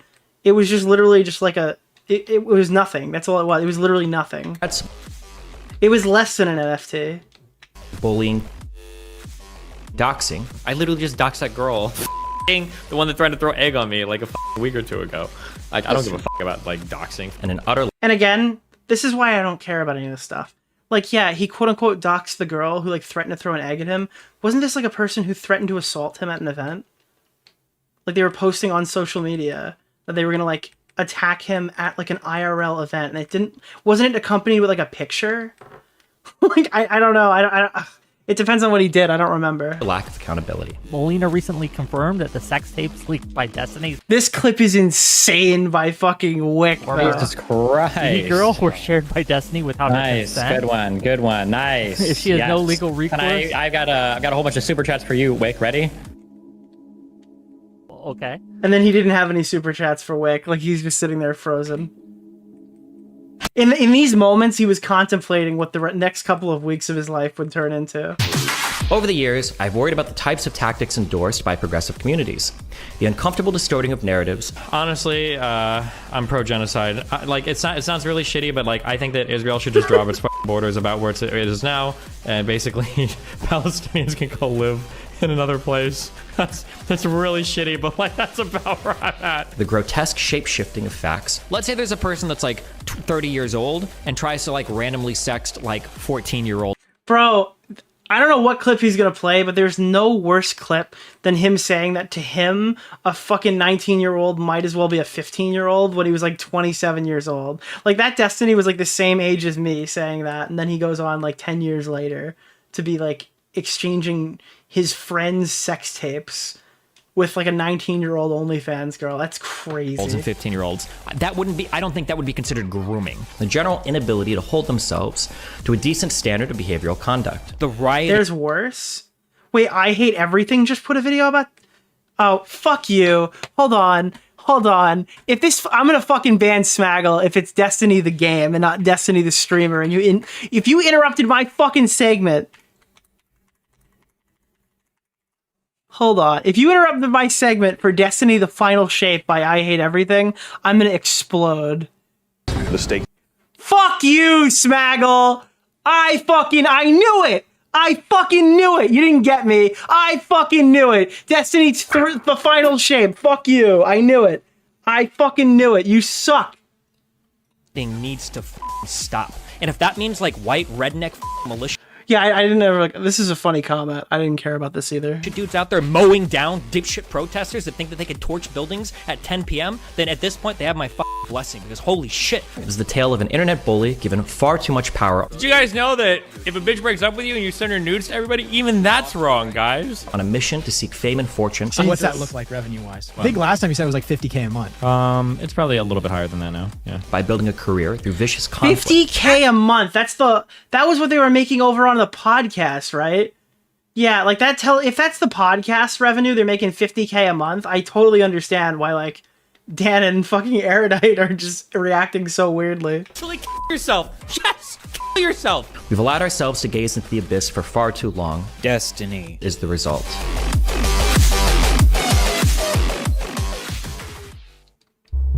On January 8th, 2025, the streamer Destiny's ex-wife Melina accused him of sharing pornographic videos of her without her consent to a 19-year-old young woman over Discord. Something I can't, like I'm not gonna go into detail of anything, but there's plenty of people that's wondering this, but I feel like this should be obvious. Nothing has happened with consent with anyone, not me and not anyone else. Like there's been no consent. On January 21st, 2025, one of Destiny's close friends named Pixie accused him of also sharing pornographic videos of her. So Pixie obviously being the main person who's come out against Destiny, putting out the twit longer. If you're not up to date, but I imagine everyone is. Without her consent. Destiny later revealed that this Dude, Rose is Coming is the name of the fucking user. 19-year-old he had sent these pornographic videos to had allegedly been hacked, leading to these videos being leaked on the internet. Most people seem to think it's her. I don't know why, but I mean, it's plausible that it would still be her. I think a friend of mine's account from that I talked to like 3 or 4 years ago ended up getting compromised, and you know, sometimes you just gotta. Sure, of course, compromise. Nobody would ever do that. You just gotta roll with the memes. It is what it is. What do you want me to say? What do you want me to say? Okay. Later on that same day of January 21st, one of Destiny's previous close friends named Cherry not only accused Destiny of sharing a recording of them having sex without her consent, but also of recording her without her knowledge. It's funny because Denims is like, well, Minecraft YouTubers are oftentimes sex pests, therefore I believe that George Not Found is guilty. But like, that's like kind of the same, like people are saying that about that, but it's like, then when it comes to Destiny, it's just like, well, I think I can reasonably come to the conclusion that this Cherry stuff is probably correct, considering that like he's already distributing his friends' naked pictures. People think those are like the same thing. Like you can come to the conclusion that like it's plausible that Cherry is telling the truth based off the fact that like Destiny is already leaking his friends' fucking images. I mean, who's to say he's not recording them? But then Denims is like, listen, guys, Minecraft YouTubers are oftentimes sex criminals, so I'm gonna just assume George is guilty. I don't know. Knowledge. Destiny has since admitted to sharing. It's like she doesn't understand how to navigate, like, I don't know, anything. Sex tapes of Pixie and The Melina LeBron James defense? without their consent. Cherry's allegation is still just an allegation, but she has recently filed a police report against Destiny. This is Alright, so he's handling this well, too. the story of Stephen Bennell II, a man given far too much power and the ways he has abused this power for his own personal gain. It's crazy. I couldn't stand Ryan Beard for years, but in like the last calendar year, all of his takes have been pretty reasonable. He comes in chat, he's been cool. Like, I'm kind of shocked about this. Like, when we were talking about the Bo Black stuff, Bo Black's like, came out to Ryan Beard. That was like while we were all fighting with Ryan Beard. So I was like, wait, what the fuck? You talk to Ryan Beard? But like, that's not modern Ryan Beard. Hi, so this video has been a long time coming. I've been slowly collecting evidence about this man Destiny here for about 3 years now, and I don't know about you, but I think it's finally time to take this motherfucker down. Who is Destiny is widely hated by a variety of communities See, Jar, this is the confidence that you needed in your response video. across the internet for a variety of reasons. But no matter how hated Destiny became, he always had a strong army of sycophants that would defend him no matter what he did. However, recently, almost all of his orbiters have abandoned him. Orbiters are what he calls his friends who stream with him. Basically, the implication is that Destiny is this massive planet, and all of his friends are these little planets that orbit around him. This has created an ecosystem where most of Destiny's friends rely on Destiny's success for fame and money. And because most of these people rely on Destiny for money, which, by the way, is simultaneously what you're seeing with Mike from PA, what you're seeing with Denims, what you're seeing with fucking Brogan, all these people who are like Hassan Piker waiting rooms. This is why they're not going to give any reasonable takes about Ethan Klein. This concept exists outside of Destiny. It is a very common topic. They've done a remarkably good job at sweeping allegations against Destiny under the rug for years. However, these recent allegations against Destiny have been so egregious that the majority of even his— Who's the orbit? Who's the planet? Nick or Augie? Well, me and Augie have never been more separated, I don't think, in the entire time we're on YouTube. We were probably closer when he wasn't even making content in terms of just like overall, like me and Augie are covering different subjects. We're streaming on different days. We're not collaborating a lot on streams and stuff, but like we share a percentage of the audience. It's absolutely a thing.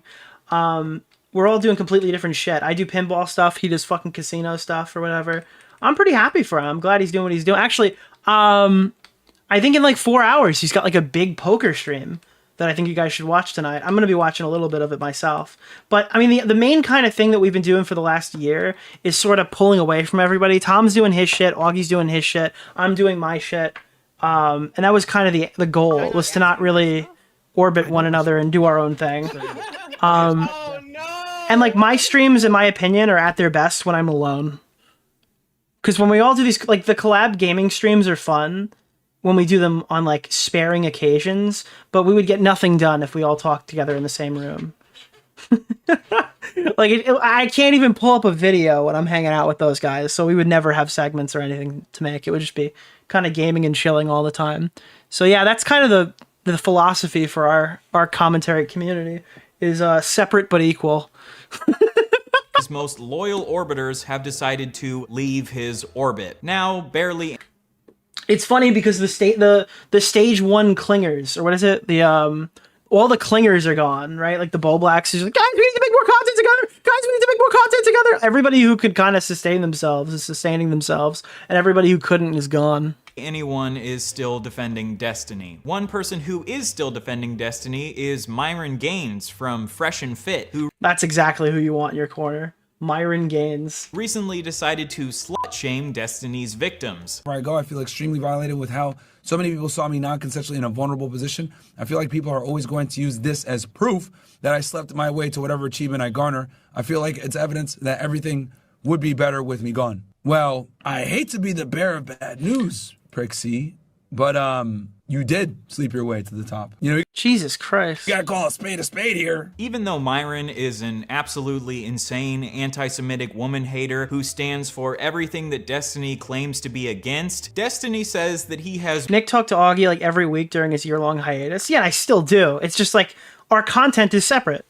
We don't pop in everyone's streams all the time and stuff. If anything, I'm closer with like content-wise with Chud than I am with them. More respect for Myron than for anyone else on the internet. In all of my years, God, this feels so shitty. In all Wait, what? my years doing content, I have more respect for Myron than any other individual. That's got to be out of context. Surely that's out of context. Apparently, the amount of respect that Destiny That's a meme, right? has for you as a person is... All right, is that clipped?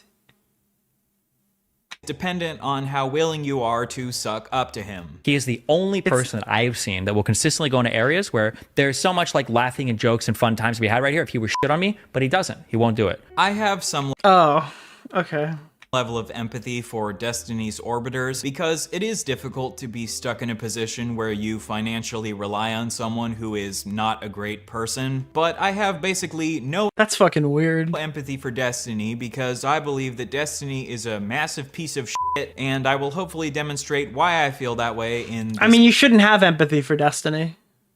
video. In this video, I will go through nearly every harmful action that Destiny has committed over the years and then allow you to come to your own conclusions on whether or not you think this is a person who deserves anyone's admiration or respect. Before we jump into Destiny's actions from across the years, I think I should take a little bit of time to dispel some possible well poisoning that Destiny or his community DGG could try to... And it sucks that he has to do this, but he absolutely does. In the past, like, this video would get completely disregarded before it even gets anywhere. Attack me with. The first accusation they might throw at me is that I'm obsessed with Destiny. This is an accusation they like to throw at anyone who criticizes Destiny. Personally, I don't think it makes me... It's funny because watching this while we're talking about Hasan Piker shows us how common... I don't even think I realized how close these communities actually were. Like, a lot of the criticisms that we've levied toward Hasan's, like, insulated cult is the exact same thing that's been going on at DGG. Like, it's really one for one. It's two sides of the same coin. Which kind of makes it crazier that Destiny would constantly go after Hasan for stuff that, like, his own community actively participates in. Me obsessed with Destiny that I've been researching him for the purpose of criticizing him. None of Destiny's fans accuse me of being obsessed with... Hasan was a Destiny orbiter? Yeah, but that doesn't really impact what I'm saying, because when Hasan was outside of Destiny's orbit and he had to go build his fucking career again, he was never really big when he was with Destiny. He was kind of a sideshow.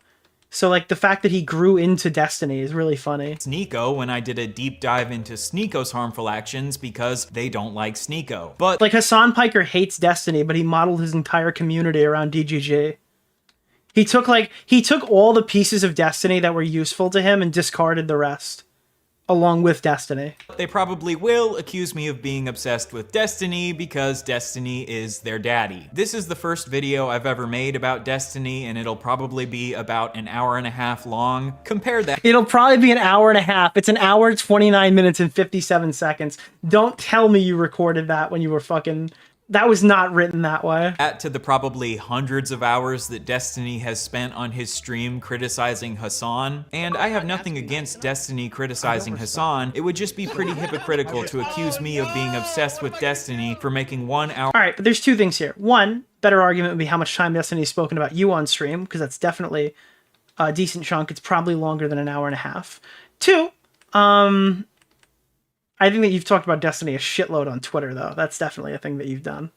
But whatever. It doesn't stop your point or whatever. It's kind of a meme segment, because I don't think anybody's going to say, oh, you're obsessed with Destiny. Why are you covering the new major allegations against him? Hour-and-a-half long video about him, while Destiny has talked about Hasan for hundreds of hours. Destiny has written multiple incredibly long manifestos criticizing creators like Vosh, Keffels, and Bob7, who Destiny believes have wronged him over the years. The Bob7 one is crazy in hindsight. I find the label of manifesto a bit cringe. I see nothing inherently wrong with Destiny writing manifestos to chronicle the bad behaviors of these creators. So, in the same way, I guess this will be my manifesto against Destiny. And if you have an issue with me making this manifesto, I hope you will stay logically consistent and also criticize Destiny for making manifestos about Vosh, Keffels, and Bob7. If I had to predict how Destiny himself would respond to this video, he would probably respond with something similar to— Again, I don't know. I don't want to nitpick, but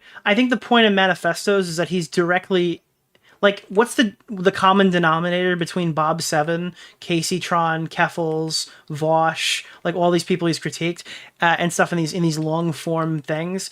It's beef. Like, it's the fact that he's had back and forths with these people, right?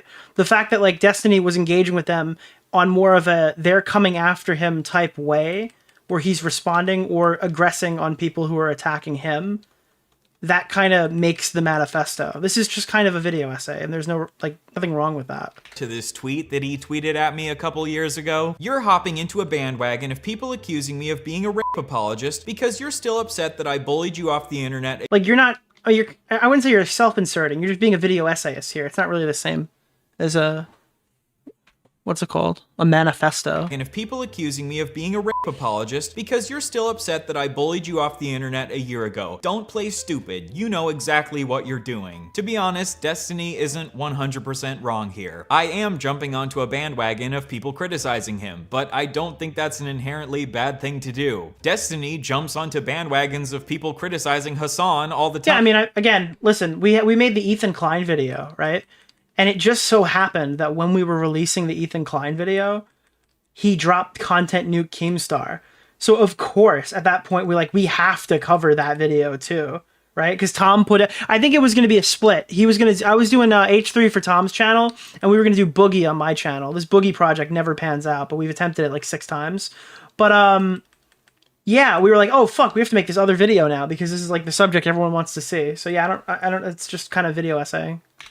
When Ethan Klein makes videos attacking Hasan, Destiny jumps onto the bandwagon. So when a bunch of people on the internet are criticizing Destiny right now for sharing women's sex tapes without their consent, hell yeah, I'm gonna jump onto the bandwagon and roast the shit out of him. And enhancing this argument, Destiny coming out being like, I'm not gonna do drama anymore, guys. It's really toxic. The minute he starts getting absurd criticism from every angle is fucking hilarious. It's like the #1 thing these guys go to.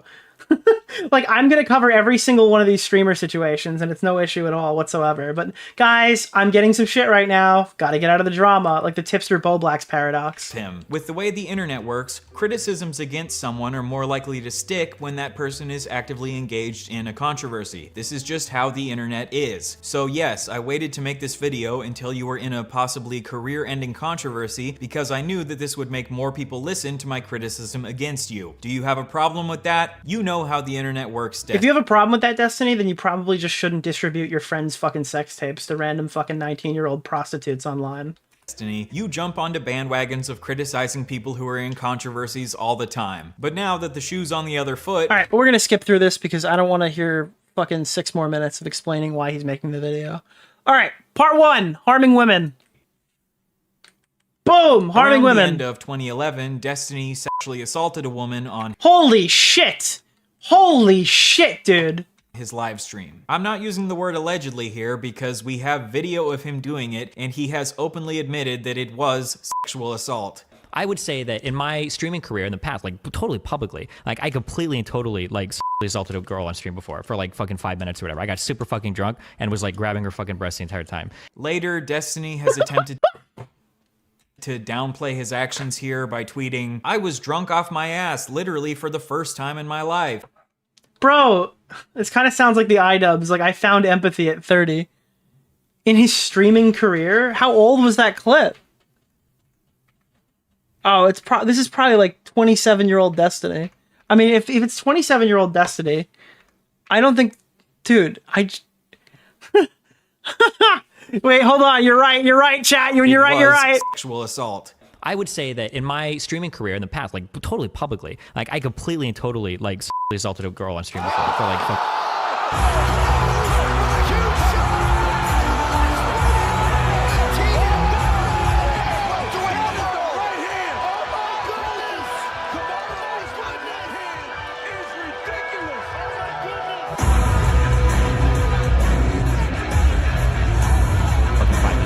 Super fucking drunk and was like grabbing her fucking breast the entire time. Later, Destiny has attempted to downplay his actions here by tweeting, "I was drunk off my ass, literally for the first time in my life." And he said that at the time. Wait, I love how. All right, you know what? This kind of is a manifesto. I was wrong, because every single tweet that pops up on the screen is Destiny responding to Ryan Beard. He's not self-inserting. This is a manifesto. You're correct. Later, Destiny has attempted. I was wrong, chat. I made a mistake. To downplay his actions here by tweeting, I just realized he's downplaying his allegations to Ryan Beard. Okay, fine. Drunk off my ass, literally for the first time in my life. And he said that at the time, he didn't understand how bad it was, but now, looking back years later, he understands that it was reprehensible behavior. And at the time, I figured like, oh, well, you know, we're gonna fuck anyway, like it doesn't matter, like she's chill or whatever, like I'm drunk, it doesn't matter. Like at the time, I'm thinking like, you know, oh, it's not a big deal. But like looking back, I'm like, okay, wait, this is like really, really, really reprehensible behavior. But if you go back and watch the clip, immediately after assaulting her, he says, "Listen, I'm gonna apologize to you so much tomorrow." Listen, I'm gonna apologize to you so much tomorrow. Why would you need to apologize to her tomorrow, Destiny? Is it maybe because you understood that what you were doing was wrong? To me, this shows that even in his incredibly drunk state, he knew that what he was doing is wrong. Yeah, and that's fair. obviously being drunk does not absolve you of your actions. Otherwise, we wouldn't criminalize drunk driving. You've come here to this stream to defend drunk drivers to me. This is a common tactic with Destiny where he'll half take accountability for something, but half try to downplay it by saying, "Oh, I was so drunk at the time. Oh, I didn't understand how bad it was at the time." But I'm calling bullshit. You understood that what you were doing was bad, even back when you did it, because you were an adult, not a baby. According to this woman, Destiny has never directly apologized to her, even though she would like him to. She acknowledges that he has indirectly... Wait, for some reason, I thought that he apologized to her and she said it wasn't a big deal. Would love an apology. I don't think he ever will. This is from 2023, but everyone was there. Even hell, the streamer viewers could see it. We didn't make him drink. We were all drinking, and that wasn't a pass to grab anyone on stream. The whole trip was odd. He's apologized on stream and such indirectly. It's fine. I know he regrets it. Jesus. Apologized on his stream, but my question is, did he apologize on his stream to save his reputation, or did he did because it was brought up, because he probably. was genuinely remorseful? I will allow you to answer that question for yourself as we go through more of Destiny's pattern of behavior from over the years. In 2012, Destiny shared private nudes of a woman he had been sexting named Blue Tea with. So this is from this is the thing that we found out in the what's it called video, the President Sunday one. Destiny will often claim that the reason for his actions are because he was provoked into doing them and he had no other choice. I'm kind of being pushed into playing my entire hand. But here, there was no provocation. He just thought it would be funny to share this woman's private nudes with his friends and joke about how fucking hideous her face is compared to her beautiful body. And he also insulted her because he thought she looked like Shrek. So he shared a woman's private nudes without consent for the purpose of degrading her. In response, which, by the way, is so comparable to what he's done with fucking Pixie, because obviously he's looking for an ulterior motive, like he wants to hook up with the girl, so that's the different part. But like in the messages with Pixie, he's degrading. Oh, not with Pixie, with the 19-year-old prostitute. He's literally degrading Pixie by saying like she gave bad head in this video. This is like the only one I have, right? Like it's just disgusting behavior. Blue tea, and it's even worse than the blue tea thing, in my opinion, because it's his friend too. It's like it's even worse than that one because he's done this to his friend, someone like he's met her dad and stuff. Like it's just disgusting. Hacked Destiny. But yeah, definitely a pattern of behavior. And I don't think we needed to establish pattern of behavior because if I had to guess, the Grinder guy was absolutely not like distributed with his thing. And Melina is saying the exact same thing, that like nobody there was actually consenting to this stuff being redistributed. So It is a pattern of behavior, but I think we already established that. And tweeted out pictures of his dick. Obviously, I condemn this woman's actions. She posted revenge porn of Destiny, which is never justified. But don't forget that the situation... That's the crazy thing is, like, I always knew the story of Destiny's dick getting leaked, and that, like, all of his fans posted their own dick What is pics. Bunty King to you? Right? Who is Bunty Like, they King? all posted their own dick pics in solidarity with Destiny, but I didn't know that the reason why this happened is because he distributed, like... I mean, that's probably a closer argument to revenge porn, but I don't want to use, like, legal words, you know what I mean? Distributed someone's naked pictures. Well, I guess maybe not, because it wasn't... I don't know. I guess there's intent on that one. I don't know. Do you need intent? I don't care. Whatever. Distributed naked pictures. that provoked this was Destiny maliciously sharing her nudes without her consent. On Reddit, Destiny replied to her by saying, "I can't imagine how you can think that people will never ever ever talk about anything personal or private amongst their friends. Maybe I'm just stupid, but I can't see myself caring at all if you shared pictures between your close friends, especially given the fact that I'd never see any of them in real life." So, in this comment, Destiny is admitting that he did send the nudes without consent, and he's attempting to downplay his actions. A couple years later, when one of Destiny's friends named Bob7 allegedly shared a woman's nudes without her consent, Destiny said that this should be life-destroying. Bob7 shared Which, nude by the way, photographs of multiple women after I do think that should be life-destroying. That's why I think it should destroy Destiny's life. pressuring one to post one without their consent. But I do believe... But now it's like in the Bob7 one, it's so crazy because all he was arguing was just sharing it over screen share with a person, not even sending a copy. One that, like, if everybody didn't record it, it would just be lost there forever, which I think is what happened, right? No, I don't think anybody saved it. Even that should be fucking career ruining. But Destiny distributing it for, like, sexual pleasure.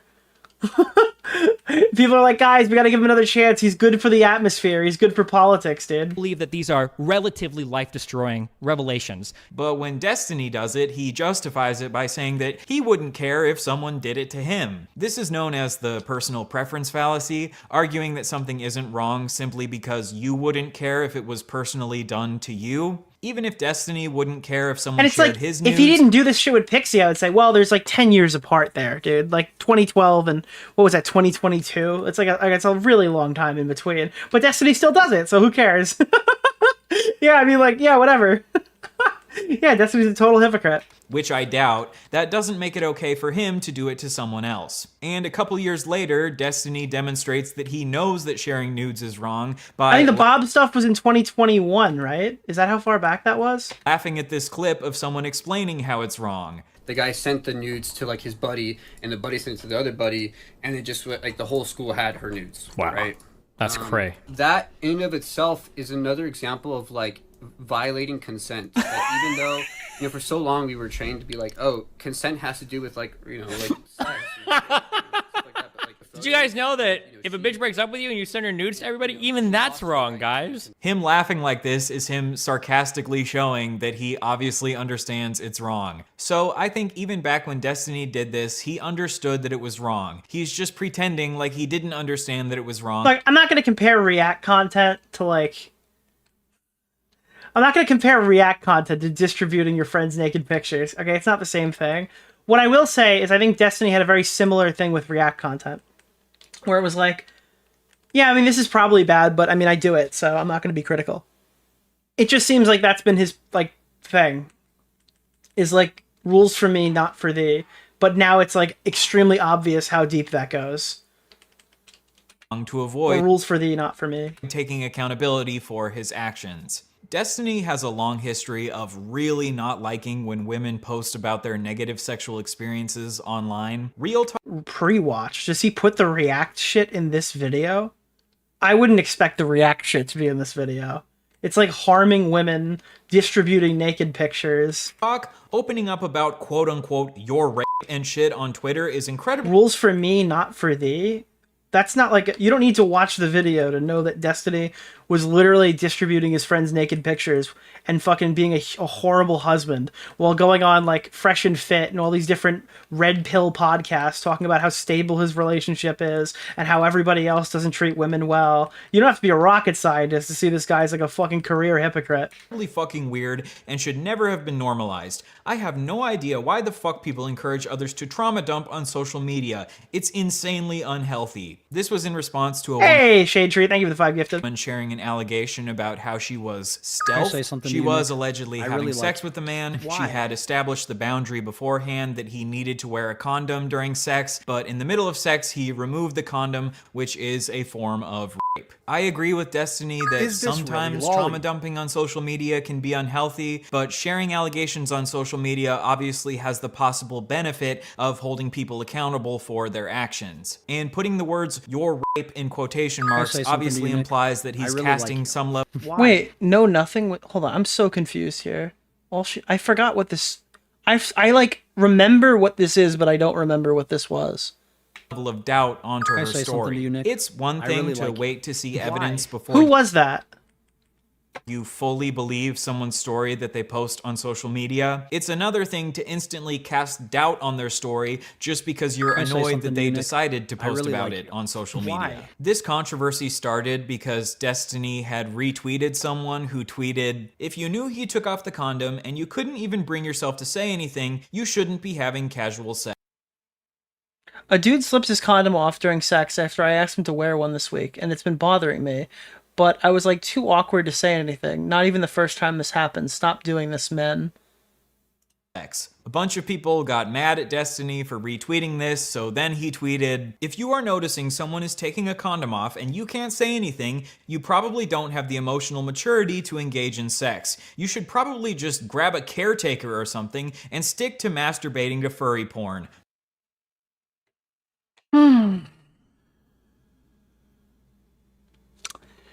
All right. Listen.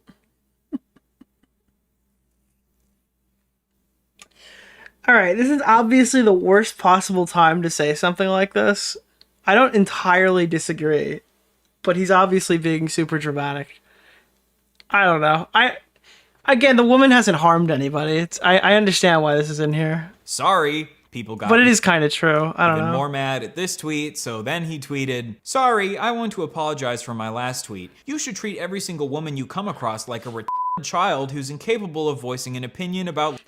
Yeah, I mean, I don't know. Literally. This isn't the worst thing he's ever said. I just think it's completely out of pocket to say that to somebody who's not even talking to you. Ideally, you would bring her dad along to every fuck so he can guide her through the process. First of all, she did clearly assert her boundaries before sex. She just struggled to reassert her boundaries when this man started raping her because this made her so uncomfortable. I agree that if you struggle to reassert your boundaries during sex, this could make it more likely that you would end up being harmed during sex, and we should obviously encourage people to assert their Okay. All right. I don't have a problem with how Ryan Beard says it then. boundaries during sex. That's fine. As much as they possibly can, but rather than show empathy for women who struggle to tell men to stop because they're so terrified. I get it. Just don't take the fucking condom off. I get it. I get what you're saying. As long as you say that and you preempt that statement, I don't have a problem with that. They're being raped. Destiny decides to insult these women. I think there's like a certain level of infantilization that people do with women and expect them to... What the fuck? Dude, what? Oh, huh? Okay, sorry. I think there's like a certain level of infantilization that people do with women online where they kind of just remove all agency from them and stuff like this. And it like reinforces this situation where you wouldn't be like...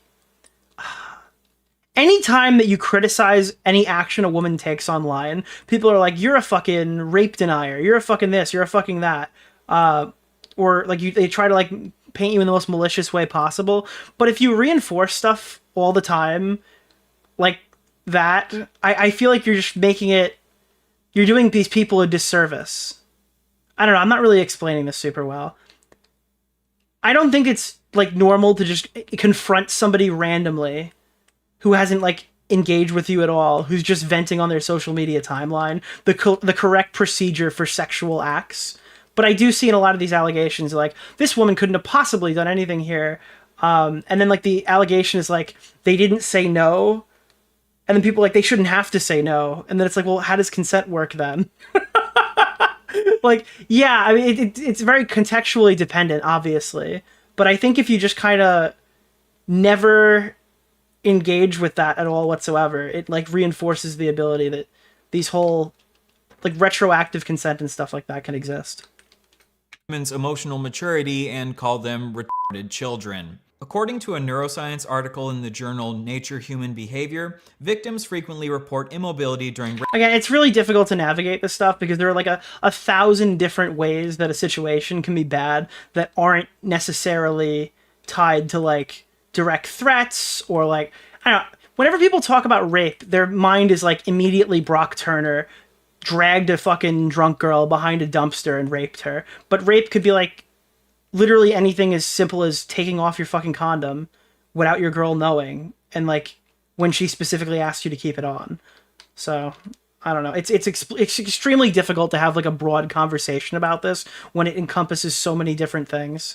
And sexual assault, often using the term freezing. Neuroscientific evidence suggests it's all a violation of consent, yeah. And threat can block cortical neural circuits for action control, leading to involuntary immobility. And this sort of immobility can manifest as physical immobility or verbal immobility. A 2017 Scandinavian... You got to take responsibility. I don't like even terms like that. What I'm trying to say is if you take this situation, let's say this girl's asking for constructive criticism and all the responses are like, yas queen, yas queen, yas queen, he shouldn't have done that. And every single person who says, hey, by the way, you should have stopped him when he took off the condom and not let him continue or whatever.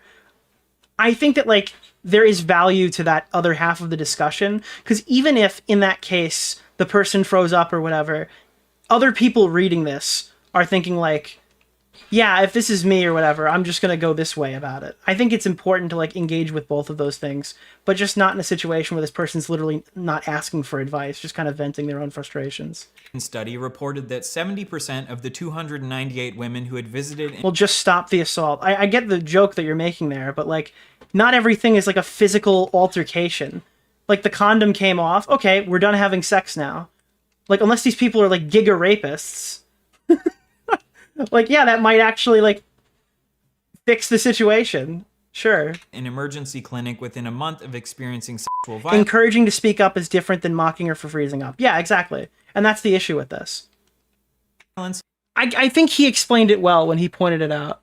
Possibly can, but rather than show empathy for women who struggle to tell men to stop because they're so terrified while they're being raped, Destiny decides to insult these women's emotional maturity and call them retarded children. Like, I think he handles this better than I've explained it. According to a neuroscience article in the journal Nature Human Behavior, victims frequently report immobility during rape and sexual assault, often using the term freezing. Neuroscientific evidence suggests fear and threat can block cortical neural circuits for... There's a lot to contextualize. Destiny is not useful. Where is that? Hold on. That was good. Wait, I want to pull that back up. Where'd it go? Fuck. Where'd it go? I totally lost that comment. It was good. Shit. For action control, leading to involuntary immobility. And this sort of immobility can manifest as physical immobility or verbal immobility. A 2017... Yeah, in isolation, this just kind of looks like one of his 50,000 edgy tweets that he was making around this time that baited debates. Because again, there were tons of tweets like this that weren't aimed towards women. But now this kind of adds different context, right? Where it's like, now I kind of see him bashing victims and stuff like this. And it is completely recontextualized, knowing he's this tremendous hypocrite who treats women like shit.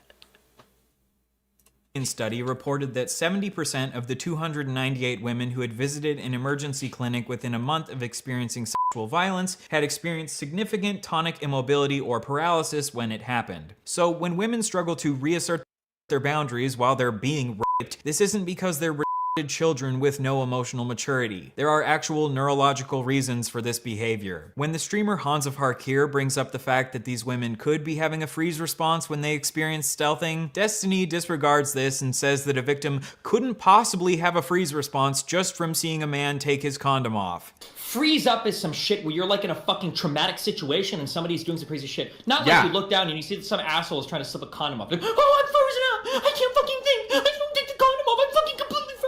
Pro. What the fuck kind of 14-year-olds are you fucking? Are you serious? But according to a 2010 study titled Facing Freeze, Social Threat-Induced Bodily Freeze in Humans, even negative social interactions can trigger a psychological freeze response in some people. The more fear someone is experiencing, the more likely they are to have a... Okay, so... Oh god, I don't want to engage with this, but like, I do kind of think that like, if you're prone to freezing up at something like that, I think that casual sex can be like extremely dangerous. You probably should have sex with people you trust or whatever. I mean, you probably, like, I understand that you could freeze up from that, but if you're like freezing up to the point where you can't speak off of something like that, I do think that you probably shouldn't have casual sex. A freeze response, but even a moderate amount of fear can still induce a psychological freeze response. Because like, that's like an extremely dangerous situation to not be vocal enough with your partner. And that doesn't justify the action of the person taking the condom off, especially when it's in a boundary that you've established. But if you're freezing to the point where you can't speak during that, I think that casual sex is probably a dangerous place. And seeing someone non-consensually removing their condom during sex after you've established that they need to wear a condom. Casual sex is the worst thing for society. I think too many people get hurt way too easily because of it. Well, the thing is with like sex in general, it's just like the more you know your partner, the more that you know what they like or whatever. It's a complete crapshoot with casual sex. It's like it's just like it's a completely different animal, I guess. Absolutely could cause enough fear to induce a freeze response. The way that Destiny chooses to mock these women who claim that they do have a freeze response while being stealthed is just really fucking gross. I don't know what else to say. Oh, I'm frozen out! I can't fucking think! I don't take the condom off! I'm fucking completely frozen! I think this is from the person. Isn't the whole concept for stealthing that you don't know they took the condom off? I mean, like, obviously both is considered stealthing, but I feel like the title of stealth implies that you didn't know. Like they did it on purpose and you found out later that the condom wasn't on. Not that you can't like feel the difference. Who is the retarded child? They said, I've actually been raped, and saying no just made him rape. So I feel like freezing up during stealthing is like a unique thing. I mean, I don't know how many fucking guys are like that brazen where it's like, can you put on a condom? Yeah. And then you just watch them take it off. It's like, I fucking hate this thing.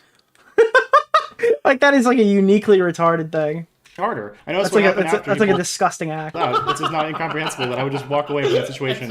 It sounds like she needs to stop having casual sex. To be clear, I don't think that Destiny is saying it's okay to stealth people, but I do think he is choosing to mock women for something that is outside of their control. Obviously, women do have some level of control over reasserting their boundaries during sex, and I think Ryan is being very reasonable with his critique here. We should always encourage people to assert their boundaries as much as possible, but if someone is struggling to reassert their boundaries because of a freeze response when someone is raping them, maybe we shouldn't call them retarded children. After this controversy, the absolutely brilliant trans activist known as Keffels decided to make a false allegation against Destiny. She claimed that Destiny himself had stealthed a woman. I am really impressed because I don't think Ryan Beard 3 years ago would have made it like this. Like, this is an extremely fair critique of Destiny. Oh yeah, meanwhile he stealths people, which is legitimately a form of rape. Insane. As far as we know, this is totally untrue. Destiny himself has not stealthed a woman. He was just a massive asshole to a woman who was stealthed. To give Keffels credit, she did acknowledge soon after this that she was wrong and Destiny actually didn't stealth anyone. Wait, I don't know if he did it. Wait, backing up, I don't actually know if he did it. But Keffels, maybe consider trying to be really Keffels also did this to Chud Logic. Sure before you make these types of allegations against people. Destiny is correct. And it was absolutely malicious when Keffels did it. That spreading false allegations like this absolutely does undermine the cause of the left. Making this false allegation against Destiny allowed him to shift his focus onto your false allegation instead of focusing on the fact that he was a massive asshole to this woman who was stealthed. Unfortunately, many of the people who have tried to take down Destiny over the years haven't been the sharpest tools in the shed. Speaking of tools in the shed, let's talk about the time that Destiny tweeted that he hopes a woman is raped to death with a shovel. In 2015, the porn star Storm Bro, that transition is like when Ethan Klein brought up fucking, oh god. Jesus. tweeted allegations that the male porn star James Dean had raped her. This tweet really upset Destiny because, as we've established, he really does not Wait, this was over another rape situation? like it when women talk about their negative sexual experience. Okay, that is funny. I'm sorry, I didn't know that was the context of that. I just always saw the shovel thing. Fine. Jesus, why not file a fucking police report instead of tweeting? Dude, he's just like Luffy. This. You're fucking disgusting. What a fucking idiot at Stoya. Stephen Bennell, why don't you write us a long list of everything you feel a survivor of rape should do? Then I'll use it to wipe my ass. Survivor of rape. It's rape, not murder, not beheading, not a fatal car crash. Everyone survives. Everyone survives? Okay. Rape. Get over yourself. Survivor of rape here. Hello. It's crazy because what is Destiny, like 36? He must have been close to my age when he tweeted that. That's fucking insane. Oh, want to talk about how hard it is to go on every day? Kill yourself so you don't have to live with the pain. So rape survivors should just get over it because at least they didn't die. And if they're dealing with a lot of pain or trauma because of their rape, they should just kill themselves because if they kill themselves... the pain will stop. Very cool, Steven. I have no idea why anyone has ever accused you of being a rape apologist. This should go without saying, but obviously it's good for rape survivors to file police reports to hold rapists. I thought the shovel thing was related to the burning on the sending a burning cross. I thought that was the same person. It's accountable, but police reports don't always lead to rapists being held accountable for their actions, which is why sometimes it's good to post about it on social media. At least Destiny will be happy that the woman he allegedly recorded while they were having sex without her knowledge did file a police report against Destiny. I thought he was going to say did survive.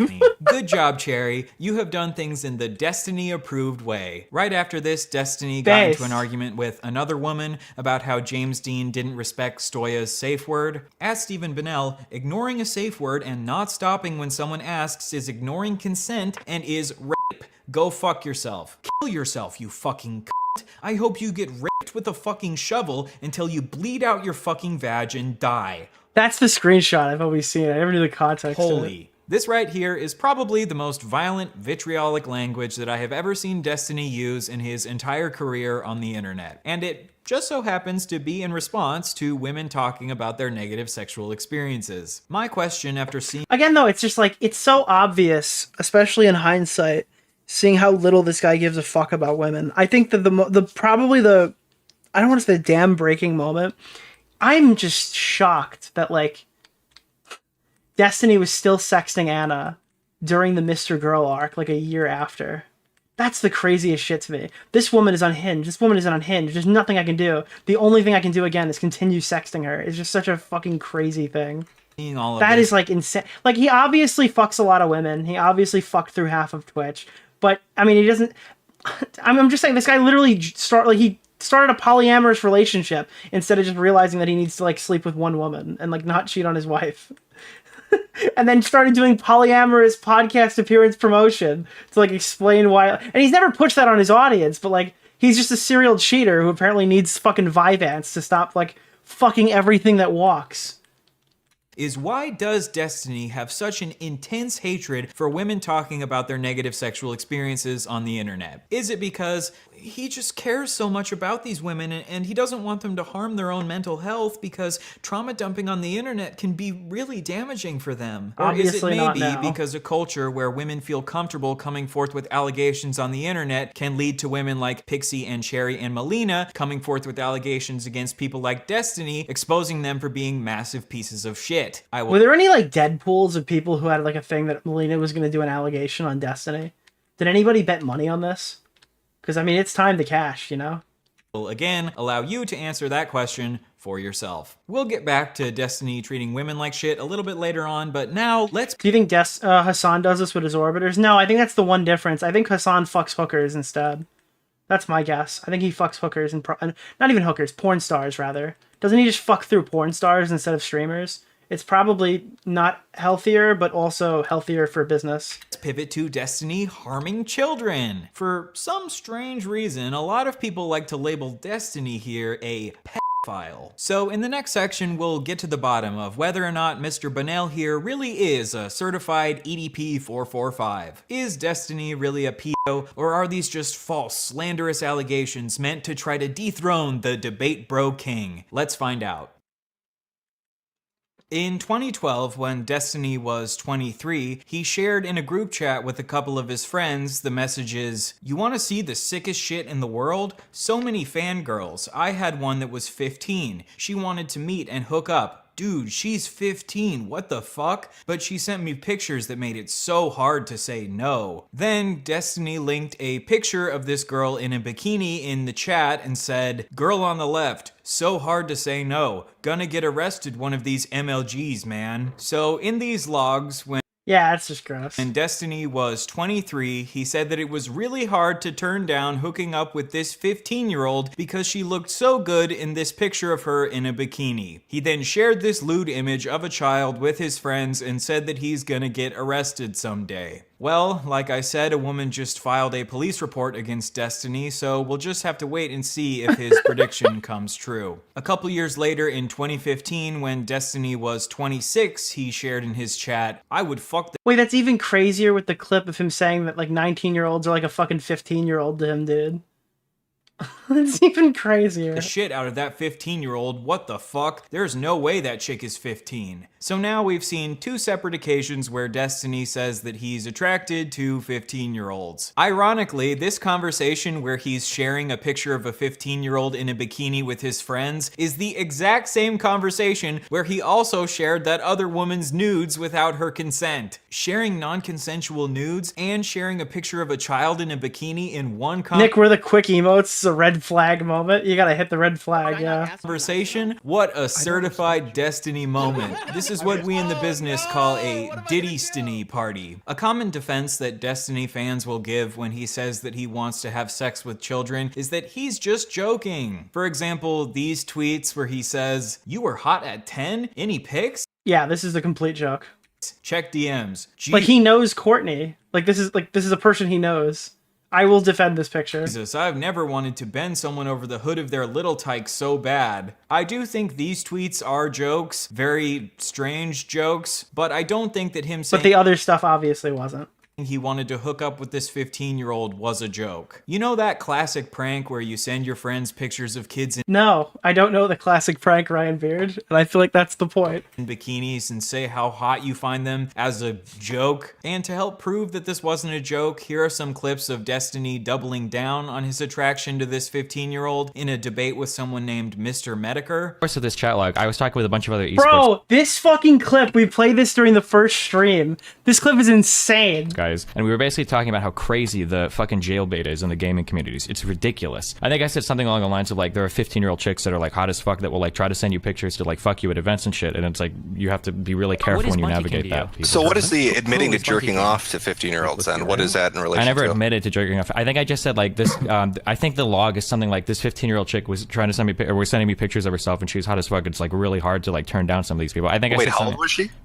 She said she was 15. So you did get pictures from a 15-year-old? Not nudes though. Sorry, I should specify. I think a couple pics of her like at the beach or some shit. But in swimwear? Yeah. So you're getting swimwear pics from 15-year-olds? Yeah. Fucking hell, dude. Yeah, hell yeah, dude. This shit is fucking crazy. Shit is fuck. So, in these clips, he says that some 15-year-olds are hot as fuck. And he admits to sharing a picture of this 15-year-old in a bikini to his friends. So, is Destiny a pedophile? Well, he admitted that he finds some 15-year-olds hot as fuck, and he sent his friends a picture of a 15-year-old in a bikini because he found her so attractive. It's crazy that jailbait was a Reddit community. Yeah, they've done a good job like purging all the weird, degenerate, pedophile adjacent Reddit things down. A lot of arguments with Destiny about pedophilia end up getting wrapped up in semantic debates about labels instead of focusing on the facts of the matter. If you call Destiny a pedo for being attracted to a 15-year-old, he'll launch into a tirade about how This is like the meme where it's like, you ever see, I don't know, it's like the fucking cartoon character explaining things and pointing at the wall. It's about arguments with Destiny about pedophilia end up getting wrapped up in semantic debates about labels instead of focusing on the facts of the matter. If you call Destiny a pedo for being attracted to a 15-year-old, he'll launch into a tirade about how pedophilia is the attraction to prepubescent children, and 15-year-olds are post-pubescent. So therefore, yeah, by I think calling that's like me a pedo, you have— I think that like whenever people bring up like the hebephile argument, I think that they're probably like that is like the biggest telltale sign that the person is weird. Slandered me. So then you go, okay, I guess you're not a pedophile, you're an ephebophile because ephebophilia is the attraction to teenagers. Yeah, that's just, I don't know.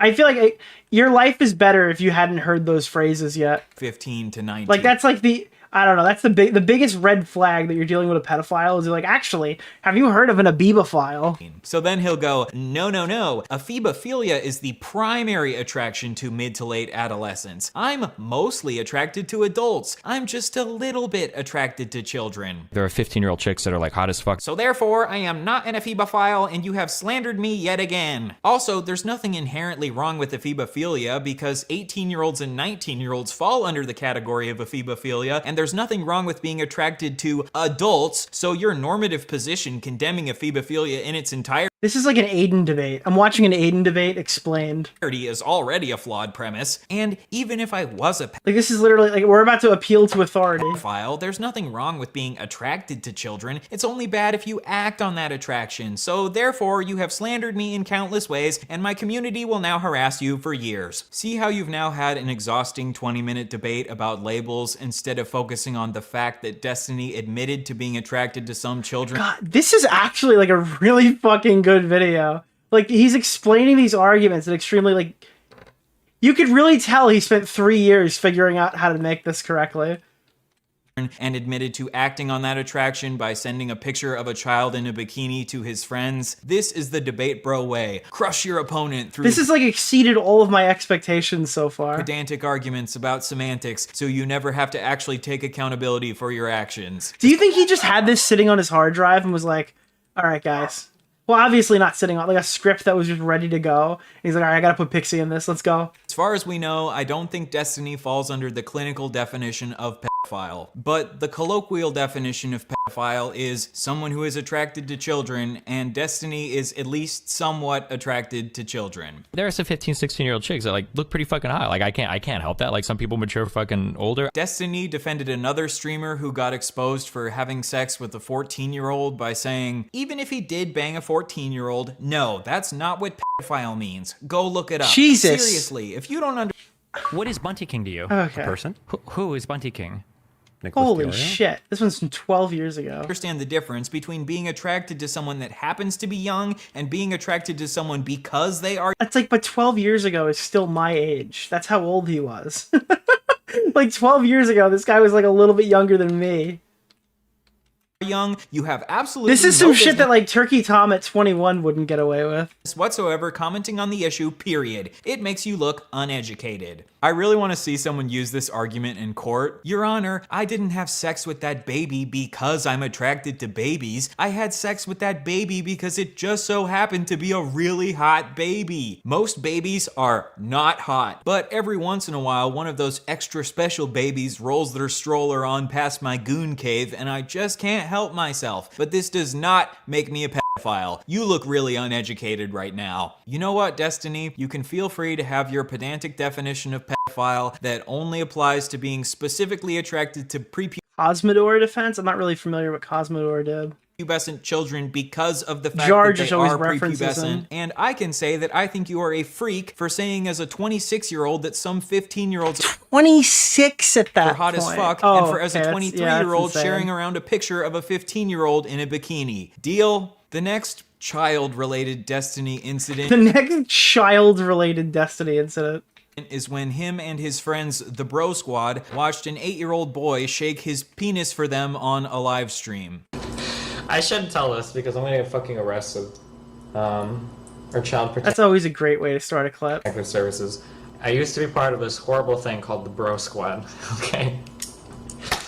Fucking me, if you remember that fucking Cheeks bitch, and fucking a couple other people that have never been on my stream before.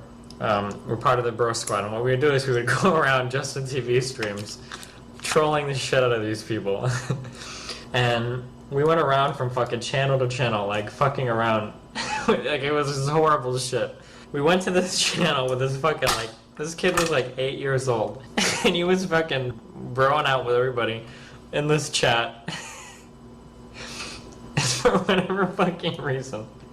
This kid decides to fucking take his pants off and fucking wiggle his 8-year-old dick on stream.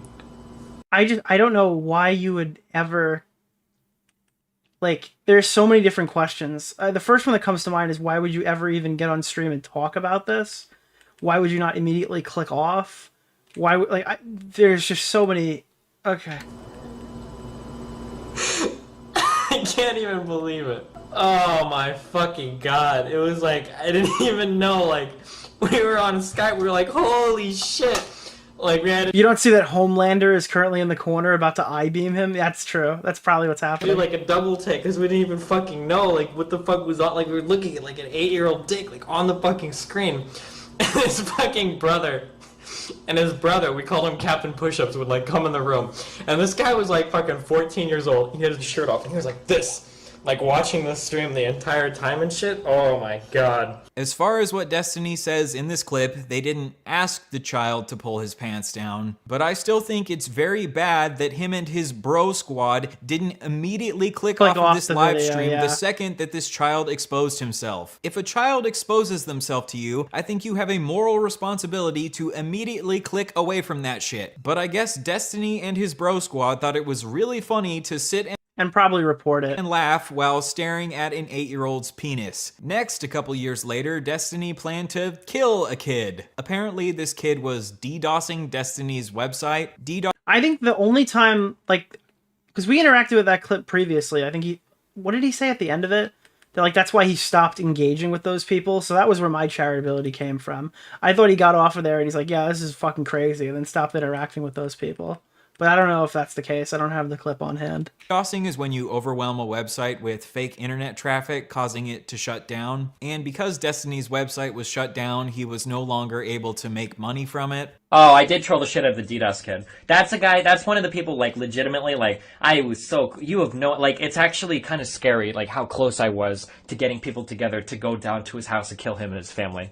Or it would have just been him and his father. Because I didn't know anything about it. Dude, that was some of the most fucked up shit in my entire life. You see, like, dude, listen, if he's gonna say, like, I'm gonna fucking kill you to the kid, I think that would be, like, a little grandstanding, but, like, that's, like, okay, Jesus.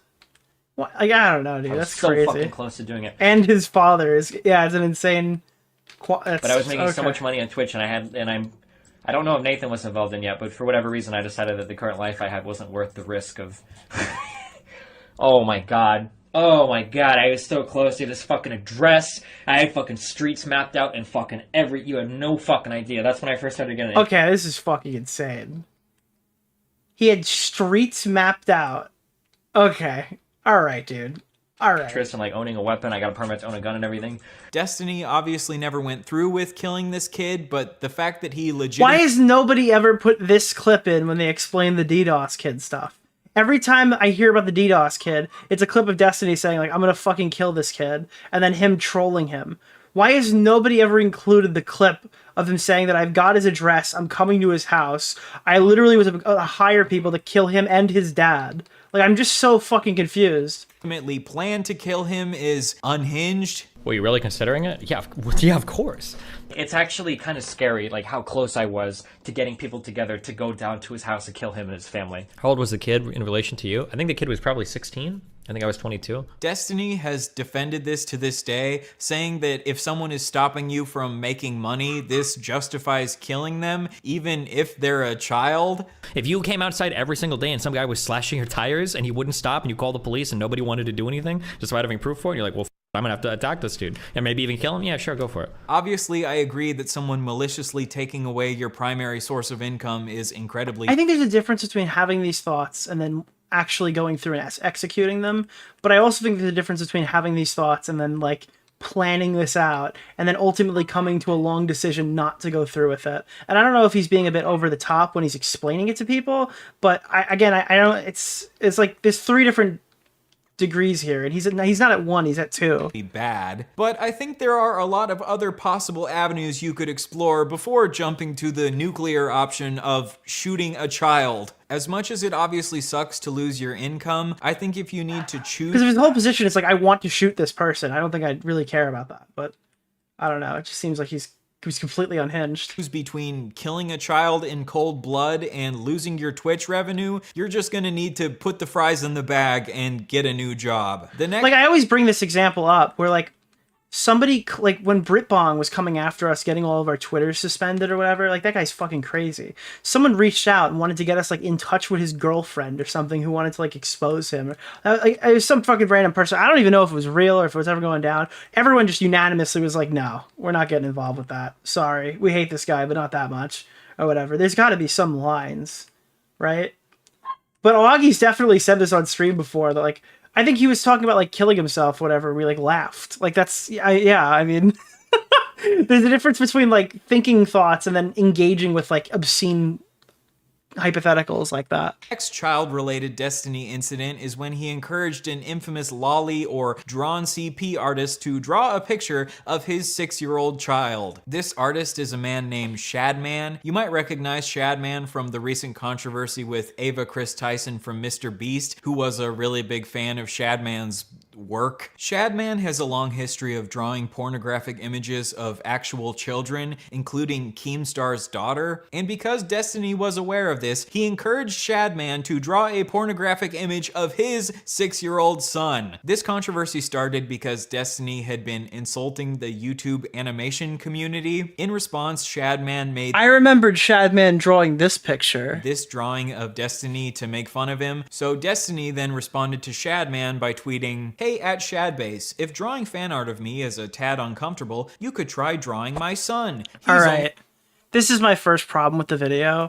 This is obviously an attack on Shadman, right? This is very clearly him taking a shot at Shadman. This is not an open invitation to actually draw his son.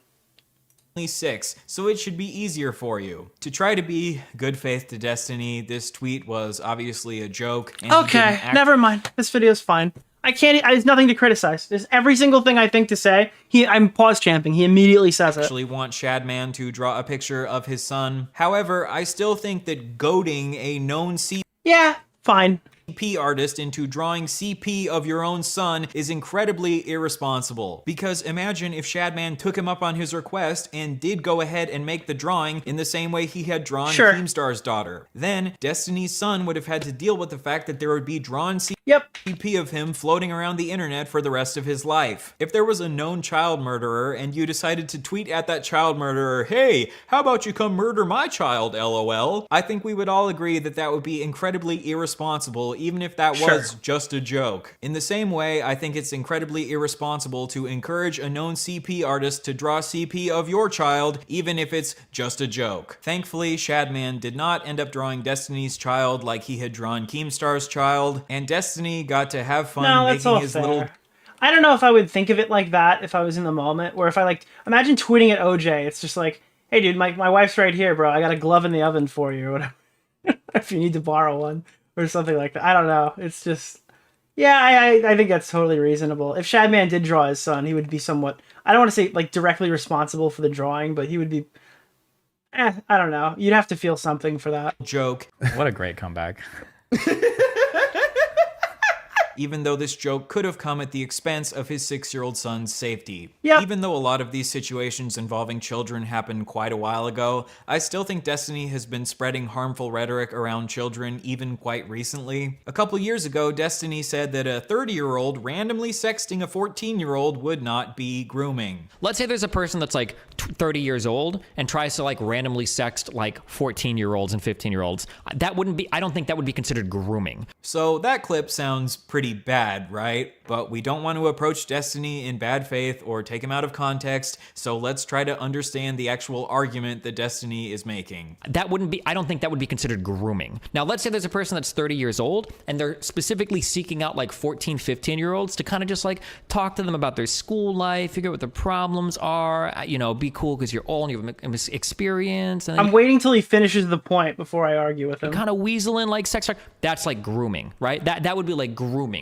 So Destiny's argument is that a 30-year-old randomly sexting a 14-year-old isn't grooming, but if a 30-year-old tries to weasel their way into a 14-year-old's life and slowly manipulate them into sexting them, this would be grooming. But this argument goes against the definition of grooming. The definition of grooming is the action of attempting to form a relationship with a child or young person with the intention of assaulting them or inducing them to commit an illegal act. Guess what, Destiny? Nowhere in that definition does it say that grooming has to be a slow process. Grooming is just forming a relationship with a child for the purpose of sex. A lot of times... Okay, so I don't really agree with this point. I don't think so.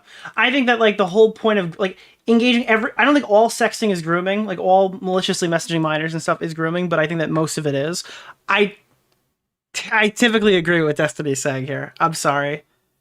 I like the definition he's giving. I don't really think the act of attempting to form a relationship with the intention of committing an illegal act is what he's saying here. So I do think the forming of the relationship is important. If you jump right to sexting, again, this is I don't know. When you're talking about like a 30-year-old talking to a fucking 14-year-old kid, I don't think the distinction is super important. But like the term grooming is so often misused in every single scenario on YouTube. So I don't know. It kind of is worth engaging with it.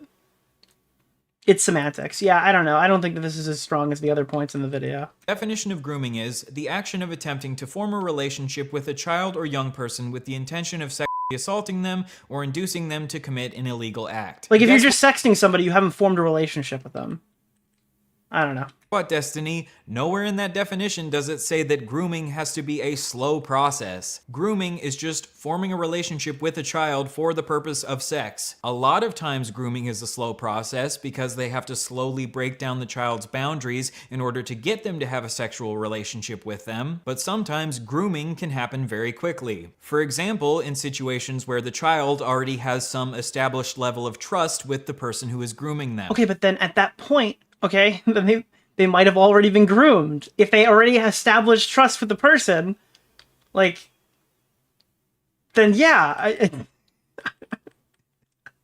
Like, I'm sorry, dude. If, like, somebody's uncle just woke up one day and decided he was a pedophile, okay, and then raped a child, you wouldn't say this guy is a groomer. You would say that he's a child rapist. That would be the correct terminology. I don't know. I don't think the distinction super matters in a case like that, but I think this is extremely semantics, like a semantical debate. In this clip, Destiny is talking about... Does the distinction really matter? No, not in a case like that. But in half of these drama fucking situations where people are acting like the word grooming means whatever they want them, then yeah, absolutely. It's just not in the cases that we're describing here. About influencers who sex their underage fans. Like, I would be interested to know what conversation was being brought up when Destiny brought up this analogy. And saying that these influencers sexting their fans wouldn't necessarily be grooming because grooming is a slow process. The reason that influencers are often able to groom their fans so quickly is because their fans already have an established parasocial relationship with the influencer. If a teacher wants to groom a student, this usually happens more slowly because the teacher doesn't have a pre-established relationship with the student. But because influencers already have a parasocial relationship with their fans, grooming can occur much more quickly. Maybe Destiny's argument is that the very first time you sext a 14... He just said it's a conversation about influencers talking to fans.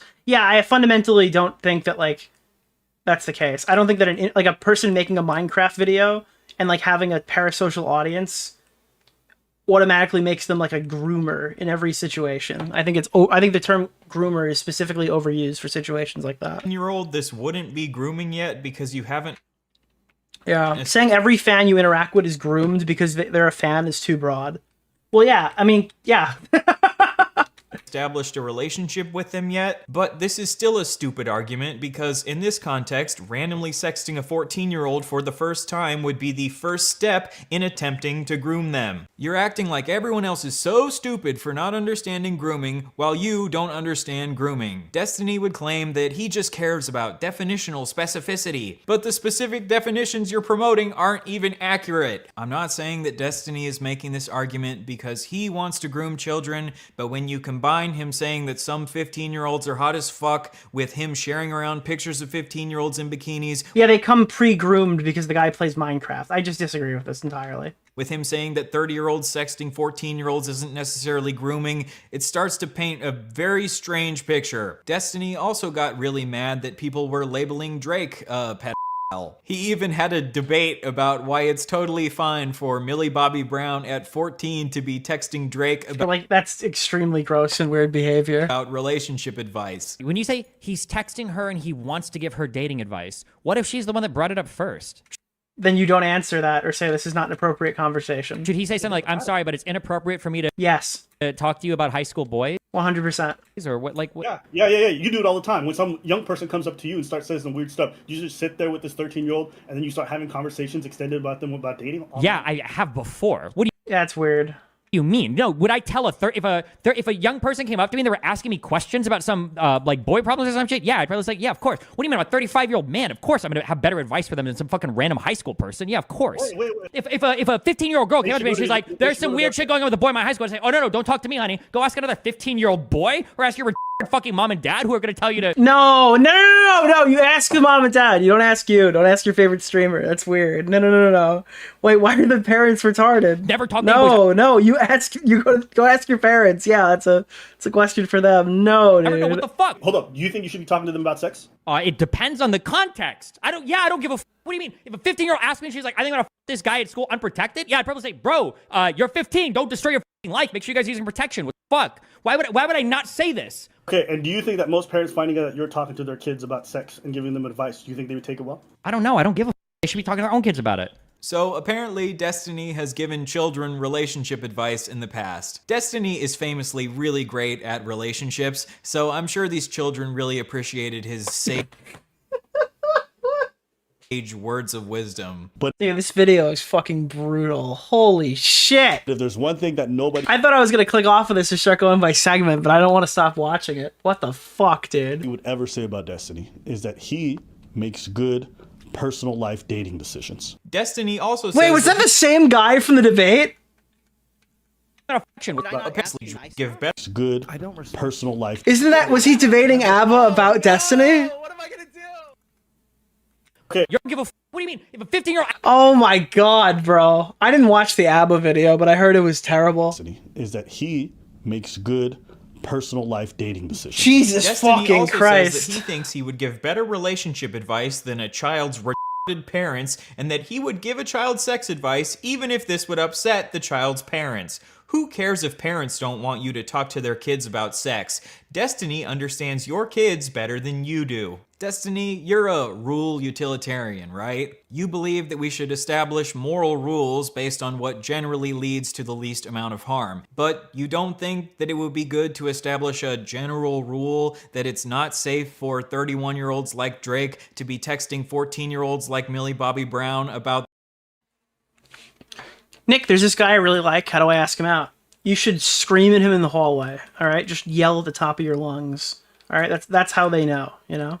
Their relationships. Of course, there can be hypothetical situations where this isn't harmful and the adult actually does have good intentions, but in general, I don't think it's safe for children to be having these sorts of private conversations with adults. And I think it is totally reasonable to side-eye Drake for having these sorts of conversations with Millie Bobby. Everyone's saying the ABBA video was good. I didn't watch it. I just heard it was bad. It might be really good, just to be clear. I don't want to just completely assassinate it because I haven't watched it. Brown, especially because he kissed a child on stage. I just know that one clip wasn't good. How old are you? Alright, nobody here likes Drake, right? Can we go past the Drake stuff? I agree, the Drake stuff is weird. How do you feel about age play? Yeah, this was in the leaks. We're going into some Edwin allegation territory. Been younger? She was already 15 years younger than him, but you know, why not add on another 5 or 10 years for good measure? According to Destiny himself, he views sexting 19-year-olds as the same as sexting 15-year-olds. When you're 19, you're a little kid, okay? There it is! This clip is fucking nuts. If you're 22, a 19-year-old's not a kid to you, okay? I'm 29. A 19-year-old might as well be a 15-year-old. This is like recorded around the same time because he's got the goatee as the clip where he's talking about the 15-year-old too. That's even more insane. To me, it's all the fucking same, dude. Don't give me this fucking, just because of some legal age of consent, whatever bullshit, I have about as much in common with like an 18-year-old, 19-year-old fucking freshman in school as I would a fucking sophomore in high school. Any type of inclination towards any of those people is really fucking weird. If you live with your mom and dad still pay all of your bills, you're still a virgin, you've never been in a relationship, you don't go to school, you've never even had a job before. You are welcome in DG. You've never lived on your own.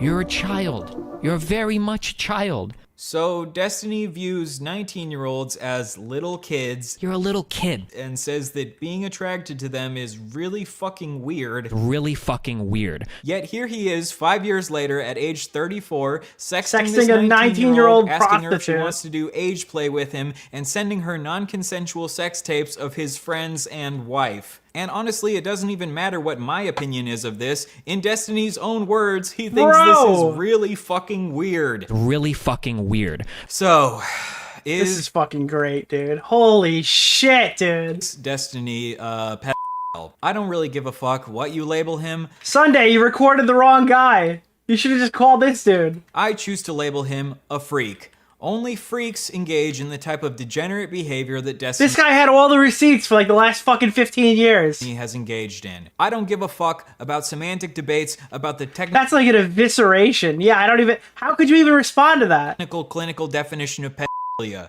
If you send pictures of a 15-year-old in a bikini to your friends and talk about Holy how hot they shit. are, you are a freak. Harming, dude, he ends that and he's just like, now we're doing a harming women part 2. Holy fuck, there's more. Shot the video by talking about Destiny's treatment towards women in more recent His community. years. A little while ago, Destiny admitted that he was psychologically abusive towards his ex-wife. This is probably just going to be Melina venting about her relationship with me to Bob. Listen, okay? I've said it a million times. I'm a very fucking hard person to date. I work a fuck ton, and I'm very fucking cold. I have a really hard time dealing with people when they get emotional, okay? But if Melina starts crying or we're having an argument, I'll say, like, listen, I'm gonna go play fucking Minecraft. Like, come talk to me when you're done crying, because I can't sit here and listen to you cry. I'm wasting the few fucking minutes of free time I have in the day. I'm not gonna sit here and listen to you cry doing it. Like, so anybody that survives a relationship with me for more than like 6 months, okay, props to that person, because they're going through some severe fucking psychological abuse, all right? It's a fucking hard thing to deal with. Yeah, I think I played this clip. This was part of the Bernie video that we showed in one of the earlier streams. I'm not joking. Maybe Destiny's fans would claim that he was being hyperbolic here and he wasn't actually admitting to being abusive. But here's his best friend Dan also saying that Yeah, Dan has basically confirmed this. Destiny was really shitty towards his ex-wife. I'll say this also. I think Steven was a fucking really shitty husband to Melina. Okay? I'm coming out. Dude, Dan, gun against his head after 3 hours of coping on stream. It's like, by the way, guys, Destiny was a terrible husband. Just in case you guys didn't know. Here, saying it right now. I don't think Steve would deny it either. But it's not good. The way that he was. Like, Yeah, he just volunteered this info after getting called the sweeper for hours. I talked with Melina a lot of times, and she was crying. Yeah, but Hasan, guys, but Hasan. Miserable and everything else. And Steve would say, what do you want me to say? I'm a selfish motherfucker. I think it was good Ethan pushed back the content nuke, because I think Destiny really needed a week to get shit on. Because, I mean, if the Ethan nuke came out, people would start talking about Hasan again. But, like, you could see all the sweepers were pushing, like, Hasan during the initial Destiny stuff when nobody was talking about Hasan. That's why I'm in the relationship that I'm in, the way that I do things that I'm in. And Melina, like, really was hurt by it. And I think, like, she was like, you know, what should I do? Should I leave? And I'll tell you this, I never was like, I was never like, no, you should stay and make things out. I told her multiple times, like, listen, if you feel like this is an abusive relationship, get the fuck out of there immediately. Melina herself has also accused Destiny of being psychologically abusive towards her. I'm irritated by a couple things. One thing I'm irritated about is that my ex-wife has reached out to a ton of people. At least 5 mutual friends have alerted me. I have no idea how many other are affected. Basically saying that I've lied about a ton of stuff and that I am abusive. So Destiny has said that he was psychologically abusive towards Melina. Melina has said that Destiny was psychologically abusive towards Melina. And Destiny's best friend Dan also seems to think that Destiny was psychologically abusive towards Melina. Again, I wonder if maybe... I still agree. It would be nice to hear specifically from Melina what happened. That would probably be valuable information right now. Maybe Destiny was psychologically abusive towards Melina. Destiny seems to think that as long as he's like, yep, I'm an abuser. Deal with it. Because they're going through some severe fucking psychological abuse, all right? It's a fucking hard thing to deal with. I'm not joking. That he can just move on from this and sweep it under the rug, but I don't believe he should be allowed to do this. And I don't understand why any woman would ever want to associate with Destiny after seeing shit like this. Destiny not only has a history of allegedly being abusive himself, he also has a history of surrounding himself with other abusive men. Years Mr. Girl ago, the streamer Vosh was exposed by Destiny for sexually harassing a woman named Poppy. Yeah, so the problem is that we've gotten these complaints for like, I think about a year. Dude, the video of him finding out about Poppy and then them forgetting to kick Vosh out of the room. So you hear him go like, oh, or whatever, and he's like, what the fuck is going on? And then Destiny starts laughing hysterically because he was supposed to ban him from the Discord and didn't. And he still had like join permissions during his own execution. That is one of the funniest clips I've ever seen. Where like you've been like really sexually aggressive from a variety of people.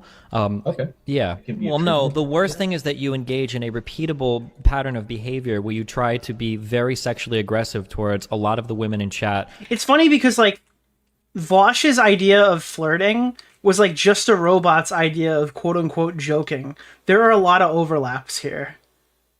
Like the only difference is Vosh didn't send a picture of a chicken after he's like, you want to see my dick? In order to make them uncomfortable enough to send you pictures, and then if they don't, you either act very aggressive towards them, like by telling them that you can't continue conversations anymore, or you continue to sexually harass them until they either give in or block you or go crazy or whatever. It hasn't, I mean, none of this has happened. That's an extrapolation that you can make based on Poppy. But wasn't Melina also a bad faith actor? Like, if you want to say that, that's fine, but it sounds like Destiny, Melina, and Dan are in some form of agreement here that some shit went down. We don't know what it is, so it's not like we're engaging with like facts of the situation. We just know that it was potentially abusive and that all three people who would know, like a close friend of Steven and both of them, have made reference to the fact that some shit went down. So, yeah, I think it's pretty reasonable to say that like he was a pretty shitty husband and did some pretty shitty shit, like bad stuff or whatever. Even after Destiny found out that... Didn't you say you saw the DMs? I never saw the DMs of what Melina said to Chud, but I'm pretty sure they were about Lauren Southern. He never showed them to me explicitly. I didn't even know Melina had reached out to him until I found out that it was all legit. Or no, when did I find out about that? I didn't know at the time when I was talking about it, because I had thought that DK was making this stuff up or was just going off of rumor. I didn't know that he knew that Melina and Chud had conversations about it. Vosh had sexually harassed her. He still decided to be friends with him and platform him and help him start his career. And now, years later, because of Destiny's actions, all of us have had to endure learning about Vosh's horse fetish and his short stack goblin porn. If you don't know what I'm talking about, don't look into it. This is an example of the kind of structure that I'm referring to. What? Later on, after Destiny's relationship with Vosh fell apart, Destiny decided to become friends with a racist named Mr. Girl. And Mr. Girl is not allegedly a racist, he is a racist. He posted a video openly admitting to raping a woman. A couple years ago, I matched with a woman on Tinder. I say woman because she was 46. Anyway, we got frozen yogurt. She I say woman because she was 46 is already an insane start of a fucking sentence. Came over, we got naked, I got naked. Then This is the thing, right? Is everybody just inept? When did Bo Blacks post this clip? Bo Blacks is like the official I hate Mr. Girl aficionado. Where was Bo Blacks tweeting this at Destiny on Twitter instead of whatever the fuck he wrote? Imagine he just sent this clip. We both got naked. We started making out. Sex kind of makes me anxious, so I don't like a ton of foreplay. To me, it should be like tearing off a band-aid, right? I'm trying to be patient. Finally, I get her on top of me. I put my dick in place, like right at her vagina, and I'm like, all right, let's do this. She holds perfectly still and says, I'm not ready. Clear as day. No mistaking her meaning. She doesn't consent. I like how he's very specific. It's like, it's not like her going, I'm not ready. It's her going, I'm not ready. But she has this look in her eye. Like she's daring me to just push it in. Like I'm some kind of pussy if I don't. I could have been imagining that. But I grabbed her shoulders. And then it's like, here's a way out. But it probably wasn't real and I was probably imagining it. And pushed her down onto my dick. I fucked her. Did she like that I did that? I think so. She probably had mixed feelings about it. Was it rape? Yes, I guess. I don't know. She told me not to, and I did it anyway. That makes it rape. I don't know what went through Mr. Girl's head that he thought it was a good idea to openly... It was whatever went through Destiny's head when he explained the 8-year-old clip. They all got the disease. ...admit to raping someone on the internet, but why would he? Don't even say like why would he say it, because it's a good thing they did. That's Mr. Girl for you. Mr. Girl is most. Oh yeah, I'm sorry guys. She probably had mixed feelings about it. Was it rape? Yes, I guess.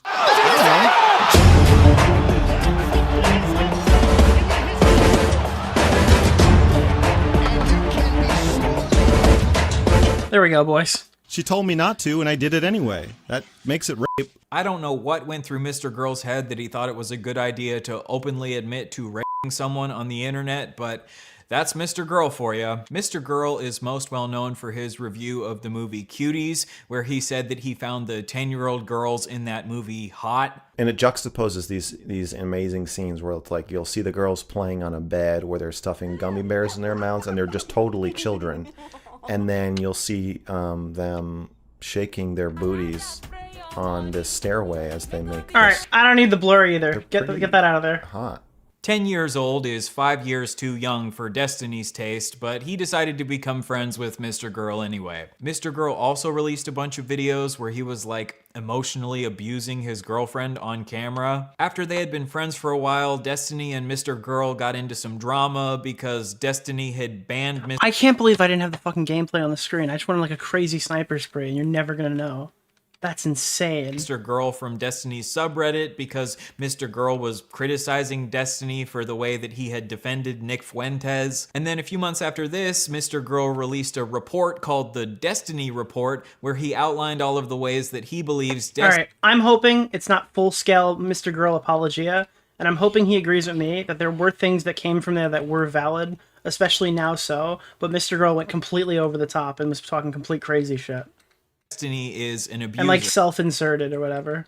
Most people ignored this report because they didn't really care to listen to a potential abusive pedophile rapist give his opinions on why he thinks Destiny is abusive. The report was also over 100,000 words long, and it was terribly formatted, and honestly, no one had time to read all that shit. And while I personally think that Mr. Girl is a disgusting weirdo, I do think he made a couple decent points. Okay, we agree. There we go. In his report, I think that Mr. Beard is like extremely rational throughout like the entire video. I'm like completely fucking shocked here because this is not how I remembered him at all. Mr. Girl's main perspective is that he believes Destiny has a pattern of being abusive towards the women in his orbit. And now that we've seen evidence that Destiny has been be honest, did you make this video? No, I'm learning. Sharing sex tapes of his orbiters and his ex-wife behind their back without their consent, I think this adds some credence to the idea that there might be a pattern I'm gonna DM him after this because his video is like insane. Of abuse happening here. Is the rest of his content like this?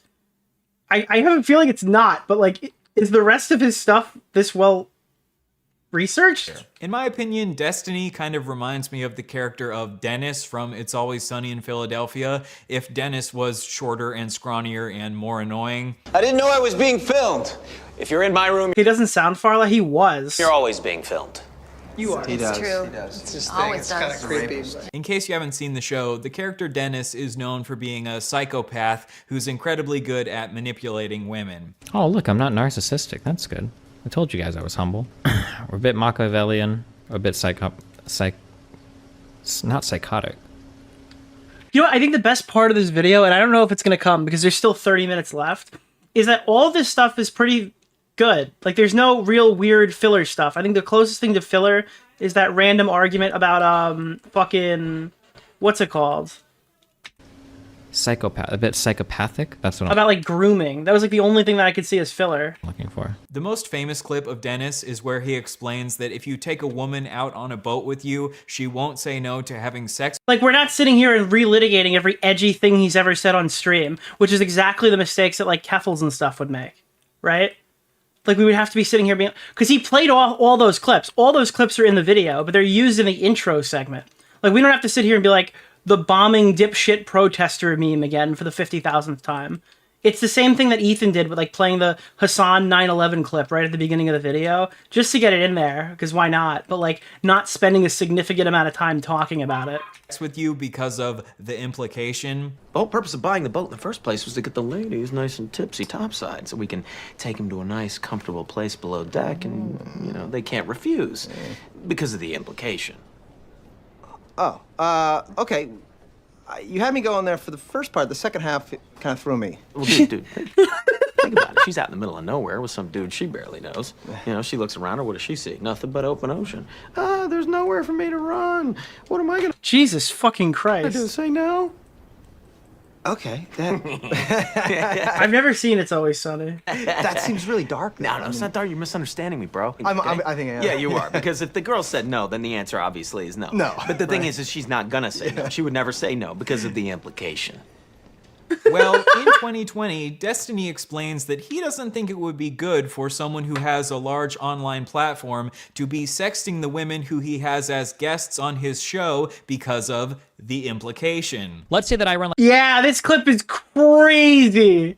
like a really big podcast. I get 30,000 viewers. Let's say that I have a podcast. I got 30,000 viewers. Let's say that there's a girl that messages me. We talk for a little bit. And she really wants to be on. And I'm like, yeah, cool. Like, you really want to come on the podcast, blah, blah, blah. I could probably start sexting her and she'll probably give in and send me nudes and shit because she doesn't want to lose that opportunity. She might not actually want to. She might not be into it really at all. But if I start propositioning her, if she says no to me, she might worry like, fuck, like if I say no to this guy, like I'm not going to make it on that podcast. Oh, yeah, I think this was all about Bob 7, right? The Bob 7 one was Destiny's like worst moments because he'd go on to do so many of those things. And then are you wrong for asking in that case? Even though you saw it? I think it is actually, if it's XQC, it's probably not Bob 7. Wrong. Yeah, I don't think you should. However, as we now know, Destiny has a long history of doing this exact thing to the women who are guests on his show. I don't like the idea that we're normalizing, you know. Yeah, Bob 7 went from Bob 9/11 back to Bob 7. It's crazy. Someone bringing in a bunch of small content creators. I mean, I don't think what Bob 7 did was super good either, but he definitely got his revenge. That are women fucking them, right? And then when that fallout inevitably happens, like, just cast them away. Like, it's a really weird dynamic. I work with women, and I'm happy with the fact that it's professional. And that needs to be a standard that we set for more people, because I hate the idea that I just show up on screen with a woman, and it's automatically sex. But can I really be mad at an audience for thinking that when I hang out with Steven, who literally fucks pretty much everybody he works with? It is possible that like you... Yeah, Destiny is like an HR person's worst nightmare. They'll write textbooks about his fucking orbiters in the future. Like the streamer's fucking guide to sexual harassment. Whenever this course is written and required for all Twitch streamers, Destiny is going to be like the face of the thing. Are like a very like mature person, and even if they turn you down, you're... Who's Bob 7? It's like Cade 6, but like for Bob. Still cool with them being on your podcast. Like there are some people like that, but like not everybody. No one knows. That's the problem. Nobody can ever know that if you're actually that kind of person. That's why it's like a very hazy area where you can't really consent in that situation because you don't really know. So on the one hand, he is saying that you shouldn't sext with women who are guests on your show because they can't fully consent, and on the other hand, he is sexting with... So I think the only difference that people were pointing out, because I said something similar to this and I got a bunch of pushback from my chat, is they were arguing, well, yeah, but like these are people he's sexting who are trying to get on the show, and he's like the show's producer. But I still kind of think it's not really super different than like putting people in front of an entire new audience, giving them an opportunity to chat with all these people and grow and potentially start a career and stuff. And yeah, it probably is pretty fucked up to like engage sexually with every single person or most people that you're working around to the point where people just assume you've already done it. Oh, look at this, dude. Bang. Oh, bang. Oh. Night night. Bang. Oh shit, dude. There we go. With most of the women who are guests on his show and sharing around... You said Cade 6, like we're supposed to know who that is. Well, yeah, it was a Destiny 2 reference. If Destiny 1 was so good, wouldn't Destiny 2 be good too? Their sex tapes without their consent. A woman named Lav came forward and said that she felt pressured to send Destiny feet pics in exchange for being a guest on his stream. At least in my case, I was so desperate to get out of sex work and I told him that, and he said, why don't you stream with me? This can open up an avenue where like you don't have to do what you hate to do. And I'm a political streamer. You can get into politics, like fully extending himself to me in a way that was like very friendly. And then it turned into something like, oh, right after that conversation, he was like, oh, by the way, I don't see any feet on your profile. He. Like immediately after. Apparently, after she sent him feet pics, he said, "Welcome to the Welcome to the sub club. Orbiters Club," implying that sending her feet pics is what will give her the chance to be one of his orbiters. And it's like, obviously that's a joke, but is it a joke in like, tee hee ha ha, guys? Yeah, that's what it takes to be an orbiter. Anyways, I will be accepting the feet pictures. Thank you right now. If you want to send any of your spread ass cheeks, I would appreciate those as well. Anyway, tee hee ha ha, welcome to the Orbiter Club. Orbiters. Now, Destiny claims that this was a completely... It's a jar level joke. Yeah, but I mean, like... Is it? Ironic joke, and it wasn't meant to be taken seriously whatsoever. But if Destiny himself... That's what I'm saying. Is it not a joke, but masked as a joke, or is it a joke? I think you could reasonably come to the conclusion that it's definitely not a joke, I guess. ...has said that he shouldn't be sexting his orbiters... Like, it's a joke, but the intent is for it to actually occur. ...because of the implication, and then he sexts his orbiters and then says... Yeah, it's like a JK unless. That's a really good way to explain it. To, squee? Welcome to the Orbiter Club. I am struggling to see how this is a joke. And even if it was intended as a joke, like Destiny explained in this previous clip, you shouldn't be making jokes like this because the person on the receiving end might not understand that you're joking. It seems strange to me that Destiny had this incredibly nuanced view of consent a couple years ago, but then once... Oh, it's pronounced ski? Sorry. He wanted to... By that logic, is Boblax your orbiter? No, Boblax has been cast out into the shadow realm. Start sexting people, all of these rules that he set for himself went out the window. Now, again, there are exceptions. Maybe you're friends with this person. I can't do a foot cam, guys. You'd have to see my tattoo. I have a tattoo of the letter E on my foot. Okay? Dude, listen. Scavenger hunts in college were crazy, alright? I have a tattoo of the letter E on my foot. On the side of it. For 10 years or some shit, and you guys have like some like there could be like very niche. I don't want to say like every single time, but like as a blanket rule, if you even have to stop and think about this, you should just not do it. Oh, it's just it's a bad idea. Later on, Lav accused Destiny of being the Harvey Weinstein of YouTube because she felt like Destiny had a pattern. The fucking Harvey Weinstein was so fucking crazy because she's like, I didn't know that Harvey Weinstein raped people. This is why I struggle to engage with anything Lav says, and I'm not really keying into it too much because there's enough here that I don't really need to engage with Lav, whether she's telling the truth or not. I don't have to risk it. Of manipulating the women in his orbit into doing sexual favors for him, and because she felt like it was emotionally abusive, that every woman who came on Destiny's stream would inevitably be flooded with hate comments on his subreddit, which Destiny would refuse to take down. If you... Because unironically, like, the one thing Destiny hasn't been accused of so far is rape. That's unironically like the one thing we haven't hit on this thing is rape yet. Come on to Destiny's stream as a woman, you can be pretty safe to assume that you are gonna get a bunch of hate comments on Destiny's subreddit. Yeah, but I said so far. According to Destiny's community, it's not because they hate women, it's just because these particular women all happen to be too stupid to debate their daddy Destiny. One time, Destiny's head moderator of his subreddit named Forethought said, I heard that Forethought had a falling out and I don't know what it was. Is this it? Is this the new shit? One of his female orbiters the message, Kelly Jean, stop pretending like you're hurt by sexism. Your greatest aspiration was being an esports rape victim. Holy f... What? Fuck, no wonder you wish you got raped. You've got literally nothing going on to be doing this at 40. When the fuck did he say that?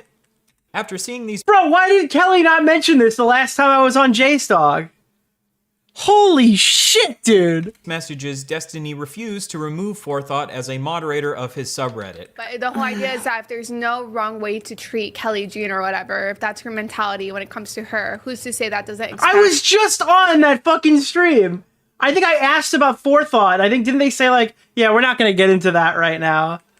Did that happen? Am I fucking crazy? To other people. Like, can we just, why is it okay to do whatever you want to Kelly Jean? Oh yeah. You'd have to ask Destiny that. I mean, it's Kelly Jean. That's not that. Yeah, but if you I mean, I asked, dude. What the fuck? have that mentality, Destiny, then yeah, he's gonna copy it, isn't he? It's crazy how much of this stuff has occurred in like the 2 years since the Red Pill arc started. I fell out of Destiny's content during the Red Pill arc. I showed up basically between like around the time where the Destiny Vosh, around the time of the George Floyd stuff, and I kind of fell off at the Red Pill arc. That's when I was like a big fucking Destiny DGG fan or whatever. I wonder why women don't always feel comfortable on Destiny's subreddit. At Yeah, the I mean, time, that's pretty fucking reasonable, I'd say. Destiny and his community absolutely tore Lav to shreds because they didn't think that she had enough evidence to substantiate the claim that Destiny was the Harvey Weinstein of YouTube. One time when Lav was in the hospital, Destiny sent to his public chat, like, I wish this person would just kill themselves already or fuck off from my shit forever. Destiny even one time shared with his public chat that there was a Kiwi Farms thread being made about Lav. In case you don't know, Kiwi Farms is a message board that is famous for doxing and harassing people they don't like. So by sending Destiny's community to her Kiwi Farms page, Destiny was essentially doxing her. To be clear, I'm not trying to 100% defend Lav here. All right, but if the Kiwi Farms page is already being created, something tells me that they weren't like the dox was there. I don't know. Do you think it's doxing to just mention that there's a Kiwi Farms post that exists about somebody? I don't think that's reasonable. But I do think what he's doing is pushing more people to the thread. I think that's the intent of posting it into the chat. Because, I mean, we'll talk on stream all the time. We'll say, like, Boblax has a Kiwi Farms thread or something. I don't think that that's doxing people to reference that Boblax has a Kiwi Farms thread. I think that some of the negative comments about her debating were accurate. I don't think she's a But, like, the commentary community, even in and of itself, has a Kiwi Farms thread. particularly good debater. I also don't think that she necessarily had enough evidence to back up the claim that Destiny is the Harvey Weinstein of YouTube. Although these days I do think there is a lot more evidence pointing to that being the case. She also one time claimed that Hasan had slept with a 17-year-old, which she didn't have any evidence to back up, and then Hasan ended up tearing her to shreds. It was, like, totally okay for Keffels to quote Kiwi Farms, but it was never okay for anybody else to reference it ever. Which was super weird. It's for that. And since then, she has become a TERF who says a bunch of racist and transphobic shit on Twitter. However, I do still think that the treatment she endured from Destiny's community was insane. Being a bad person does not disqualify you from being abused. And if a woman feels like she's being abused by you and your community, I don't think a good way to prove that you're actually not abusive is by telling her to kill herself and doxing her. Destiny's community wrote off Lav as mentally unstable and insane. And because both her and Mr. Girl were widely hated by most people on the internet, most people ignored their allegations that Destiny was abusive. Destiny has a long history of bringing mentally ill women onto his stream to the point where it's a meme in his community that all of the women on Destiny's stream have BPD. Destiny himself has said that he's most attracted to women. Well, yeah, I always said for a long while that he needs more friends like Turkey Tom and less Kelly Jeans, and I apologize to Kelly Jean for the implication. We did speak about this on JStalk recently, but that is what I said, saying that less people who don't really have a... I'll take Kelly Jean out of the equation, but there's a lot of orbiters that go on there who have, like, no previous online presence, who are extremely malleable in that, where they're kind of dealing with, like, talking to 6,000 people concurrently for the first time. Like, I don't know. I don't think I can just navigate going from 300 viewers to 6,000 viewers or 3,000 viewers or 4,000 viewers and, like, kind of the current day fucking trajectory for the channel. That would be extremely nerve-wracking. But there are people who don't have any career at all, who have no streaming background, who are jumping on to talk to all these people. And now for the first time, people who know who they are, they're getting fan art, they're getting fucking Reddit threads talking about their debates and stuff like that. They're getting praise, they're getting hate. All of these interactions are things that, like, they couldn't even conceive about 2 weeks ago. So they're not going to always handle it super well, and they're going to look for, like, kid gloves when there's not really any to hand out. So it would be more like, I don't know, it would be more reasonable, I guess, if they started interacting with, like, if he, like, brought on orbiters who are like Tom, larger YouTubers who have something to lose, who aren't quote unquote orbiters, but, like, maintain their own distinct communities and stuff, who've kind of achieved these levels of success before. But it had occurred to me after the fact that maybe the reason he does this is because, like, it's easier to control a Kelly Jean than it is for, to control, like, a Turkey Tom. Because, like, when things get bad, Turkey Tom's gonna leave, but, like, where the fuck is JStalk supposed to go? You know, it could be like a power trip. Who he considers mentally unstable. This dude really has a penchant for going after mentally ill women. Okay, women with like severe depression, and a lot of them got like self-diagnosed. Like you shouldn't pick your orbiters off of your sexual type. Your orbiters shouldn't be dictated by like the type of woman you'd fuck. BPD or some bullshit. Like, he just likes that. I don't know. To me, the fact that there's a pattern with a lot of these girls is a bit weird. But the question is, does Destiny just happen to attract a bunch of mentally unstable women to his stream, or does he purposefully attract mentally unstable women because he knows they are more easy to abuse? Another mentally ill woman that Destiny had a long conflict with was a woman named Anna. Just like with Lav, Destiny also encouraged his community to go to Anna's Kiwi Farms thread, and he encouraged them to... Nicholas DeOrio? Is that not going to read? Unrelated to the current topic, but Denims lying about the social credit system pissed me off. If you're interested, look up Su Zedong, an MMA fighter that is life ruined for exposing fake martial artists. Yeah, I'll take a look at that. To post in her thread. Oh, okay. Also, heads up. This is my only non-media blackout time, okay? This is my only non-media blackout time. I will immediately back this, okay? Somebody on Kiwi Farms has made a thread of Anna. So if you are obsessed with Anna and you want to talk about her all the time... Okay, well, see, that's a little bit different. That's a little bit different. That's a little crazy. You, chatter, you can actually go to Kiwi Farms and you can go and post all... I mean, this is just fundamentally the... Dude, he does this whole, like, I don't allow this stuff on my Reddit, but you can't really say, like, oh, I delete all the posts about you, Anna, on Reddit, but I also told my audience to become, like, avid Kiwi Farms users and discuss you on fucking... That's a little different. You want, read all you want. That's a stronger one than last time. Hey, you guys hit the goal. Thank you so much. You guys have earned another goal. Go there, post about it. Because that's a little different than just pointing out that a Kiwi Farms post exists. That's inviting your fucking audience to be like the writers. That changes a lot. Talk about it. People put a lot of effort into categorizing and archiving everything. There you go, okay? And in the thread about Anna that Destiny encouraged his fans to go message, they doxed Anna. And it was later revealed that at this time, Destiny was secretly in an ongoing... Yes! Dude! That's crazy! ...sexual relationship with Anna. So you acknowledge that you've been sexting with her for a year? Yeah, we've had on and off, sure. In response to this, Anna texted Destiny, "You literally ruined my fucking life. You just doxed me on your stream. Fuck you. You put me in danger." And Destiny responded to this by saying, "You're doing it to yourself and you're going to keep doing it to yourself." This is one of the most insane things I have ever seen in my entire life. Choosing to dox... Yeah, again, I haven't spoken to Anna. I opened the door for conversation. The thing is, she wanted to come on stream, and I didn't really know how that would go for her. Considering the last time I saw her on stream was with, like, Merle or whatever, I didn't know if that would be, like, a healthy environment to bring her on during, like, the peak of the Destiny stuff. And I probably want to just vet and make sure she's, like, capable of having these conversations. Maybe that's a little too much. I never did speak to her, but I do want to have a chat with her.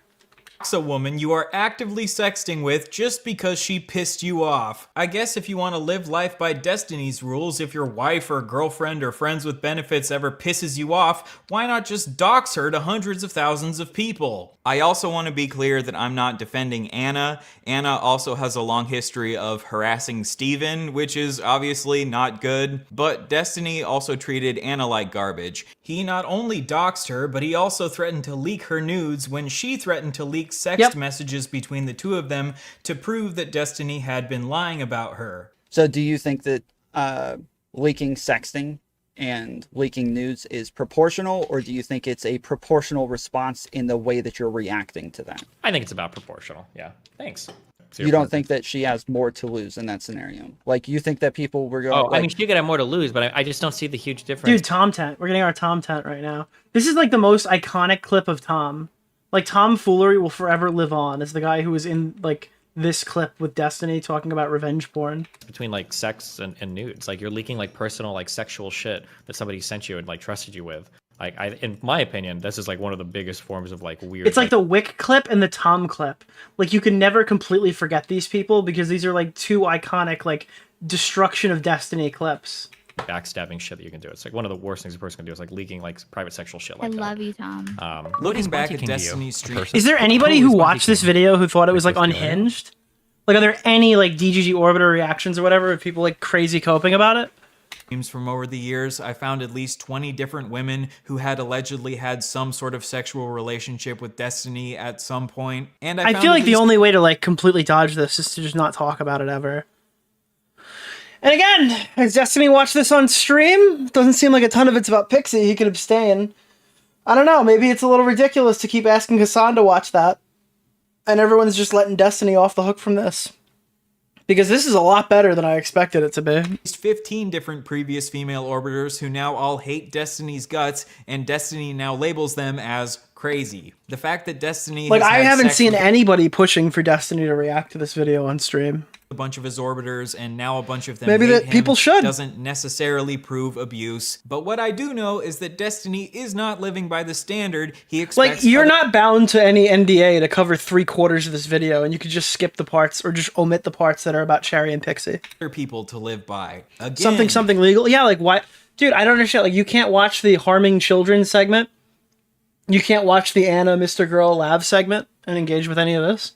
He said himself that you should not sext people who are guests on your platform because they might not be able to fully consent because of the implication. I think it is wrong. Yeah, I don't think you should. And at the very least, he has totally and utterly failed at living up to this standard of conduct that he expects other people to live by. I think we would need more evidence to concretely prove that Destiny's stream really is this system of abuse. But all I know is that there are at least 4 alleged victims and a whole host of other women who absolutely hate Destiny's guts, so I would recommend that women should stay as far away from Destiny's community as possible. If you know that the people you're going to be involved with are only short-term partners, and you constantly see the after effect of most of your hookups and your interactions leaving a trail of broken hearts and disappointed people, that's a moral failing. Alright, let's recap all of Destiny's treatment towards women. Destiny sexually assaulted a woman. Destiny has a long history of sharing women's nudes and sex tapes without their consent. Destiny allegedly recorded a woman having sex with him without her consent. And in his messages to his Discord kitten Roses Coming, he sent her audio recordings of men that he had slept with from Grindr and said, "I went out and sucked a guy off a few nights ago and recorded the audio. It's really scuffed in my pocket, lol. Did I ever send it to you?" If he was recording the audio from his pocket, it sure doesn't sound like that audio was recorded consensually, does it? Maybe he did ask if he could record him, but then he put the phone back in his pocket where the audio would sound terrible for some again, this reason, one is like, but I highly... this plays super well into what Cherry is saying, because like, I don't think any reasonable person could expect the Grindr hookup to be down with being recorded through a phone in your pocket. Because why not just record video or whatever if you're going to record it at all? And then simultaneously allowing permanent distribution rights to give that to anybody ever for any reason at all whatsoever. And then on top of all of that, if he's willing to do this with a 19-year-old that he just met, who he's got like few interactions with, it's clearly not the first time he's done this with everybody. So I don't know. The only thing I'm super shocked are all these Orbiter people. None of them were ever the people that received it, or at least none of them have confirmed or whatever that they've received this stuff. Because he's had like sexual relationships with a ton of these Orbiters. So I'm kind of shocked that like none of them have had these messages and stuff sent to them, or maybe they don't want to admit it. highly doubt Chud that. was still live. Thank you for the Gawk raid. He was recording men from Grindr without their knowledge. It's also very easy to believe that he was recording Cherry without her knowledge. He has a history of... This is like the first time I went live when Chud was live, and I didn't raid back into Chud. Because usually I finish before Chud gets done with his streams. 15-year-olds attractive and sharing pictures of them in bikinis. They may not know. I don't know. He has a long history of getting very mad at women when they post about their sexual assaults on social media. He has allegedly abused at least one of his female orbiters. And I hate to say it, off of all the historical Ryan Beard hate, this is like a really good video. And I have like very few things to try to poke through with it. I found like I'm trying to argue more of it because I've had like nothing negative to say. But like, I think that for the most part, this video is really good. I don't know why people aren't just spamming this to Destiny. Was psychologically abusive towards his ex-wife, and he also admitted to choking out another one of his exes multiple times. However, he claims that this was done in self-defense. Because you better fucking believe I had to fucking choke her out a few fucking times. What the fuck is this clip, dude? Finally, Destiny has a history of doxing and threatening to leak the nudes of women that get on his bad side. I find this incredibly ironic because in his Keffel's manifesto, he says that progressives believe there's no such thing as bad tactics, only bad targets. And what Oh shit, dude. comes of the belief that Yeah, I mean the guy is a walking professional hypocrite, but like that one stings too. there are no bad tactics, only bad targets? Well, if you ask me, doxing women and threatening to leak their nudes is the definition of bad tactics that you should not be It leaves such a sour taste in my mouth because I agree with so many of these positions on like Keffels and stuff, and it's like I agree on a fundamental level that Keffels is shit, but it's more self-serving, kind of just cleaning up Destiny's trash than actually engaging with any principled arguments, because Destiny has no principles. So it kind of just feels like you've become a soldier for something that you don't even believe in, because somebody else is kind of pandering to points that you agree with, because it is self-serving to do so. Doing even if you think that woman is a valid target. If you add up all of these allegations, I think it's time to consider that maybe Destiny is just not a good fucking person. Maybe he's your typical male feminist and all of the liberal bullshit that he spews on his platform is— Imagine if Hasan came out with this video. I mean, you'd have to say that Hasan is right. The same way that we had to say that, like, Mike from PA was right, or, like, fucking Lance from the Surfs got a couple digs in. I mean, Hasan did cover the Pixie stuff, and Hasan was right when he was covering it. It seemed like he was even trying to be measured while talking about it, knowing that he was going to be clipped 100 times engaging with it. And we watched, like I don't know, like 10 minutes of it. It was pretty good. Pretty fine. It's just him trying to get into women's pants.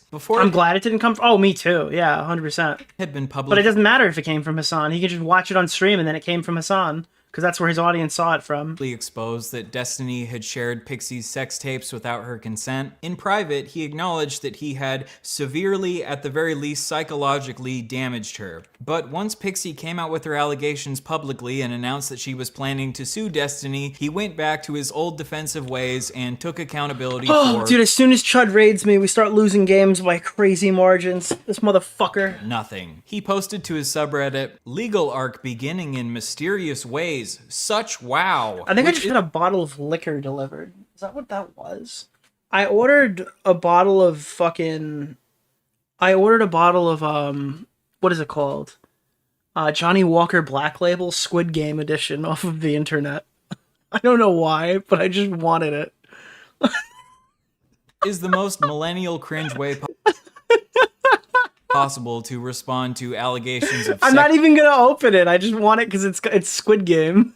How much was it? It was like fucking $50.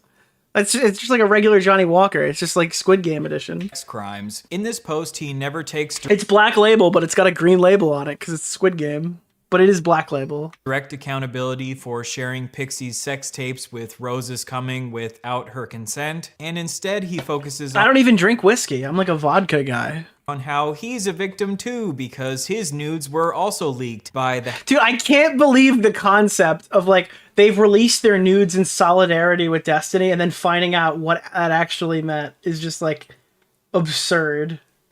hacker that apparently hacked Rose is Coming. Obviously, Destiny is also a victim in this situation, but I struggle to find empathy for him because he refuses to take accountability for sharing the sex tapes non-consensually in the first place, which led to this entire mess. He also talks about how Pixie was asking him for a large amount of money because she was trying to teach him a lesson, and I don't necessarily see anything wrong with her wanting to teach Destiny a lesson. Maybe he needs to be taught a lesson. Pixie made the point that unless there are some real consequences to Destiny for doing this, he'll probably— Hey, thank you so much. Great stream to listen to on my way home after an awesome concert. Open mouth smile. What concert did you go to? Just do it again in the future, which I agree with. Destiny later sent to his public chat— He said, "Astaghfirullah, Pixie." What the fuck what does that even... He said, "Astaghfirullah, Pixie." The people went behind...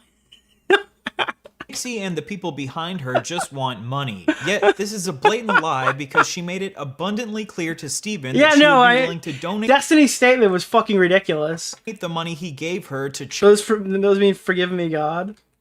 Charity. So just like usual, Destiny is attempting to smear his victim in order to silence her, even though in my opinion, Pixie has done absolutely nothing wrong. And I think this shows incredible— Pixie just wanted like control of her own story, and then in return, she had her shit leaked without her consent. She was fucking branded a suicide baiter, branded an extortionist. Like it's bad that when Steven's statement came out, that was the proof that Pixie never asked actually for money to Steven directly, and had just talked about it on Discord. Like, so much shit about Pixie was taken without her consent, and we're not even talking about her sex tape, like how it was distributed, right? Like, it's fucking crazy. It is insane how bad of a deal she got on her own story.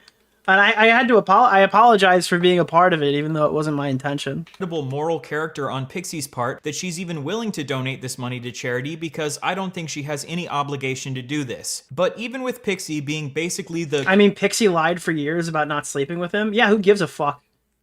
Oh, wow, that's a real big own on her. It doesn't really mean that her story should be ripped out from under her, branded a suicide baiter, branded a fucking extortionist, and then have her fucking naked pictures blasted all over the internet.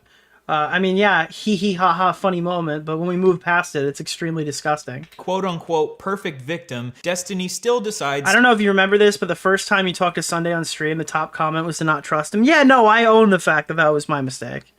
I think he was extremely reasonable in that conversation, but he autistic fucking tunnel visions over Destiny. To smear her. My favorite sentence from this post is... Yeah, I don't care. If Queeman's chatters think that, that's totally fine. That doesn't really impact me in the slightest. When Destiny says... People get mad at me for rating Queeman because his chatters don't like me. I don't give a fuck. I have been trying I'm gonna keep rating him. Move on from covering drama content, as it has had an increasingly negative impact on those in my life. Bitch, you loved covering drama content when it was other... Yes, dude! Yeah, I'm gonna cover all the drama content until, like, ironically, the day that, like, you got completely obliterated and lost all your friends. People's heads on the chopping block, but now you want to stop covering drama once your head is on the chopping block. After this, Destiny sent some messages to his chat that were even more defensive. I have never done anything maliciously. Yeah, and this is the guy that, like, Dan and Erudite wanted us to think was he felt super bad, guys. He's, like, totally reformed, guys.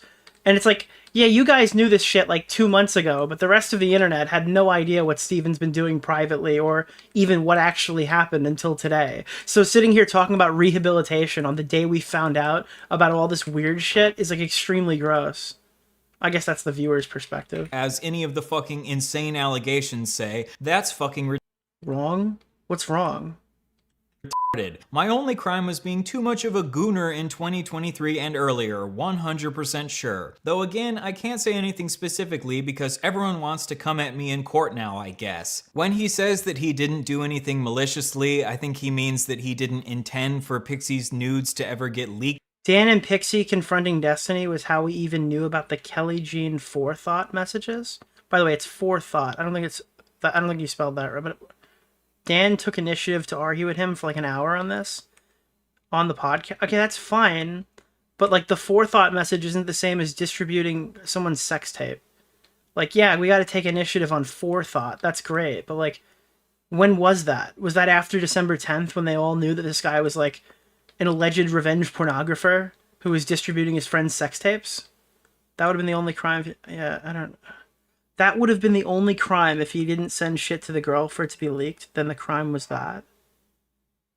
To the public, but I would argue that non-consensually sending her sex tapes in the first place was malicious in and of itself. And again, I think Destiny would agree with me that sharing the nudes in and of itself is malicious because he said that when Bob7 allegedly did the same thing, this should be life-destroying. Got him. But I do believe that these are relatively life-destroying Life-destroying. And you are not fucking stupid, Destiny. You know that if you're sending around sex tapes to random 19-year-old e-girls, eventually something is going to get leaked. You know, actually, one of the craziest parts about this whole story is the fact that Destiny trusted a 19-year-old Discord lady. With like his close friend's fucking sex tape. Named Rose is Coming, with sex tapes of other people in his life.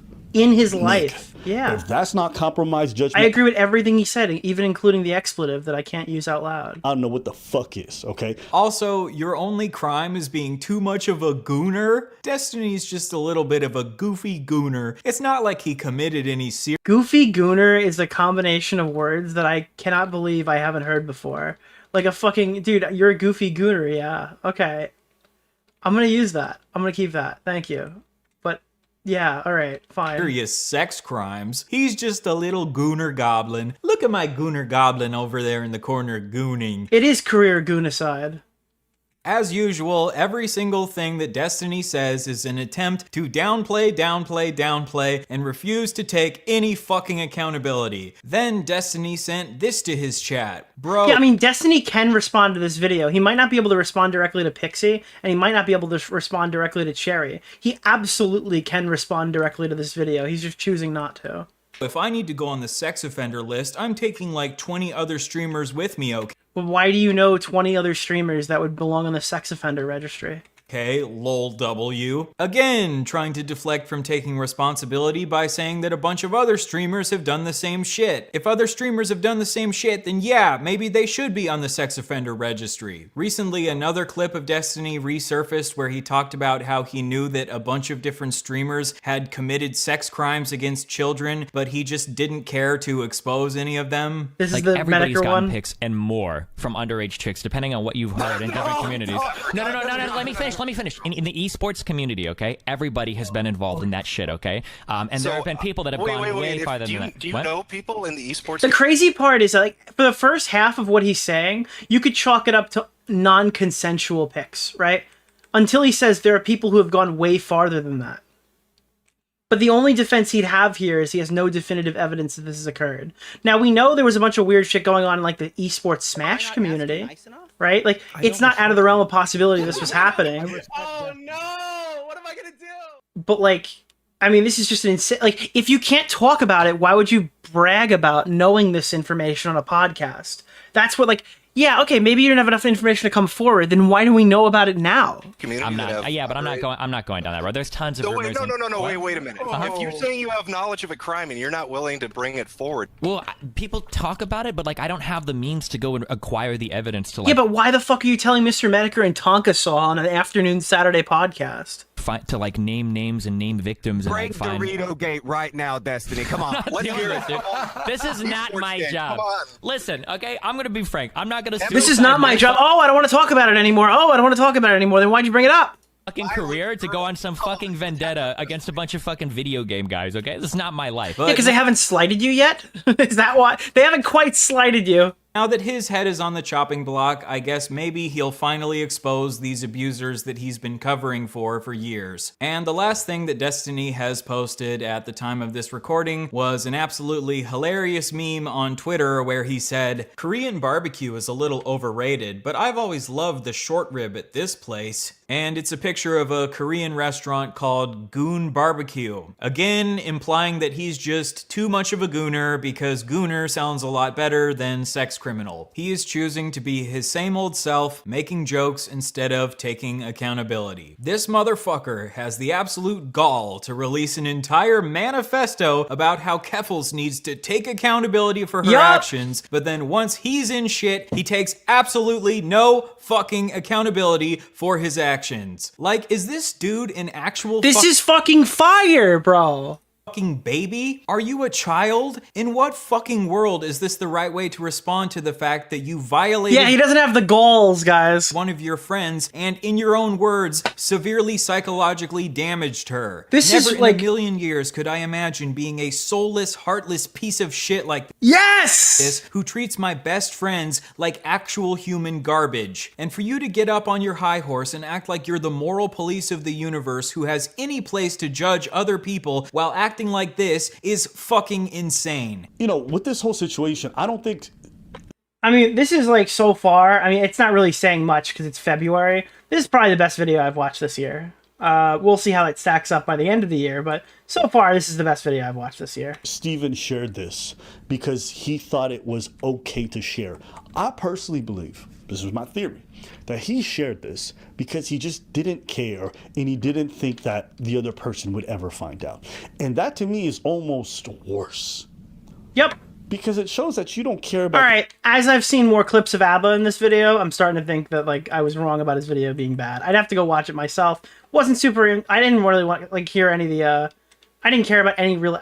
Orbiter stuff outside of the people who were directly working for him, because everybody else kind of did the right thing. I don't know. I guess I heard bad information on Abba's video. The people you slept with and who shared that intimate moment with you. You should put every takedown video on a tier list. Do you want to do our... Maybe we could do that in the future, like our own little award show, but not an award show, where we take like the top 10 takedown videos and rank them at the end of the year that aren't like applicable directly to me or something, because I wouldn't really be able to rank a video if I'm mentioned in it, or make it.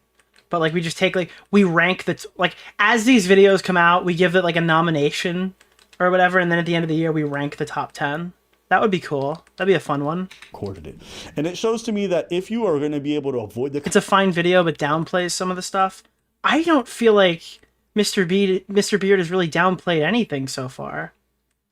If anything, I thought he was being a little too over the top with like one or two minor things. What do you think he's really downplayed?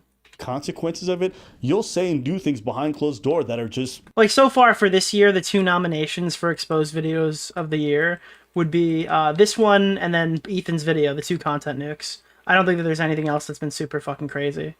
Unbecoming. And if I'm your Abba downplayed. I understand what you mean. Friend, and I see you do that to your other people that you slept with and you call friends, then I can only imagine that even for me, I might not be safe and I can't trust you. And what I see is another more failing where it's like when no one's watching, you're not doing the right thing. You can massage it however you want. It's a shitty thing to share a sex tape, but it's not the worst thing. I'm sorry. That's fucking garbage behavior, okay? It just is. Call it a spade. It's garbage behavior. Don't mush it over because you like your favorite streamer. Don't mush it over because you think he's important. Like, this is the definitive Destiny video as of now. I don't think that there's a better Destiny video. Like, if anybody asks me, hey, I need to be like, I need to know what's going on, this is the Destiny video. Politically, it's garbage behavior. Right before uploading this video, another woman named Stasia just came out with allegations. Uh-oh. I don't know anything about this one. What's happening? That Destiny shared explicit material of her without her consent, and a woman named Denims just came out with an allegation that Destiny had recorded her without her knowledge. This recording was non-sexual, but apparently it's illegal to record people without their knowledge in that Okay, so Destiny just weighing in on those because I didn't really talk about either of those on stream. Girl number 1, I don't know anything about, so I didn't report on it because there's not really any information there other than the fact that she's saying it. I'll wait for more information. If there's like obviously Sherry's going through the police or whatever, so she's claimed to have filed a police report. That's a different story or whatever.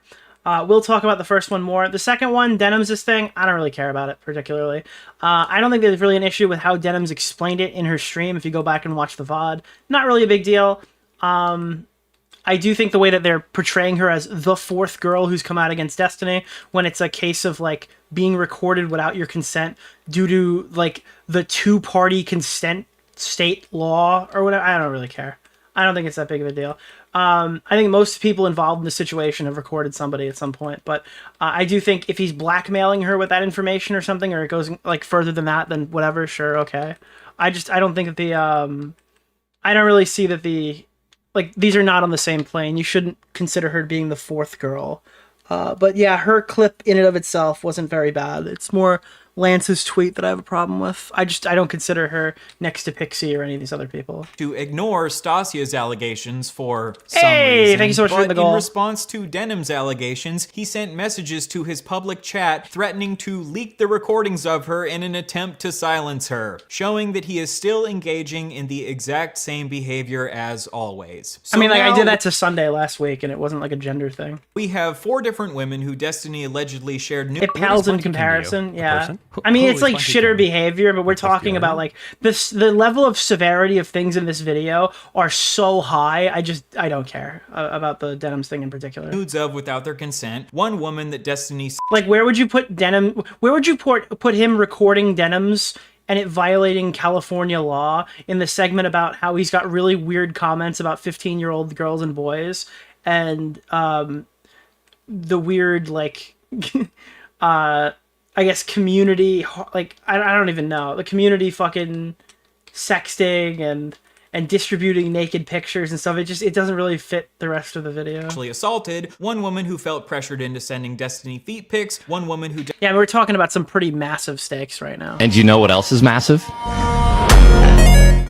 Destiny allegedly recorded sexually without her knowledge, 2 men on Grindr who Destiny allegedly recorded sexually without their knowledge, and 1 woman who was recorded non-sexually without her knowledge, for a grand I kind of agreed with Chud's take, where it's like, I don't think that her video is super bad, but it's very obvious that she's probably you could read it in a way that she's getting involved specifically because it's self-serving to go after Destiny now, because it's an open season time. And again, I don't have any problem with Mike from PA or any of these people doing that. It's just putting her next to all the other people isn't really... It's kind of downplaying what's happened to everybody else. Total of 10 different victims that we know of so far. And this is of course not including the 15-year-old girl that Destiny shared bikini pictures of, or the 8-year-old boy whose penis Destiny stared at. When will Destiny's like we're jumping from that to that, and it's crazy. Community got whiplash. wake the fuck up and realize that Destiny is just not a good person. He's not. I know that I said that I wouldn't focus on my personal beef with Destiny in this video, but I wanted to The parts where he did was good. He should have done it more. Actually, no, he shouldn't have. He didn't always look good in those. But the parts that he did use were good. They were sparingly used. Just point out one thing. I found it really funny that in his Vosh manifesto, he cries about how people online have attacked him for identifying as non-binary in the past. Many have attacked me in the past for identifying as a non-binary. I no longer identify this way, even though I've considered different sexual or gender identities and discussed it at length at various points in my stream. Give us a massive emote. I actually should do that. I'll make new emotes. I have to update donation sounds. I want to remove all the Destiny stuff, put some new Hasan shit in there. Potentially I could take the Destiny Dan clip out, and I have like the SpongeBob version of it now. And then I might add some new emotes. Maybe we'll do that in March. Stream. Destiny and his... Maybe I'll get it to unveil during the birthday pinball stream at the end of the month. Community have been harassing me for years about identifying as non-binary. He said that he doesn't think my identity is real, and he tweeted that I'm faking being trans for clout, and I've had a bunch of his fans come and make fun of me anytime that I post about being non-binary, which made me feel like I had to go back into the closet at one point. But when people Jesus Christ attack Destiny for being non-binary, many have attacked me in the past for identifying as a non-binary. It really hurts his feelings. This is just another example. I think this is fair too. I think this is a fucking great video. Example of Destiny being a hypocritical little bitch who cries when people are mean to him, and then turns around and does that. He's unironically, I learned the phrase cry bully from Destiny, and he is like the original cry bully. Like he is like he's patient zero of cry bullying. Exact same shit to other people. If you want to be an asshole to non-binary people, be an asshole to non-binary people. But then don't be a weaselly little bitch who turns around and cries when people are an asshole to you about... Which, by the way, is insane. There are so many weird Bo Blaxian parallels I've noticed about Destiny. Has anybody else kind of uncomfortably noticed a lot of weird parallels between Bo Blax and Destiny? Like that weird drama comment got him thinking, and now this weird like non-binary things got me thinking, and it's like the way that Bo Blax treated Tipster. I'm starting to notice some extremely uncomfortable Bo Blaxian it's weird. Being non-binary. Destiny is the perfect example of rules. One is Epstein and one's too retarded to become Epstein. That's my opinion. I don't know. Maybe I'm wrong here, all right? One's Epstein, and one of them is biologically locked from becoming Jeffrey Epstein. For thee, but not for me. He says Bob 7 should have his life destroyed for sharing nudes without consent. I'm not running around screen sharing people's nudes. Then he shares nudes without consent. He criticizes Keffals for being a bully, while he's the biggest fucking bully. If you replace women with Sonic, the star's a lion.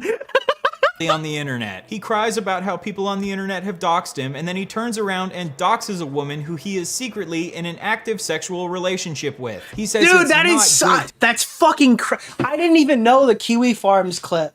That's even crazier. To sext women who are on large streams. Like I just thought it was bad because he was, oh wow.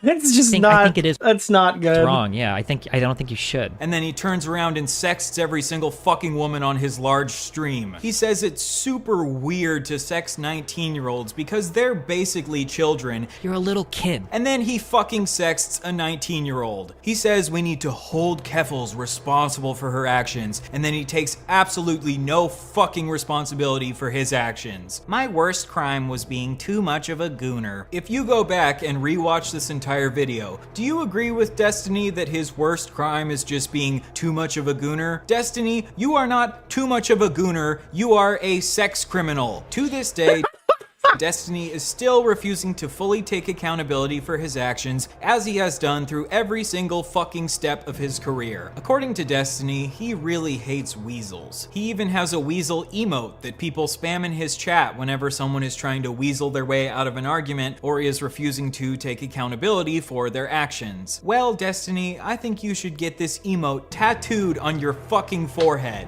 You are a weak, pathetic little weasel, and I hope that everyone has finally opened their eyes to. Bro, this is like Ryan Beard got it out, dude. Ryan Beard has been fucking. This is like all the way back. This is like dread. This is anger. Run from it. Ryan Beard will come back. Okay. How much? This is like.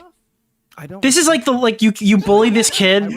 Destiny bullied this kid on the playground, and then Destiny was like a broke fucking former jock, peaked in high school loser, and this guy came back as like a fucking jacked fucking crypto millionaire and just beat him to a pulp as an adult. It's like insane.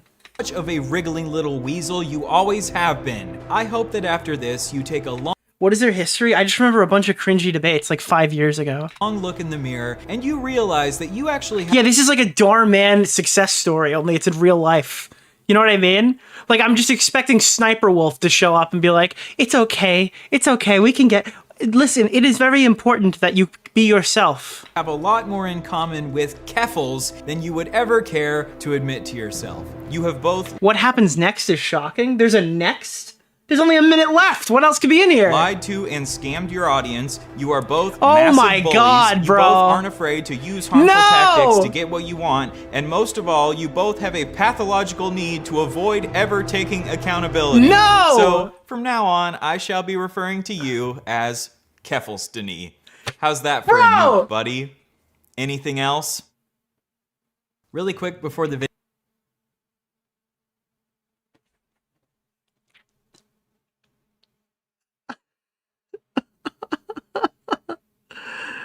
I'm texting Ryan Beard.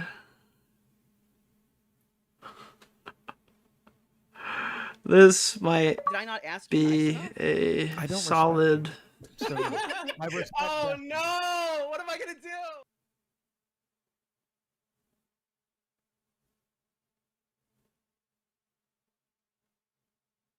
What is Bunty King to you? A person? Holy shit, that's crazy. I just texted Ryan Beard. That's fucking crazy, dude. What the fuck, bro?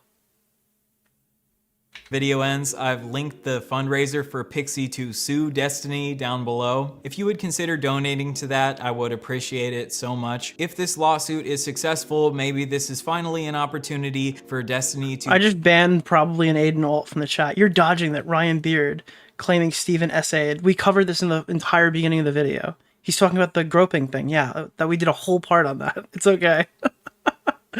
Oh, God. Be held accountable for his actions. Sorry, Hypocrisy Hunter. You lose, good sir. I've also linked accounts for Pixie, Cherry, Lav, and Melina down below and recommend you give them a follow. I think in situations like these, victims can end up being kind of just used as ammo for different people to fling shit at each other, and these victims can end up being collateral damage. So it would be super nice if you could go show them some love after all of the shit that they've had to endure from Destiny and his community. I also wanted to let you know that I got Pixie and Cherry and Lav's blessing to make this video, and I really hope that I approach things in a way that they will approve of. I know that I did some shit flinging in this video because I really don't like Destiny, but I hope that I approach things with nuance, understanding, and empathy for the victims. Also, in a little over a month, I have a massive 3-hour-long project that I've been working on. I said this to him just now, and I think I basically, this is an hour and 30-minute video that feels like it's got no fat on it. That's just like why my brain is exploding right now. Like, this video is just shot after shot after shot after shot, to the point where if you really have like issues with it, they're, I guess, extremely minor. Like, I didn't have to sit here and like groan or like fucking like roll my eyes at like anything. It's just like For an hour and 30-minute video, this is just extremely lean. On for the last 6 months or so coming out. I think this is going to be the It felt half the length. Yeah, I mean, I can't believe I've been streaming for 6 hours. I just lost like I like an entire hour just like disappeared from my mind. last traditional commentary video that I make on this channel. If you want to see more like short form commentary video, Like even when I'm literally oh, okay, I'm gonna have to defend this Courtney comment. He immediately just clarifies it. Immediately, it's like, no, this one's a joke, but the other ones aren't a joke. It's like it's good. go check out my other channel, which is also linked. Guys, this is Ryan Beard. I never thought I'd say this, but I mean, this is his channel. 670,000 subs. He makes content on political stuff, and this is like a run-of-the-mill video for him. I didn't realize that he was getting million-view videos. What is Bunty King to you? A person? Holy shit. Who is Bunty King? But yeah, this is a great video. I don't. What was the last little bit of his plug? Like Destiny, but I hope that I approach things with nuance, understanding, and empathy for the victims. Also, in a little over a month, I have And the thing is, you don't even feel incredible bias or anything here from somebody who obviously hates Destiny. It just feels like he's going through and just reading off the facts. Massive 3-hour-long project that I've been working on for the last 6 months or so. Like, I don't think Hasan has the... like, he couldn't make this video. Denims couldn't make this video. Mike from PA couldn't make this video. And this guy probably hates Destiny as much as all of those other people, and he's able to make a good video. Coming out. I think this is going to be the last traditional commentary video that I make on this channel. If you want to see more like short form commentary videos, go... Denims couldn't make a video. Yeah, exactly. Hey, thank you guys for hitting the goal. We just hit a massive goal. And you know what else is massive?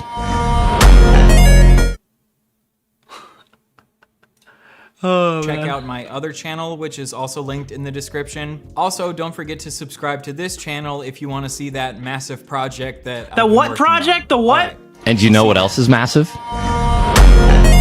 There we go. So yeah, that's Ryan Beard's Destiny video. We've hit everything we needed to hit today.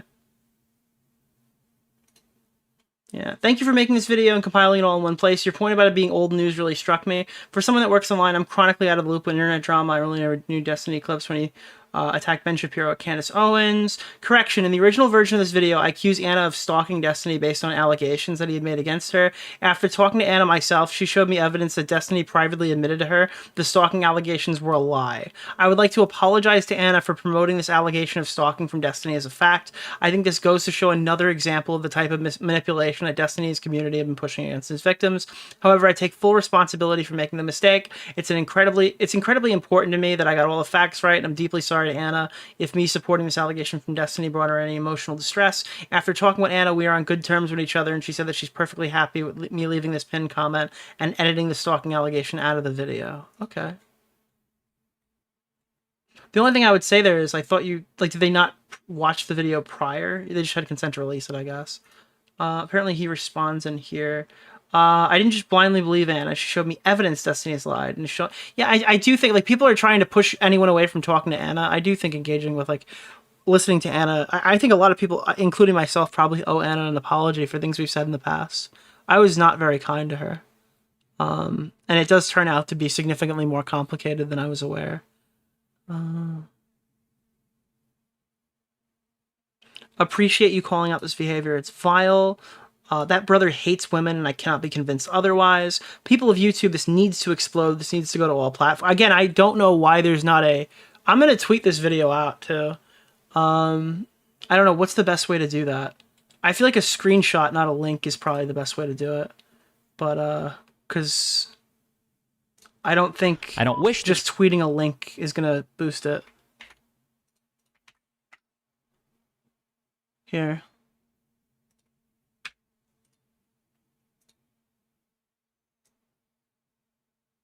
I'm going to tweet a link out. If you're watching the VOD, go check it out on his channel. Why would that be better? Obviously a link. Twitter deboosts links.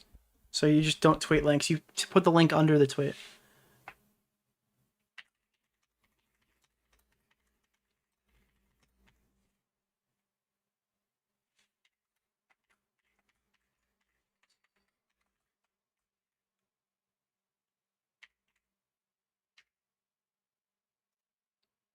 What is his Twitter at again? It's Ryan Beard, not Mr. Beard, right?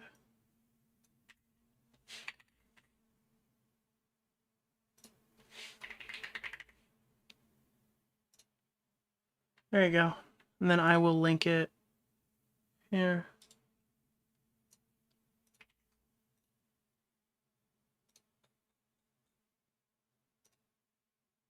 Boom.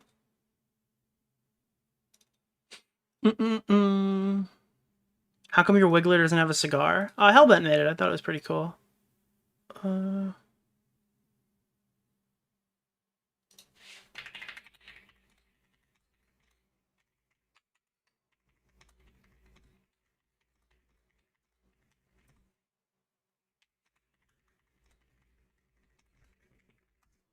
right, I want Augie to set up a stream so I can raid into him. Because I would rather send people there. Augie's doing a really cool poker thing tonight, guys. And I want to I want him to get some new people. And the only people I can raid right now are Dark Viper and Destiny and Queeman. Who should we raid, guys? Dark Viper, Destiny, or Queeman? Or Beckett? Where would you guys like to go? Raid Dark Viper? Dude, that would start a war. If I raided Dark Viper, that would start... Dude, the guy's just calmed down, bro. Holy shit. If I raid Destiny, it'll get me banned, because it'll be a hate raid. I know it. It won't even be my intention, but it'll be a hate raid. Augie... Let me see.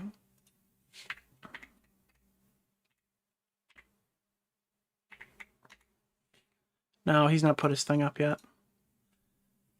Alright, I gotta do a bunch of editing tonight. Because I gotta get some videos out for the week. Think of the content Dark Viper will give. Yeah. EFAP? Can I do EFAP? Redirect to EFAP? Yes, you can. Okay, we're gonna go to EFAP. All right, guys, I have to read some donations, and then I am fucking out of here. Thank you guys so much for being super generous, as usual. Killing it. We've hit a bunch of goals today. That's 6 hours. I'm done. That's more than enough for me. Let me... No, not that one. Let's do... Boom. Here we go.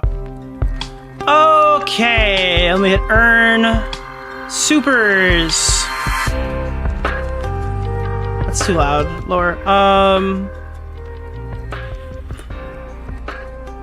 Okie dokie. Line complete for the UK friendly stream. Also, where's our goal, Mr. Lips? Boosted Ghost, Nicholas Saturday Cartoons DeOrio, Zaint for the culture. You know, have my first dono in 5 years as compensation for the house of content. Hours of content to listen to at work. Big Mac, anything to support. Insulting Denims. Plants, happy Saturday. Thank you, Father Nick. Undercover Memer, Nick, would you rather be shipped with Erudite or Denims? Neither. Tonelito, Nick, we know the real reason you're running an early stream. It has nothing to do with the UFC. You got a hot date lined up with Frojan, Mika's Rhetoric, and Denims. Way to go, Nick. Trey Bidner, King of Nothing is on a Fortnite stream. King of Nothing is on Fortnite Storm Sickness watch right now. Somebody, Denims only expresses emotions when bashing Jews and witnessing the suffering of others. Line complete, 14 pages.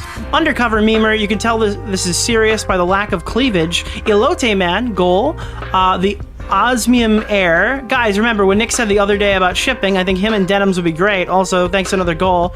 Somebody, this woman thinks it's okay to rape and murder innocent civilians, but draws the line as using DGD as a source. Spare me. Caden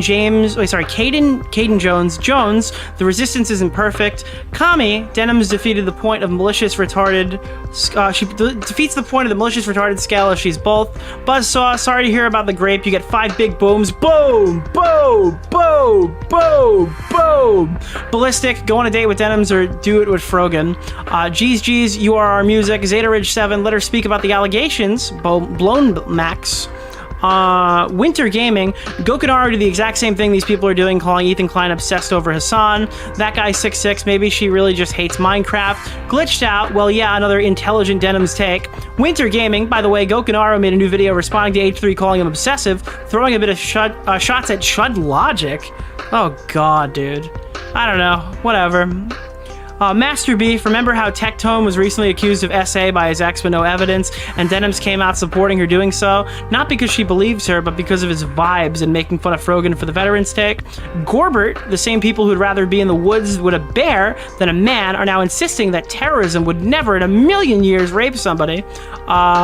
Joe Cyanide, Muda should come back from Otherworld for 24 hours and make a video on Hasan. No, he shouldn't. Shane Barbell, Miss JXC, literally the best media essayist content. Jimbo, Nicholas, why are you cheating on Mika's rhetoric with Denims? Bungus, $10. Denims is brain dead, less funny knockoff of Shoe on Head. All duffed up. Are you gonna watch the video she released after snaking Jay? We did watch some of it. Jack Walker 7, she's not defending her position, she's defending Hasan. Mike the Biker Radio, I believe that Jay has been on break since a year ago. Chloe EP for the goal. Pugs the Big, your wigglers are more transformative than her reactions. Toxic Monger of Hateful Brood, hey boss, Israel and Rolex check just came in. Do you want it right now in the Fortnite fund or wrong time?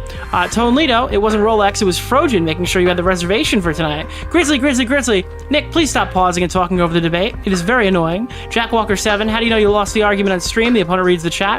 Fawn, thank you for clicking on videos on stream for us, all 3,000 of your friends and family, Nicholas. Potato, Chud hasn't started the finasteride yet. Jack Diamond, since EFAP won't, you gotta kick Jay, Nick. Eyeballs, when are you gonna come on RuPaul's Drag Races? Mika. Floppy, thank you. DN22, Nick knows he can go sleepy times with Jar. Grizzly, I draw you and Chud out like the two big balls of butter. Skyfox, who's worst content creator, Jar or Denims? Gunk, just here to help with the goal. Also, have you heard the resurrection of the low taper fade meme on February 10th? It's going to be massive. You know what else is massive? The low taper fade. We Violet, you should listen to the call with Molly Malware and Jar, and his roommates suck. Grigory Yelmovich, do you think that Jar and Denims could legally consent to each other? King Chuma, it's all about the confidence, how Hasan retains his audience with every controversy. Gunk, AI Family Guy streams are back on YouTube. Let's go! Rum for Breakfast sent I don't know what that is. Is it like someone eating something? Or like crying laughing? I don't know what that fucking emote is. It doesn't give me like a prompt. Zaint, don't be like Destiny, praise Skibbity or perish. Potato, he's already lying, he doesn't have a beard. That Warden, he watched and learned and became Destiny. Pie3766, this guy looks like Miss Trumbull from the Matilda movie. Zeta Ridge 7, Destiny, Dr. Disrespect to the Dark Ages. Jack Walker 7, how are there not any Nostradamus level alarms going off anywhere? What the hell? Baconivore, you can build 10 bridges in your life, but blow one dude in the wind and you're no longer a bridge builder. DN22, certified debate bro, certified. Rob L, I feel like more will come out over time too. That Warden, so by your logic, is Bo Black's your orbiter. Fawn, don't forget the goal. That guy Xander, Destiny, big audience responsibility guy, so yes. Belcanto 116, I'm way behind. Seems like Destiny's an orbiter. Destiny Orbiter is the new Zionist. Yeah, now Destiny Orbiter means Jew. Dear Lord, unrelated to the current topic, but Denims is lying on the social credit system to piss me off. If you're interested, look at Zhu Ziradong, an MMA fighter who had his life ruined for exposing fake martial arts. Fine, I'll do it myself. Thelonious Miles just showing some love. Chloe EP sent a goal emoji. Sergeant Shep sent a great stream. Listen to on my way home. After an awesome concert. Valorian, I'm not a goofy gooner, I take this stuff seriously. Blackhawk, Nick, off topic. Do you have the AI voice model when Imam Tipster is coming out to explain Muslim values to Bo Blacks and Keffels? Holy shit. Bobby Burger, have you seen that I work for Dogpack 404 video? I saw some of it. It didn't really make me go crazy that I needed to watch it. Soda Seacliff, I've never heard the term sex criminal until this drama. Is it even a real term? Toxic Monger of Hateful Brood, give us a massive emote or you scam me and I need knee surgery. King Turd, are you ever going to watch Willie's Tyler Oliveira video? Probably not. I don't really know anything about Tyler Oliveira, so I'm not jumping in this late. It was a 9 out of 10 until he said Kefstiny and then dropped a 6 out of 10. No bars. Zeta Ridge 7, critical emotional damage. Soda Seacliff, Nick, have you ever seen that video of Destiny stealing Melina from her previous boyfriend? I just watched it today and it's rough. No, I have not. I think that's it. I think we're out. Ladies and gentlemen, I am going to go watch UFC. I hope you guys have a fantastic night. Enjoy EFAP. Peace out, gamers. Enjoy our parasocial bonding in the future. Gamer, gamer, gamer.